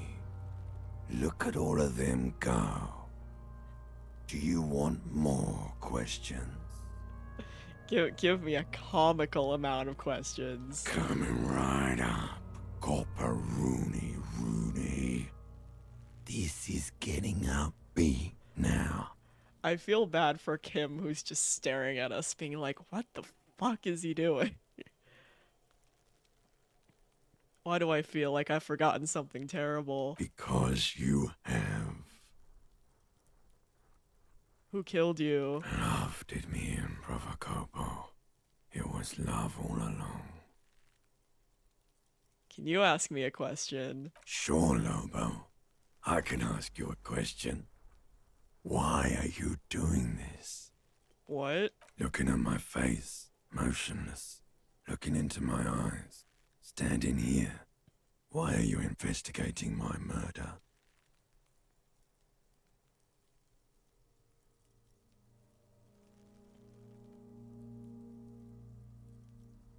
I don't have anything else to do. This case is all I have. I am all you have.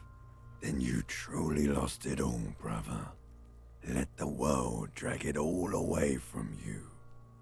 And what it left, you pissed away. And here we are.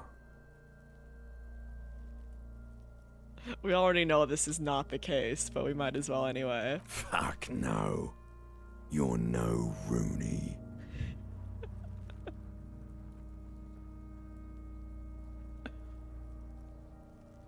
Oh, I do like this. And that's Big Fairbairns. Rooney's not who I am. I'm Harry. No, you're not a Harry either. You're a motherfucker. That's who you are. Rooney the motherfucker. Alright, rude corpse. I hate you. You stink and you're boring. Do I remind you of someone? You don't remind me of anyone. Sure I do. You just don't want to admit it. Alright, I think we've asked all the questions. Enough. Come back later, Corpo. Amuse yourself with my frank manners and my memento mori features. If possible, also, see me in your dreams. Okay.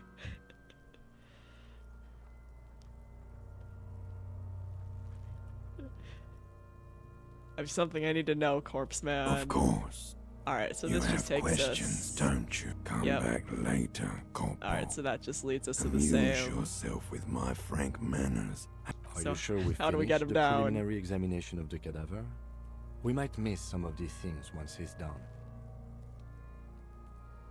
Alright, The let's... cadaver slowly twists on the cargo belt, his torso covered in tattoos, and extremities blotched pink and blue.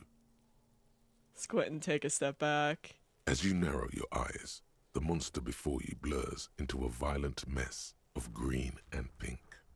Observe. Only the lower extremities are pink with a dash of blue. His fatted hands, thighs, and his neck, just above the noose. The rest of the corpse appears dark green in the cold spring air.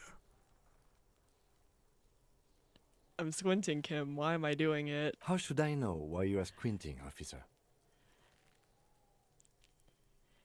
His face and hands are pink. Thighs, too. The rest is greenish. Oh.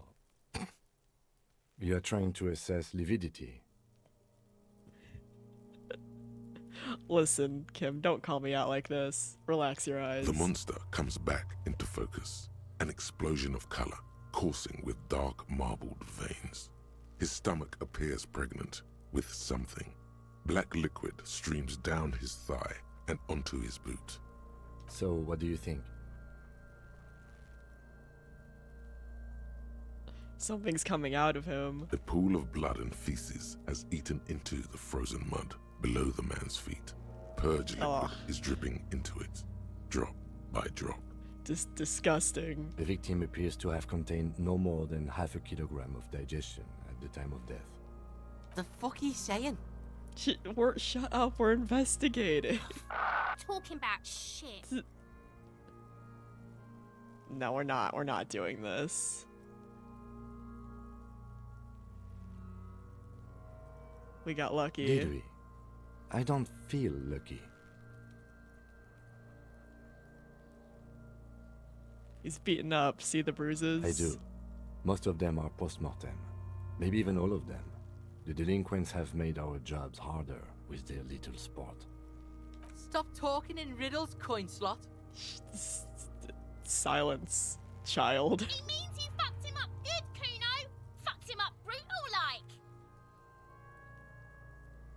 I think he's dead. I agree. Totally dead. Deadity dead. Dabba-doob-doob dead. He says without a hint of melody. Not one muscle in his face moves. Yup. But ye, Veins, enjoy your breakfast. See you later, and thanks for stopping by and hanging out.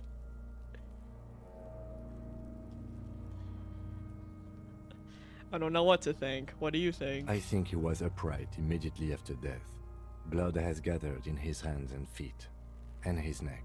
He points to his flattened chin. The noose acted like a tourniquet, keeping the blood in his head. The hypostasis here is in tune with the hanging. That's what I think. Could it still be he was moved after death? There's always a chance. We should check for ligament marks on his neck to see if they're in tune with the belt.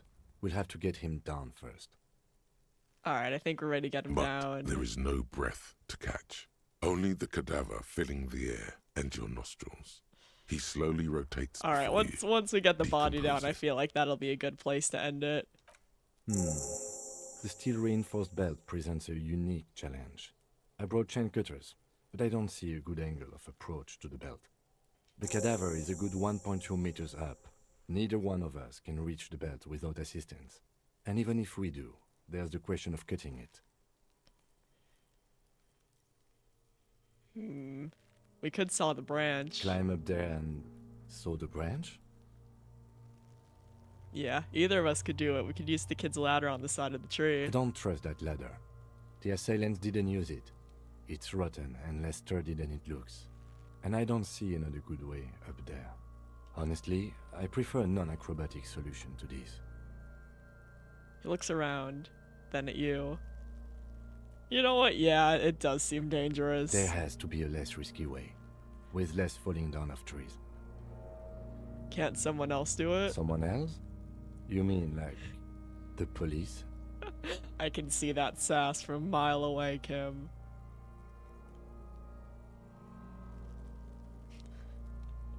Yeah, you got a point. Sadly, yes. The whole RCM is out there right now, doing the exact same thing we are. Are we in a rush to help them? Not with this on our hands. He covers his nose. I know it's hard, but I assure you, the others won't come to help us. And we have a growing sanitary concern here. We need to get him down, fast. Maybe we can ask for help from the harbor? I was really hoping we wouldn't. The Union appear to be suspect in this case. It seems like a dangerous route to go down. Alright, I will hold But off. what other options? The corpse twists on the belt, like chicken on a skewer. Maybe we can shoot him down? Yeah! Bang bang time, pig! Shoot his head off! Not like that.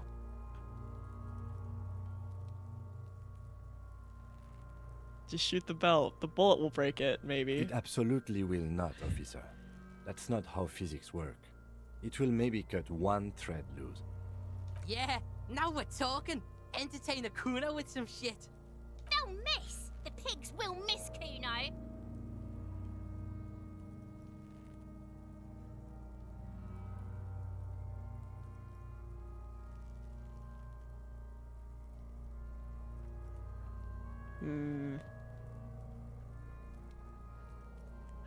I guess because I don't want to ask around at the harbor, right? And this seems like the only two options.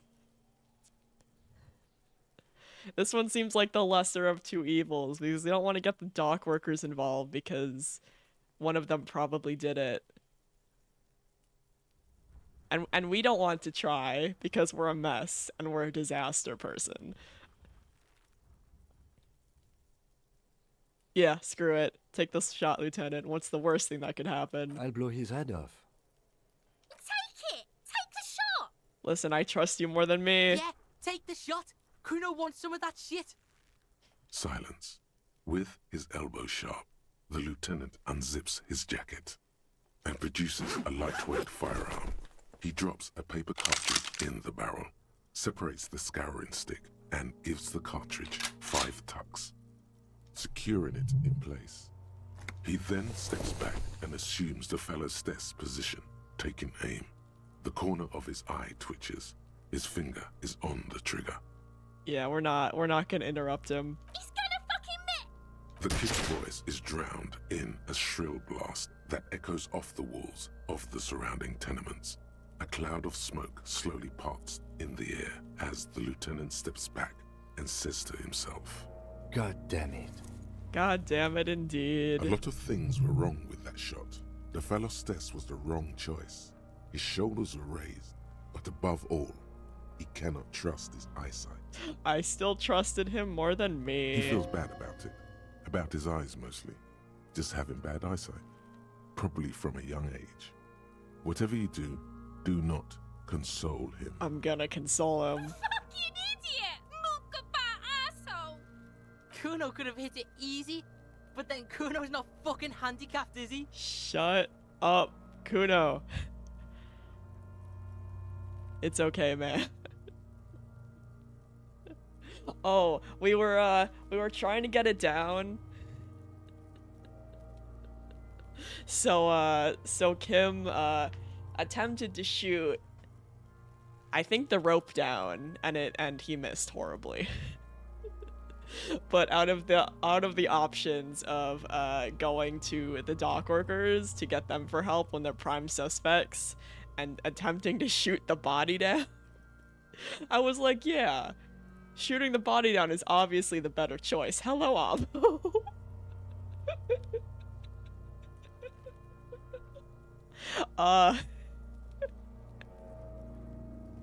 Well, a lot has happened, and currently we're trying to get the dead body down from the tree. It's been 8 hours, and we're actually dealing with the dead body now.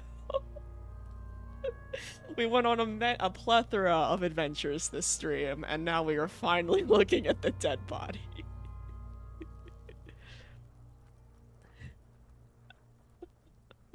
So yeah, out of the two options, shooting the body. Yup, exactly. Like, the first thing I asked was, well, why can't we climb the tree and like saw down the branch, right? And Kim was like, no. So I was like, cool. So then I was like, okay, can we get help? And Kim was like, well, the dock workers the dock workers are prime suspects, so we probably shouldn't. And then I was like, okay, yeah, that makes sense. And then I was like, okay, well, if the last option is to shoot the body down, that must be the correct option. But I'm gonna let Kim do it because I do not trust myself with a weapon. So that's where we are now.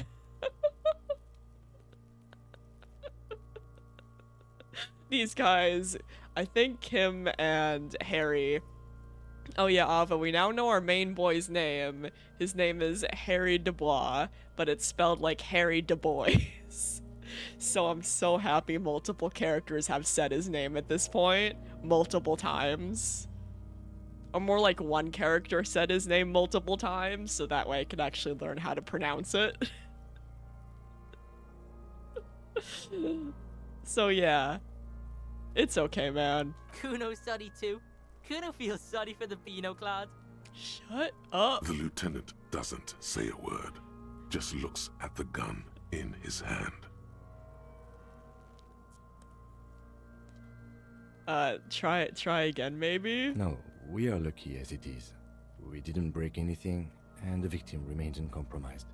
He looks around at the windows overlooking the yard. Any more mistakes could put us in an unfortunate position with the locals. We have eyes on us. I didn't do us any favors with that. Alright, we're not gonna be rude to him, because he's tried his very, very best. I have to say, it's beginning to look unlikely we can get him down without assistance. Literally though, like now that you fucked it up, I will try. You don't feel like too bad of a shock yourself. Okay, fuck it, we're trying. It's bad as it is. Us shooting firearms like punks. He pauses, then shrugs and proceeds to load the pistolet. Go ahead, I'm not stopping you. Just don't lose it. The piece shines in his outstretched hand. They only have one gun. Yeah, because we lost the other one. This is the sorriest pair of pigs Kuno's ever seen. Take the gun. Take it, you fucking banani poika. Take it and shoot yourself in the mouth. Shush. Silence, children. You'll feel the weight first. The cold piece of bakelite and gunmetal is surprisingly light. Your fingers fit right through the guard, instinctively resting on the trigger. You've held this, an A9 Armistice, before. At some point, it probably used to be your choice of firearm. It still feels comfortable, like you never laid it down. I would happily shoot the child.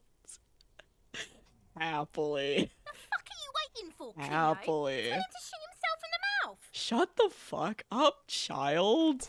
The buckle comes into focus in your sights. You stand with your feet planted firmly in the ground and your left hand supporting your gun arm. Also, we probably shouldn't be shooting the gun with the huge yellow gloves, but it's fine. Why don't you just shoot yourself in your mouth? At least Shut the fuck up, child. This isn't mere boundary pushing. There is a true suicidal rage in the kid as she's provoking you.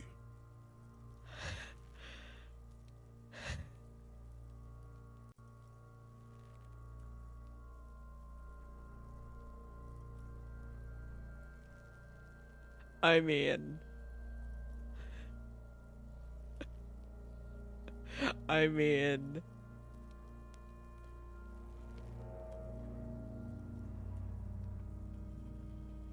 Nah. But, unless...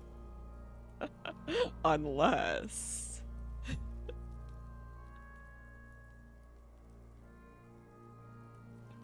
do it! Set me free! You feel as though it would be dangerous to set this creature free to roam about the cosmos. Don't. You feel the lieutenant's hand on your shoulder. Do it!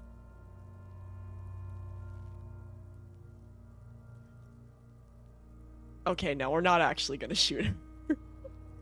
We're fine to threaten, but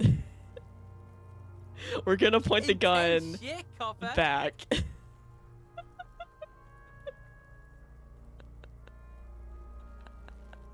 Like, it's one thing. If only I didn't have a fucking moral compass. Right? Because she is asking for it. And she is an absolute shithead. But I don't think I could ever bring myself to actually shoot a child, even though it's just in a video game. But man is she asking for it. Hopefully at least the fucking threats will cause her to chill the fuck out for 2 seconds. Could waved his gun. It wasn't intense, it was pathetic. Fuck you. Oh my goodness. And now I lost the fucking... fuck it. Do it. Failed. I can tell. Oh! A plume of smoke erupts from the barrel. Your hand goes numb from the explosion. With your ears still ringing, you lower the weapon to see what Oh man. You missed the belt, but hit the Oh, corpse man. straight in the chest. Bits of ribcage protrude from the skin. No blood. Only a murky sludge man. dripping down his belly. The sudden stink makes your eyes water. Oh man. Also good shit, Cryptid. God of War 2018 and God of War Ragnarok are absolutely fucking fantastic video games. Man, but I don't think I could have ever shot the child. Oh my god, he's gonna fucking cry. I knew it. What a mulko. Shut the fuck up. Ask for another shot. You'll get it with the next one. The goddamn light reflected off some window. Surely. No, we're gonna try The again. cadaver is already compromised bad No, enough. Kim, We don't we're have to trying make it again. worse. Shut. No. It came out wrong. You made it sound like you're some sort of roulette addict looking for a fix. Ask again. More controlled this time. Please. Please, Kim. There is silence. Vittupa wants to fuck up again bad. Please. The cadaver is already It came out wrong. There is silence. Alright, guess we can't. Guess we can't do that again. There's something wrong with your weapon, Lieutenant. It keeps missing. The armistice is sufficiently precise, officer, especially at close range. He takes the sidearm from you and holsters it. It's not the gun's fault you can't shoot. It's your pig hands. Shut up. Pigs don't have hands. They have, like, fucking hooves or something. Shut up. You are so lucky I kept you alive. Kuno has hands. Kuno can shoot that shit down for you.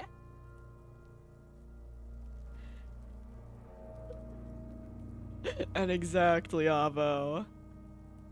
That's preposterous. We're not giving you the gun, kid. You'll probably shoot us. Preposterous! What are you, a fucking earl?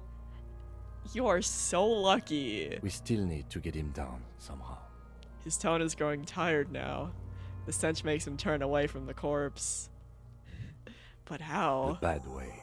The way I didn't want us to. By asking the harbor for help. They have the tools and the men.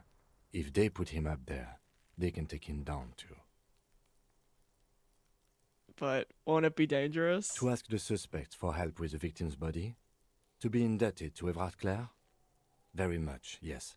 Which is why I would have preferred us to accomplish this feat ourselves. Listen, someone could have climbed the tree. It's not that bad. Someone could have climbed the tree and cut the rope down. Clearly we can't. Suck my dick, bitches. Shut up. child. Let's just go. Let's just go. Oh my goodness, you piece of shit. Can I punch you? Can't believe you didn't take the shot. Fucking coward. Waved a gun like a clown. Next time you point that shit at me, you better take the shot. She continues to be here. All due to you being a coward and not shooting her. The contempt is thick enough to cut through with a knife. Can I punch her now? Her knuckles have turned white, holding on to that fence. She's been here for days, seething. Oh my goodness. Alright, gang. What a piece of work. Have we investigated everything else in here? There are several footprints in the mud, left by work boots. Anywhere from 6 to 12 pairs have walked here. Here, we'll see. What do you think you are? Nope. Oh A my super goodness. detective? You're Oh my hungover. goodness. Give me more These are morale, the footprints please. in the mud. No pattern emerges for the time being. What kind Heavy of boots? workers' boots with reinforced toes and hobnails all over the yard. Isn't this something an industrial worker would wear?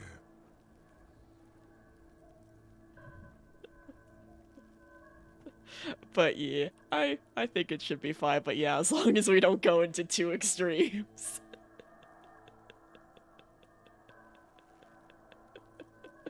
Right, like I feel like kick that little bastard's ass is fine, but shooting, saying like shoot the child in chat might be a bit much. So... but yeah, fuck 'em.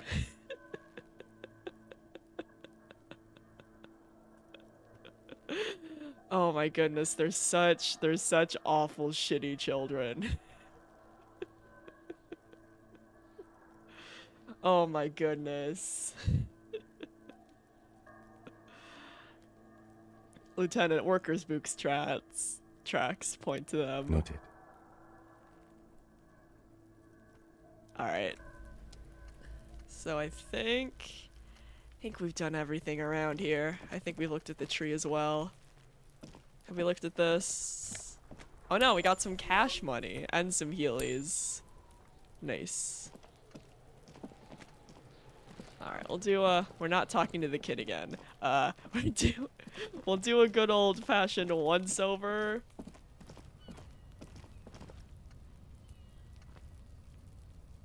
Alright, we already went inside the shed.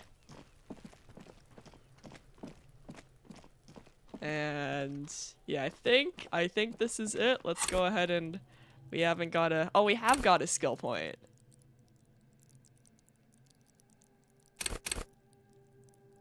Let's see. As cool as Shivers is, that one as cool as Shivers is, I kind of want to keep Shivers to a minimum now because Shivers dialogue takes 84 years. Shivers dialogue takes a long time.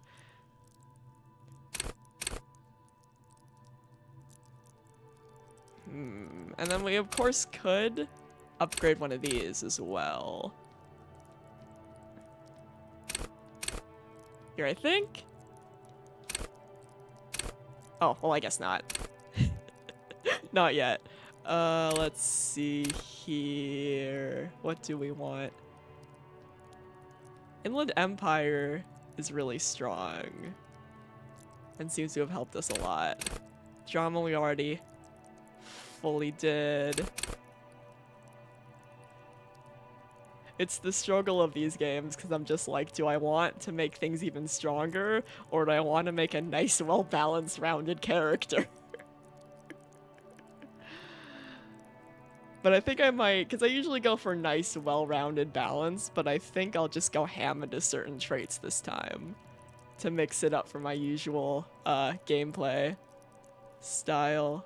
So yeah, we'll go hard into empathy. And then we got... Alright, so we got the tattoo photos. We'll interact with that next time. Alright. Oh, we do have to ask. We'll do that next time. I'm done with these children. We'll ask the kid next time. Get the boots off. Ask around about the tattoos meeting. And get the body down.